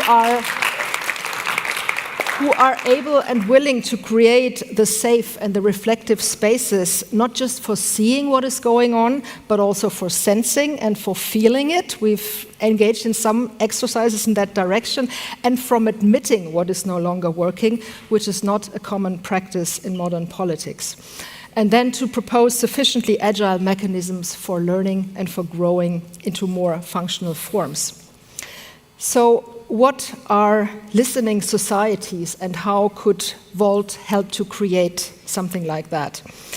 The metaphor comes from Hansi Freinacht's work on metamodern politics. It means a very broad attitude in the first place of listening, in the sense of radical openness, curiosity, and radical empathy for what is really going on in the depth of the system and the society itself, starting from how people in the system really feel to what is not working well, including tensions, difficult issues, all sorts of shadow stuff that we prefer to avoid, at least in the public space, and a willingness to respond to what is really needed. And what you see here are the principles of, to my knowledge, is the first meta-modern party that I will come back to in a moment, the Alternative Denmark. In our last EU-funded project on integral politics, we have tried to summarize the essence of what is this new paradigm of politics as being deeper, wider, and longer. In other words, it is more expansive and it's more conscious in these three vectors: inner, outer, and time. And I have tried to spell this out in a book in a little bit more detail in those, oops, the format is crashed, in a little bit more depth with 10 principles that I will not go through here for reasons of time, but that you can check out via the QR codes. And my hunch is that this idea of deeper, wider, and longer resonates quite well with Volt's vision of a politics that is safe, brave, and regenerative. And since Volt is already quite good at taking a wider and longer perspective, let's stay just for a little moment with the quality of depth, of deepening democracy. And I think that's one of the most neglected areas in modern politics, because modern values are characterized by a very outward, very materialistic and quantitative focus on doing in the outside. So bringing more depth into politics, deepening democracies, means to shift our focus from outer qualities to inner, from outer quantities, to inner qualities. And one way of doing this is simply to practice to slow down, right? To shut up maybe sometimes, to pause the usual doing mode and take a moment to really just slow down, become aware of what is present in this moment. There's a nice practice called presencing, sensing what is present, calming down our nervous system. How are we really in our system? Including being okay with existing tensions and be bold enough to sit with those tensions, as Arnold Mindell says, the founder of Deep Democracy, and let those tensions, let this process of sitting in the tension transform you eventually. So we need this courage to stop our usual left brain ways, to decenter, to drop in a more embodied mode of being, not just to feel better, to rebalance ourselves, but also to reconnect with this bird's eye, bigger picture of what is actually going on, what's going wrong, and what needs to change. So to bring ourselves and the system back into coherence, or to move from red and yellow stress into green ease and flow. And in fact, that's what integral politics does, and it's very common feedback that we get in our workshops, that people report they feel back in touch with their inner sources of meaning, of life, and of joy, and that they're leaving more energized than they came.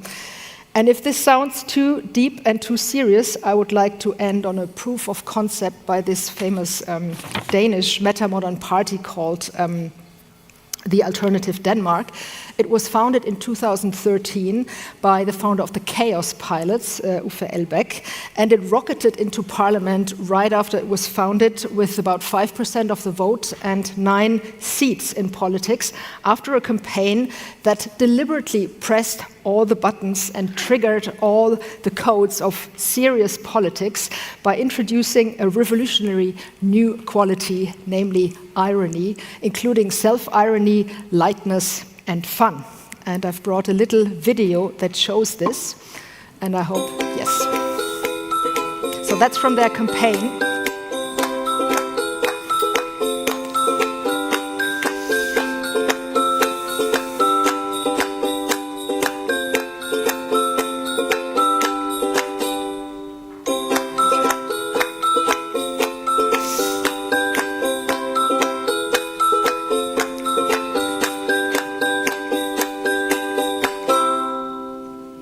See you on the political dance floor. Thank you very much.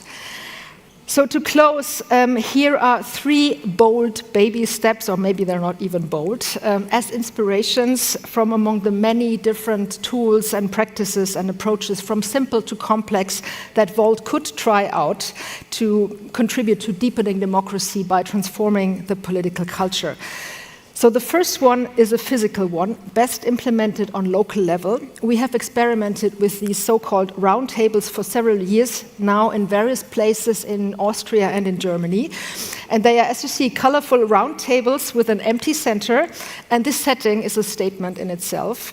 Roundtables are open to anyone. They're inviting people at eye level. There's no hierarchy, no real moderator, no topic even, other than what people bring to the table.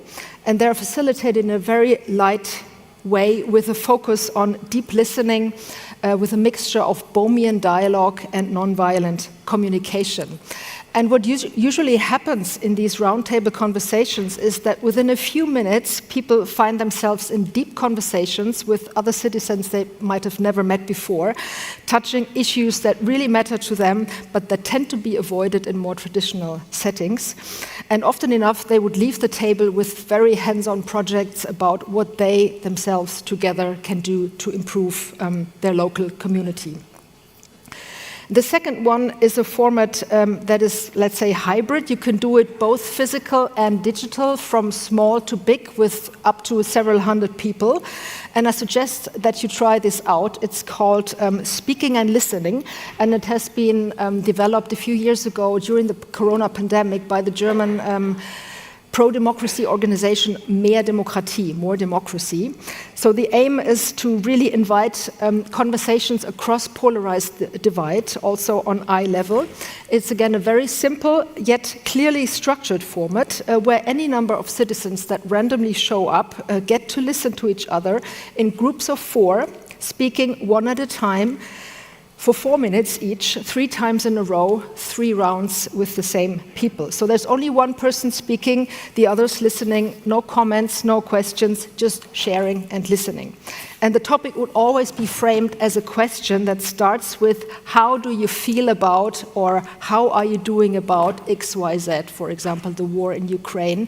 Not what do you think about it, but how do you feel about it, in order to get people to speak more personally and not to engage in discussions or debates about what is right and who is wrong. And after the 3 rounds, there is a break where ideally you would have some simple kind of catering to continue conversations in a casual setting. And then a round of sharing again how people feel now about this question. And again, this format has stunning results in rebuilding communities all across the country, with people often saying, this is the first time I feel heard by other people in my community, or I will reconsider moving away from this place because in this hour I have met more people than in the last 20 years of living here, etc., etc. So it's really amazing. And the third one is an approach to deeper, wider listening that you're already actually practicing, the digital SenseMaker tool with Eurosense as one possible way to deep sense into what people really think based on their personal experience in their communities. And I will leave it to Roberto to say more about this. So all of these tools are ways to invite deeper, more holistic listening with extended ears, minds and hearts, so to speak, that I hope align well with Volt's vision of a politics that is more safe, brave and regenerative. So I thank you for inviting me and enjoy the ride.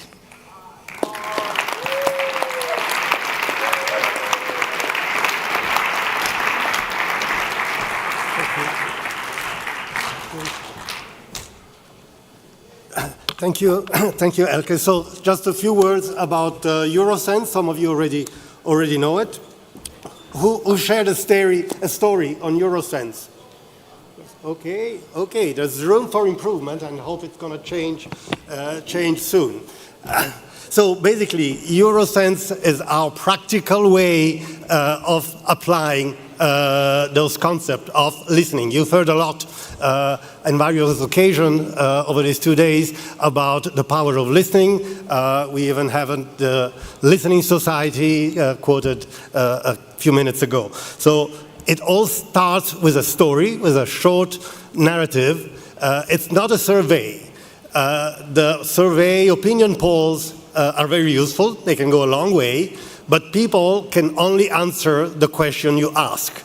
That means you can find things about what you know that you don't know, and then you find out about something.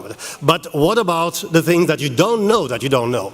And by asking people to tell us a story, we hope to also be able to capture weak signals. So sharing the story is the first step, and I hope you will take the opportunity to share your story, but that's just the first step to join what we call the sensor network, which is what we really want to create, a network of people who can feed us as Volt, about what is going on in society. So the next thing after the story, you will see if you go to the collector, is we ask you to tag your story, to explain your story. There's a number of tools, so you give yourself the meaning of the story. And that is accessible on the dashboard. All the data is free, and we can see the trends about, is a story about the future, about the past, is about Europe. Elke showed you some of those triangles with the little dots. They come from our dashboard. So that's the second step. And the third step is something that we practice, for example, last Friday with the elected officials. We did what we call a sense-making session, where we get together with people who are involved, different stakeholders, some of who have shared the stories, others may have not, and we try to make sense of it, and together come up with action. Concrete action, simple action, not try to save the world in the first 30 minutes, but identify what is the next step that we together around the table can do to push the world into a better direction. And the golden question, because one of the questions we ask about the story is this a good story or is this a bad story? The next question when we do collective sense making is, what can we do to have more good stories and fewer bad stories? So we are now in the process of creating communities that practice this. It's open to anybody. You can join the community of practice there. We have, for example, I think in Munich, they're starting up Munich Sense. With Sky, we have a project in collecting stories about climate adaptation. We have a student from University College London who just did a master thesis using Eurosense about the adaptation of what is taught at school and what is expected from the employers. So you may have other ideas, other projects. Join our community of practice. Start by sharing your story. And join the movement and practice the listening at the global level, at the global European level. Thank you very much.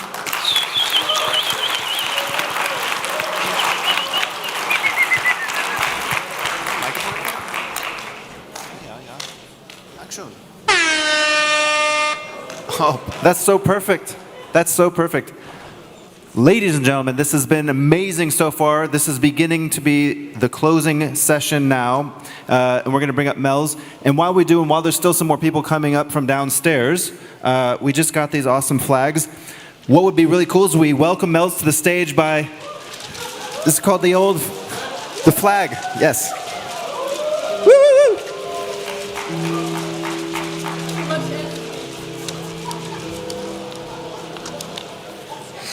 What a lovely sight, people. Please wait a little while. We will have many opportunities to wave that beautiful flag. But before we, Marlene, you too, and Joost, you too. Before we go there, we will take a look at the volunteer awards. Yes, because our organizations thrive on volunteers. We organized this today with one full-timer and all of the rest of the people were volunteers. So I would like a warm applause for them.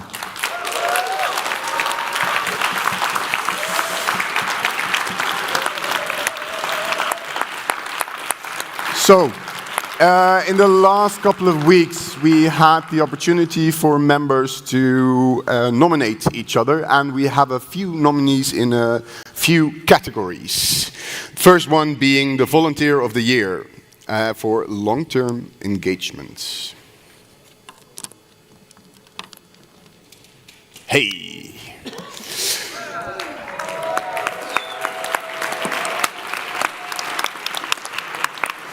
Congratulations, Nicolai and Mara. Amazing work. But we also have a second category, behind-the-scenes heroes, unseen but important people working on us. Unfold. Congratulations, Antoine, Kate, and Mauro. And then the final one is category 3, Rising Stars.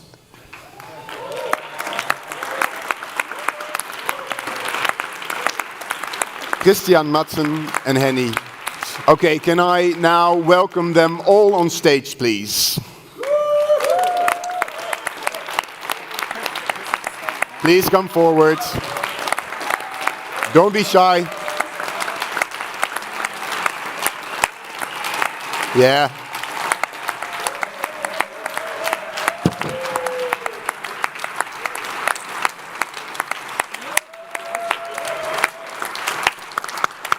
You can rise if you want. Very nice. Hey. Thank you. Congrats. Congrats, Annie.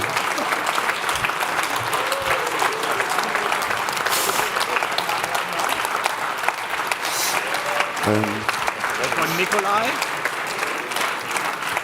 And for Anne. No. You can do it. Yeah? Okay, we also have a little present for you, so please feel free.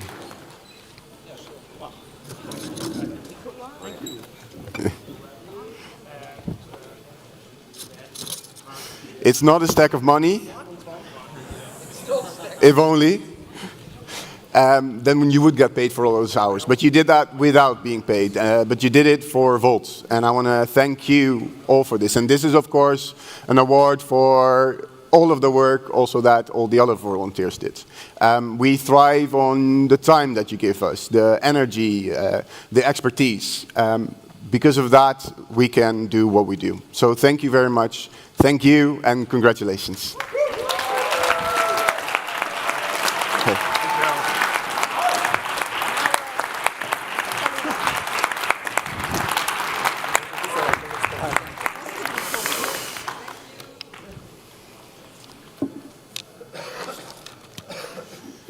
Okay.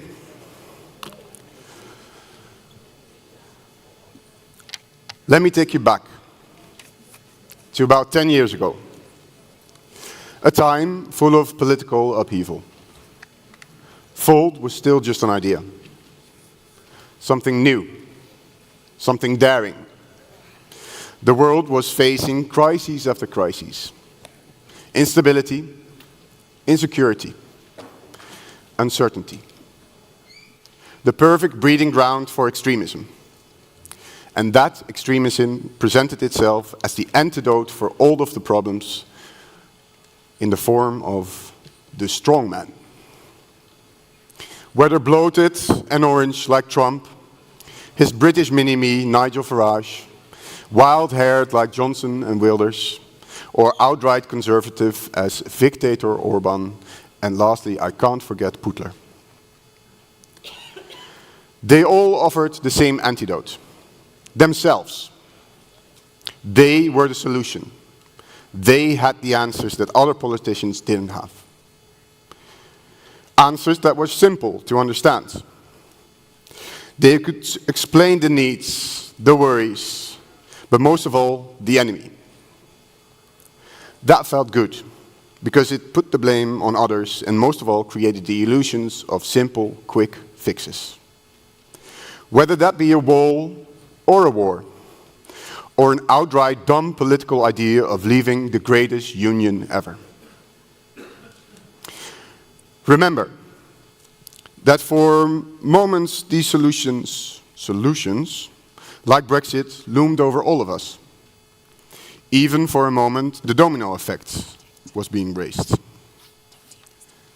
There was an exit for the Netherlands, a Quitaly for Italy, a Grexodus for Greece, a Belgon for Belgium, or a Departugal for Portugal. The funnier the pun, the more terrifying the idea. And the old traditional parties with their national selfish ambitions delayed or even willingly ignored real solutions for the crises, while letting extremism grow in their countries or even cooperate with them and facilitate them. All of this is an attempt to keep things unchanged in an ever-changing world. And then came Volt. A different sound, a fresh idea. A party that fully embraced Europe and understood its true necessity. A new party that understood that our challenges are shared and our future is united. A party that is bold enough to say it out loud. While others were building walls, we were building bridges between different communities. Look around you in this room today. While others thrived on fear and division, we thrived on a vision for a united Europe. And that's why you're sitting side by side with Europeans from many different countries. We embraced the idea that only together Europeans can solve these crises of our time. Because do you really think that a single country, that a single nation can solve the problem of climate change? That a single nation alone can make our continent safe? That any nation alone can prosper without a single market? Do you really? I think not. Now that these crises grow bigger and bigger, with the Russian aggression in the east, the orange strongmen in the west, suddenly the Eurosceptics have gone quiet. Suddenly the same politicians who once dismissed Europe as irrelevant are now echoing our story. One almost wants to ask, wait, is the status quo telling our story now? Should we just stop and then let them do it? The answer is a clear no. Because now is the time to push ahead. Even as our story of the necessity of Europe is adopted by others, we are still ahead of the curve, way ahead. The need for a strong Europe is now clear to everyone. But a federal Europe, that is what we need in order to achieve our goals. Whether we use the F word, call it United States of Europe, or simply present the policies we want to achieve to get there, this is the goal. Volt is the only party saying this proudly out loud. It took 7 years for the political establishment to follow our idea on European cooperation. How long will it take them to catch up, to embrace the idea of a federal Europe? To be honest with you, I don't know. But I do know this. We already created a total paradigm shift once, and we will do it again. But I also know that we cannot afford to wait until this idea becomes mainstream. 10, 20, 30, maybe even 50 years from now. The time to act is now. Breaking free from national thinking, creating a Europe that is capable of facing these crises collectively. That is where we must go. That is where we need to go. That is what the challenge of this day and age requires of us. And that starts with us. We must put aside small differences. Too often we lose time with nitpicking the trivial while the world asks for political action. Every member must be activated. Because if we don't act, who will? If we don't act now, then will they act? The traditional party will once again only embrace a united Europe when it becomes the only antidote left to a struggling continent. But we want a united Europe, now. Because an antidote for when people are already struggling is not a vision for a future. We want a united Europe as a vaccine. so that the struggling times don't even come. The stakes are real. Elections are happening all the time. Take Amsterdam, Frankfurt, Nicosia, next year. Each vote, each campaign, each volunteer, and the effort that they put in is a step towards a stronger, united Europe. We must remind ourselves every day, a federal Europe is the core of our story. We must tell it, we must live it, we must embody it. So act, vote, donate, volunteer, run, get elected, be involved, and most important of all, raise that European flag.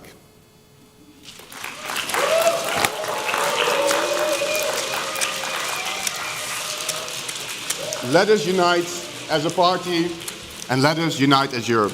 Thank you very much for coming all the way to Frankfurt in creating this new European party. Thank you very much.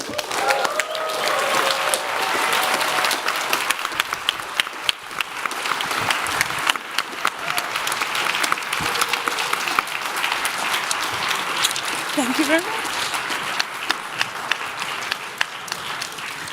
Thank you, Mels. Thank you very much. Really, really good. We had a wonderful weekend. It was really so much fun with all of you. I think we spent a lot of time on stage, but for those who I talked to, I got a really good vibes. I heard a lot of great stories, and we had some really inspiring discussions, some more difficult ones, but also a lot of fun. So thank you very much for this wonderful weekend, because you did it. You made this weekend as special as it is. Thank you very much. Thank you.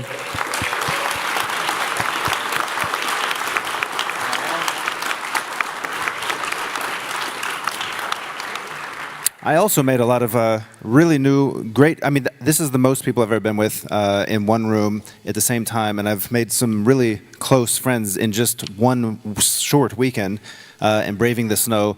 Literally, I can feel that I'm going to be long-term friends, and we're going to actually make some big changes in the world in the good way. Yeah? Yes, yes, in the back. Go for it.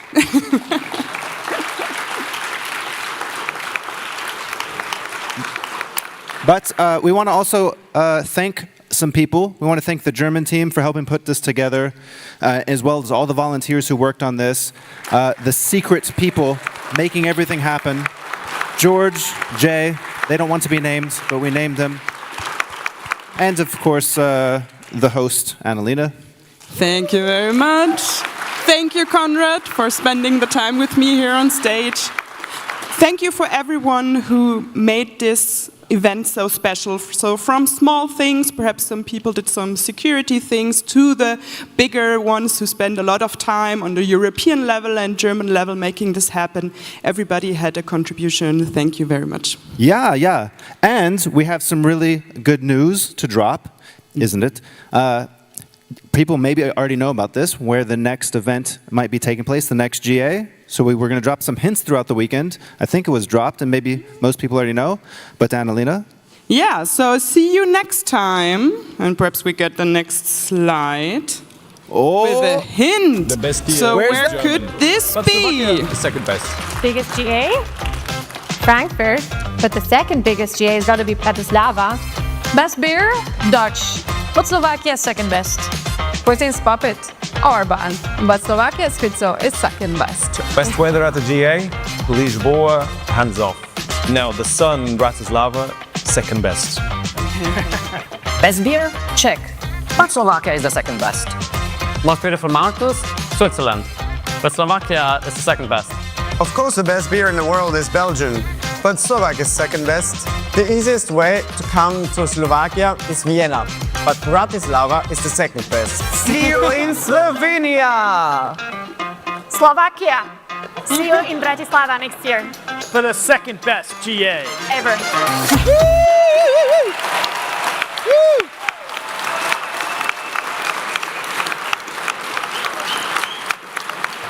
So, see you all for the second best GA ever in Slovakia, in Bratislava, next year, June 13th, 14th. Thank you very much. We will do now a photo, so please come on stage. Yeah, come on everybody. stage. Now if you it's wanna the time. Yeah. Now it's the time to crash here on stage. We will do a great group picture, and then we will be officially Yay! done. You made it. Love you. Thank you very much. Time to crash the stage. Okay, before or while everyone gets on stage, just some thought, attention. Oh! You can The chair slowly, is talking. yeah, you can slowly move to the stage, but before we can do the fun picture thing, I will have to do some final legal remarks for the closing. So, yeah, already thank you to the host for their closing remarks, and just can add on, thank you for all the help, all the volunteers. It made my job as chair very easy. So you see me speaking, but actually what I say, it's all written down. So I was basically just reading to all of you. So make sure we have still a lot of votes open. We still have the internal audit committee member, we have the integrity syllabus, the country council GA agenda rights, the budget for 2026, the anti-Semitism definitions. So please make sure to vote until tomorrow, 1 p.m. Make this the biggest vote we had ever. Woo! Biggest vote ever, largest DA ever. It's coming to an end. Are you done, Fabian? No, I'm not done. Not done. Another one. So, I will also tell that according to our statutes, that all our debates have been conducted in English and that they have all been accessible to all Volt Europa members. And now, I will say that we have reached the end of these discussions, and as my role of chairperson, I thank you all, and I officially close this General Assembly at 17 and 3 minutes at the 21st of November. Thank you all. Thank you very much. And now you can storm the stage. Now we're done.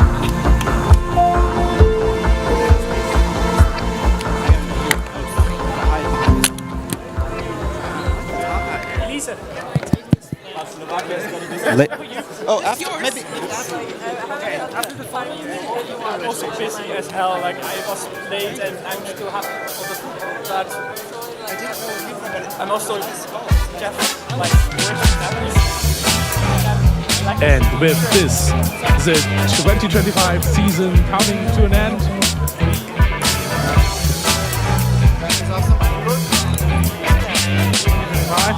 The second day of the GA 2025 is finished. We hope we see you next year or on the next GA on the 13th and 14th June 2026 in Bratislava. Wait, I can say you where exactly the thing at the National Tennis Center, Bratislava. From the 13th to 14th June 2026. Buy a ticket, link is in the chat. You can buy it early to get a cheaper ticket than you if you buy it later. So, and you can look for a hotel, hostel, and whatever. So, see you next time.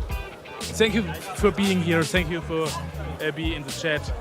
And have a nice and great rest Sunday. See you in the next live stream. See you there. And have a very nice, good evening.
Everyone say go now.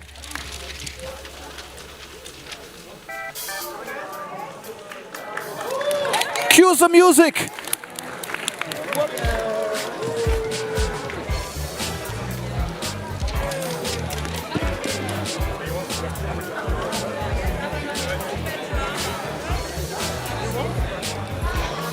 What's the URL behind it?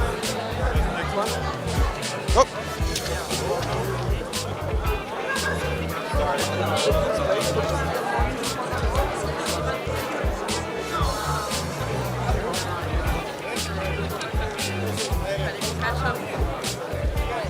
Vous voulez tout à l'heure à 18h aussi le truc? Moi je préfère à 19h.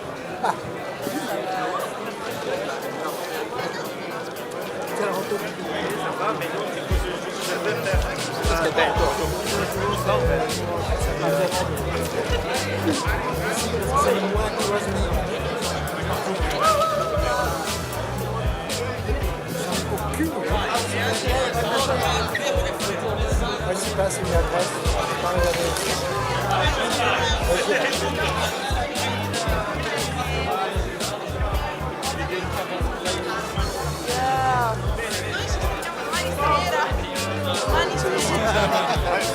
Schreibt noch Ghetto und so hier.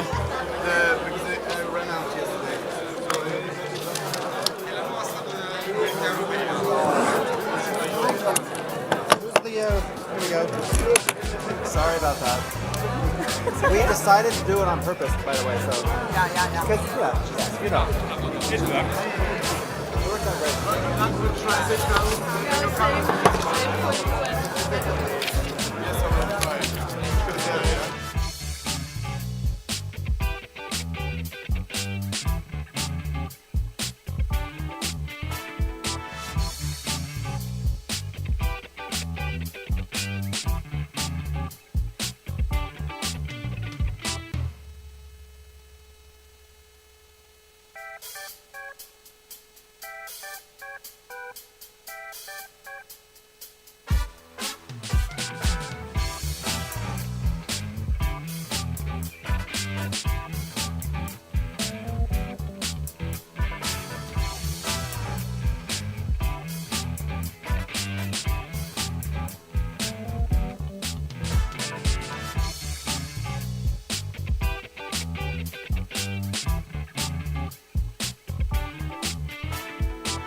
So, with this, we go in the end screen. I say goodbye, but I hope you have the QR code.